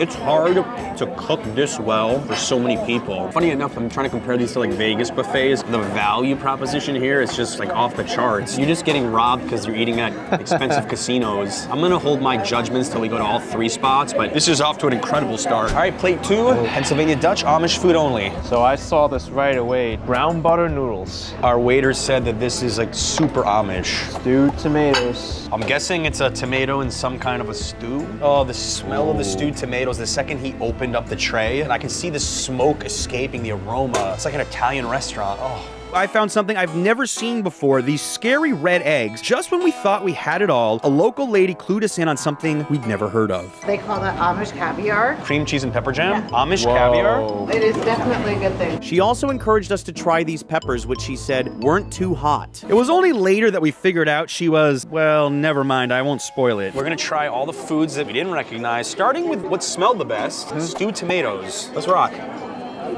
The tomato is so rich in flavor. That was unexpected. It is so sweet. It just hits you in a way that's like... This would be interesting as a pizza sauce. Think about it. You're having a moment there. Whoa. I like it. You found a new religion. We're just so accustomed to our fruits and vegetables not tasting like this that this is a huge deal for us. And maybe not a big deal for people that actually live out here. We have the red beet eggs. They're hard-boiled. It's got a pickled taste to it. Very fresh egg yolk too. Where has this Pennsylvania Dutch food been my entire life? You know what this reminds me of too? In China, they have something called tea eggs where they soak the egg in tea and it absorbs all the tea flavor. This is similar to this. I want to try this Amish caviar. I didn't know cream cheese was supposed to taste like that. So good. Well, that jam adds a little something to it. We walked by this and we thought this was super spicy and hot, and the lady told us no. It's actually sweet. It's called pepperoncini. It's a little hot, a little mild, but it's hot. Oh, I think you took a way bigger bite than me. She tricked us. Oh, it's pickled. Well, I know which one is not winning his vote to cool this guy off. I know. Brown butter noodles. Our waitress said as Amish as it gets. Brown butter noodle. It's okay. I think you could use some sauce. Kind of feels on the plain side to me, but I think this will be good as like a topping to something else. Yeah. The stewed tomatoes, I'm just putting it there. Compared to everything else we've had, it's actually plain. All right, so what was your favorite Pennsylvania Dutch item here? The stewed tomatoes, for sure. I'm gonna actually disagree. I'm gonna go with the Amish caviar. That was the best cream cheese I've ever had in my entire life. Combined with a pepper jam. I've just had really good tomatoes before. Maybe I'm biased, but I've never had cream cheese that tasted like that. That's my pick here. The desserts here were insane, but I was on a mission. I needed to find something to revive Action Kid from his spicy coma. Thankfully, this employee had some great info on the desserts here for our round 3. Can I get a shoe fly? Oh, wow. Oh, that looks good. Bring out a brand new pie. I've never had this before. What's in it? You'll like it. Molasses and brown sugar. Molasses, brown sugar, okay. It's a Lancaster County Amish Mennonite recipe. Is this also from Lancaster, the chocolate pecan? Oh yes, we make them next door at our bakery. This is a really, really impressive dessert spread. Shoe fly pie and chocolate pecan pie. I got my scoop of ice cream next to the chocolate pecan pie. You got yours next to the shoe fly. What the heck is shoe fly? It sounds like a bug. Well, I heard that this pie is so good that you gotta shoo the flies away after you take a bite. I did a little tiny bit of homework here. Let's dig in. Shoe fly. Oh. This will pair perfectly with a coffee. A little bit of molasses, you see? It is a little bit dry, so that's why that ice cream is a good fit. Ice cream is local as well. I don't know anything that isn't locally sourced here. The ice cream, like all the dairy products we've had. Oh. I'm a chocoholic. I've been eyeballing this chocolate pecan pie. Got my ice cream ready.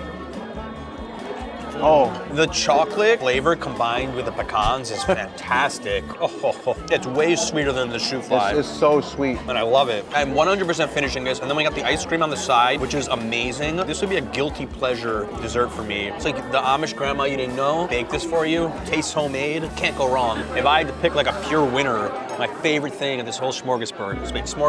Smorgasbord, yeah. Honestly, the dessert has impressed me as much, if not more, than any of the food we've had so far today here. But we just got the check because that lady gave us a 50% off coupon. Didn't even know us. It comes out to approximately $20 a person for all that food. That lady saved us about $45. Wait, another store? How could we resist? I love Intercourse, Pennsylvania, that is. Because that's the next town over. $29, worth it or not? Definitely worth it. I mean, the amount of variety you have in there, the desserts are alone worth the price of that. Yeah, if you're not someone that does buffets very often, I think this is the most expensive one in the area. 100% worth it, as you said, for the dessert alone. And everything else was fantastic too. We're on cloud 9 right now with one more spot to go. I've got a sugar high. It's gonna last me until the next place. Kind of want to sleep, to be honest with you. I knew we were about to be at our last stop, but I still couldn't find a way to get a buggy ride. At this point, I needed to ride one of these, and I thought I'd never get the chance until I noticed this sign just off the road. This had to be destiny. Dream come true. I threw my money at the man. Okay, I didn't actually throw it, that's rude, but I did pay and now fulfilled my today's dream of riding on a horse-drawn buggy.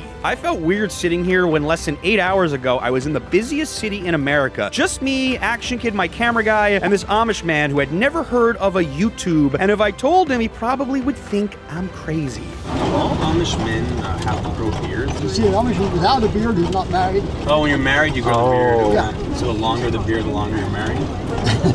In some cases, yeah. My favorite part of the ride was passing a one-room school, and I saw a little Amish boy outside sweeping and realized how far apart our worlds really were. I would never be able to sweep outside in NYC. The garbage would pile up too fast. That was unique. That was so fun. We accomplished so many things on our journey here, but we finally made it to the largest buffet in America, Shady Maple Smorgasbord. There was no way I was going to conquer the largest buffet in America with heartburn. So we took a quick detour to the attached supermarket in the parking lot. This place was so much bigger than I realized. If Texas was a grocery store, this would be Texas. This place reminded me of a Walmart, but not run by billionaires. Unlike this one.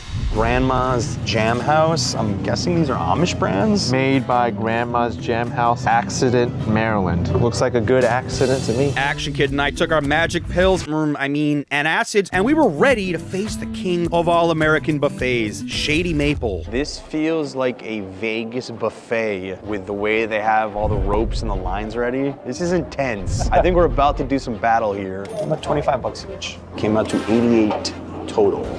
Have you been here before? First time. There's so many tables here that we have to remember our number when we leave, because I think I would actually get lost here. 23. This is fascinating. No tipping. They just have a 12% service charge when you pay. In the day and age where everyone's always asking for a tip and encouraging you to tip, I kind of like this. This place is 100,000 square feet and seats 2,000. An entire town could fit into here, or the field at Yankee Stadium. What have we just gotten ourselves into? This is how America does it. I'm proud to be American right now. Did I forget to mention something? It was prime rib night. Definitely getting some of that. Thank you. You're welcome. Look at that. Probably the last thing you would want maybe would be pizza here, but this is the first thing I've seen that I'm actually not interested in. Nah, I didn't come in for pizza. New York strip steak, smoked beef brisket, steak burgers, hot dogs. I feel like we missed all the good stuff. I'm committed to my prime rib right now. Barbecue beans with bacon, mac and cheese, baked yams with cinnamon. I'm talking my language. I got some beans, peas, and stewed tomatoes. Hi, can I get half a strip steak? Oh, that's good. Thank you. Let's find drinks now. Oh my fucking God, an entire section dedicated to Slurpees. I don't think I want to go home anymore. I may move here. Ooh, sweet apple cider. I think I'm gonna go with that actually. And they call 7-Eleven the Big Gulp. Not sure we're gonna make it through plate one, but here goes. This would be like $100 easily in a New York City restaurant. Tonight's prime rib night, so let's try some prime rib. That's been the theme of this video, is exceeding expectations. And that prime rib exceeded my expectation for a buffet prime rib. It was really soft, juicy. I agree with you, John. This prime rib blows it out of the park, really. I want to try the New York strip now. That's a little tougher. Can you get a decent steak at a buffet? My prediction is no. That's not bad. Top quality, man. They must get this meat fresh off the farm. I'm not as impressed with the steak as I was with the prime rib. It's just a little dry for me. We have the baked beans with bacon. Oh. Whoa, oof. That barbecue flavor and the little bacon bits in there, that's a hit. The Pennsylvania Dutch cuisine, they hit it out of the park with the hearty Thanksgiving, Christmas-style foods. They live simply, but they cook amazingly. I know you didn't get the mac and cheese, but oh, this is hitting. Oh, the peas are fabulous. The quality's held up between Yoder's to Miller's to here. I thought we'd get some kind of a drop-off, but these candied yams, try this one for me. Take it off my plate, go ahead. I mean, judging by the way it slid off my fork, I know it's This good. is Thanksgiving in one bite. Oh, just because you're the largest in the country, I think they could really slack on the quality, but they're not. No. So far, the prime rib has been the best protein I've had of the day. Stewed tomatoes are excellent too, but Miller's did a better job with it. Oh. You're gonna go up for another prime rib, John? No. It's the only thing he's eating right now. I'm addicted to this. If you're impressed how much I ate today and you want to help support the channel, our goal this year is for 1 million subscribers. I know many of you watching have not yet hit the subscribe button. Please do so right now if you want us to get our message out and entertain to 1 million subscribers. Thank you so much. How do they make money off this place? I really want to know. I'm actually enjoying this very much. Back to my rib. I don't have time to talk right now. Cut to the next plate. We looked around forever, but decided there wasn't anything we hadn't already tried at the other buffets, so we skipped round 2 and went straight for dessert. Pumpkin whoopie pies. I can't even look at food anymore. I'm ready to tap out. That prime rib took everything out of me. I couldn't believe Action Kid could still stand. Now he's getting even more food. Does he have 3 stomachs? I mean, surely he knows what he's doing, right? I guess not, because it didn't end well for him the next day. It's the 12th round. I barely have any legs left. I barely have any room in my stomach left. But the whoopie pumpkin pie, this is actually something that is known in Lancaster County, Pennsylvania Dutch Amish dessert. It's satisfying. Surprisingly good. The pumpkin flavor isn't overpowering, which I'm fine with, and the whipped cream, excellent. It all combines to make a very satisfying dessert. That's the key word for every meal has been satisfying. You just enjoy the bite, like you savor it. Oof, homemade taste. Even though it's not homemade, it's made for you and 1,197 of your friends. Now, if you're a bit of a masochist, you're willing to go a little further for dessert. Apple pie. With ice cream on top. With ice cream. Oh. Oh man, this apple pie just crumbles in your mouth, man. It's so fresh, you don't need the ice cream. Well, I'm surprised I'm actually gonna finish this. I thought I was done. I thought I was tapped out on the whoopie pumpkin pie. That's it. Amish country knows how to do dessert. That is a given. This place is probably worth its own video. The fact that we did 3 in one day could be a YouTube record because we started at about 9:30 and it's what, 5:45 now? We went to 3 different buffets. I don't recommend doing that. Pick just one. And finally, there was one lingering question. Which buffet was the best? All right, worth it or not? And then what was your favorite buffet of the day? Completely worth it. For 25 bucks, man, 1 or 2 pieces of steak, prime rib, totally worth it. Miller's was my favorite, actually. I felt that it was like the most homey, and it wasn't really so much like a touristy vibe. People were so nice there. I agree, worth it for obvious reasons, and Miller's just felt a little bit more local to me. Here, you get the tourist vibe. There, the staff are super friendly. Also because it's smaller, 400 feels manageable. This is just insanity. I would come like once in my life, but I think if I was a local, I'd go to Miller's, and if I returned, I would just go to Miller's.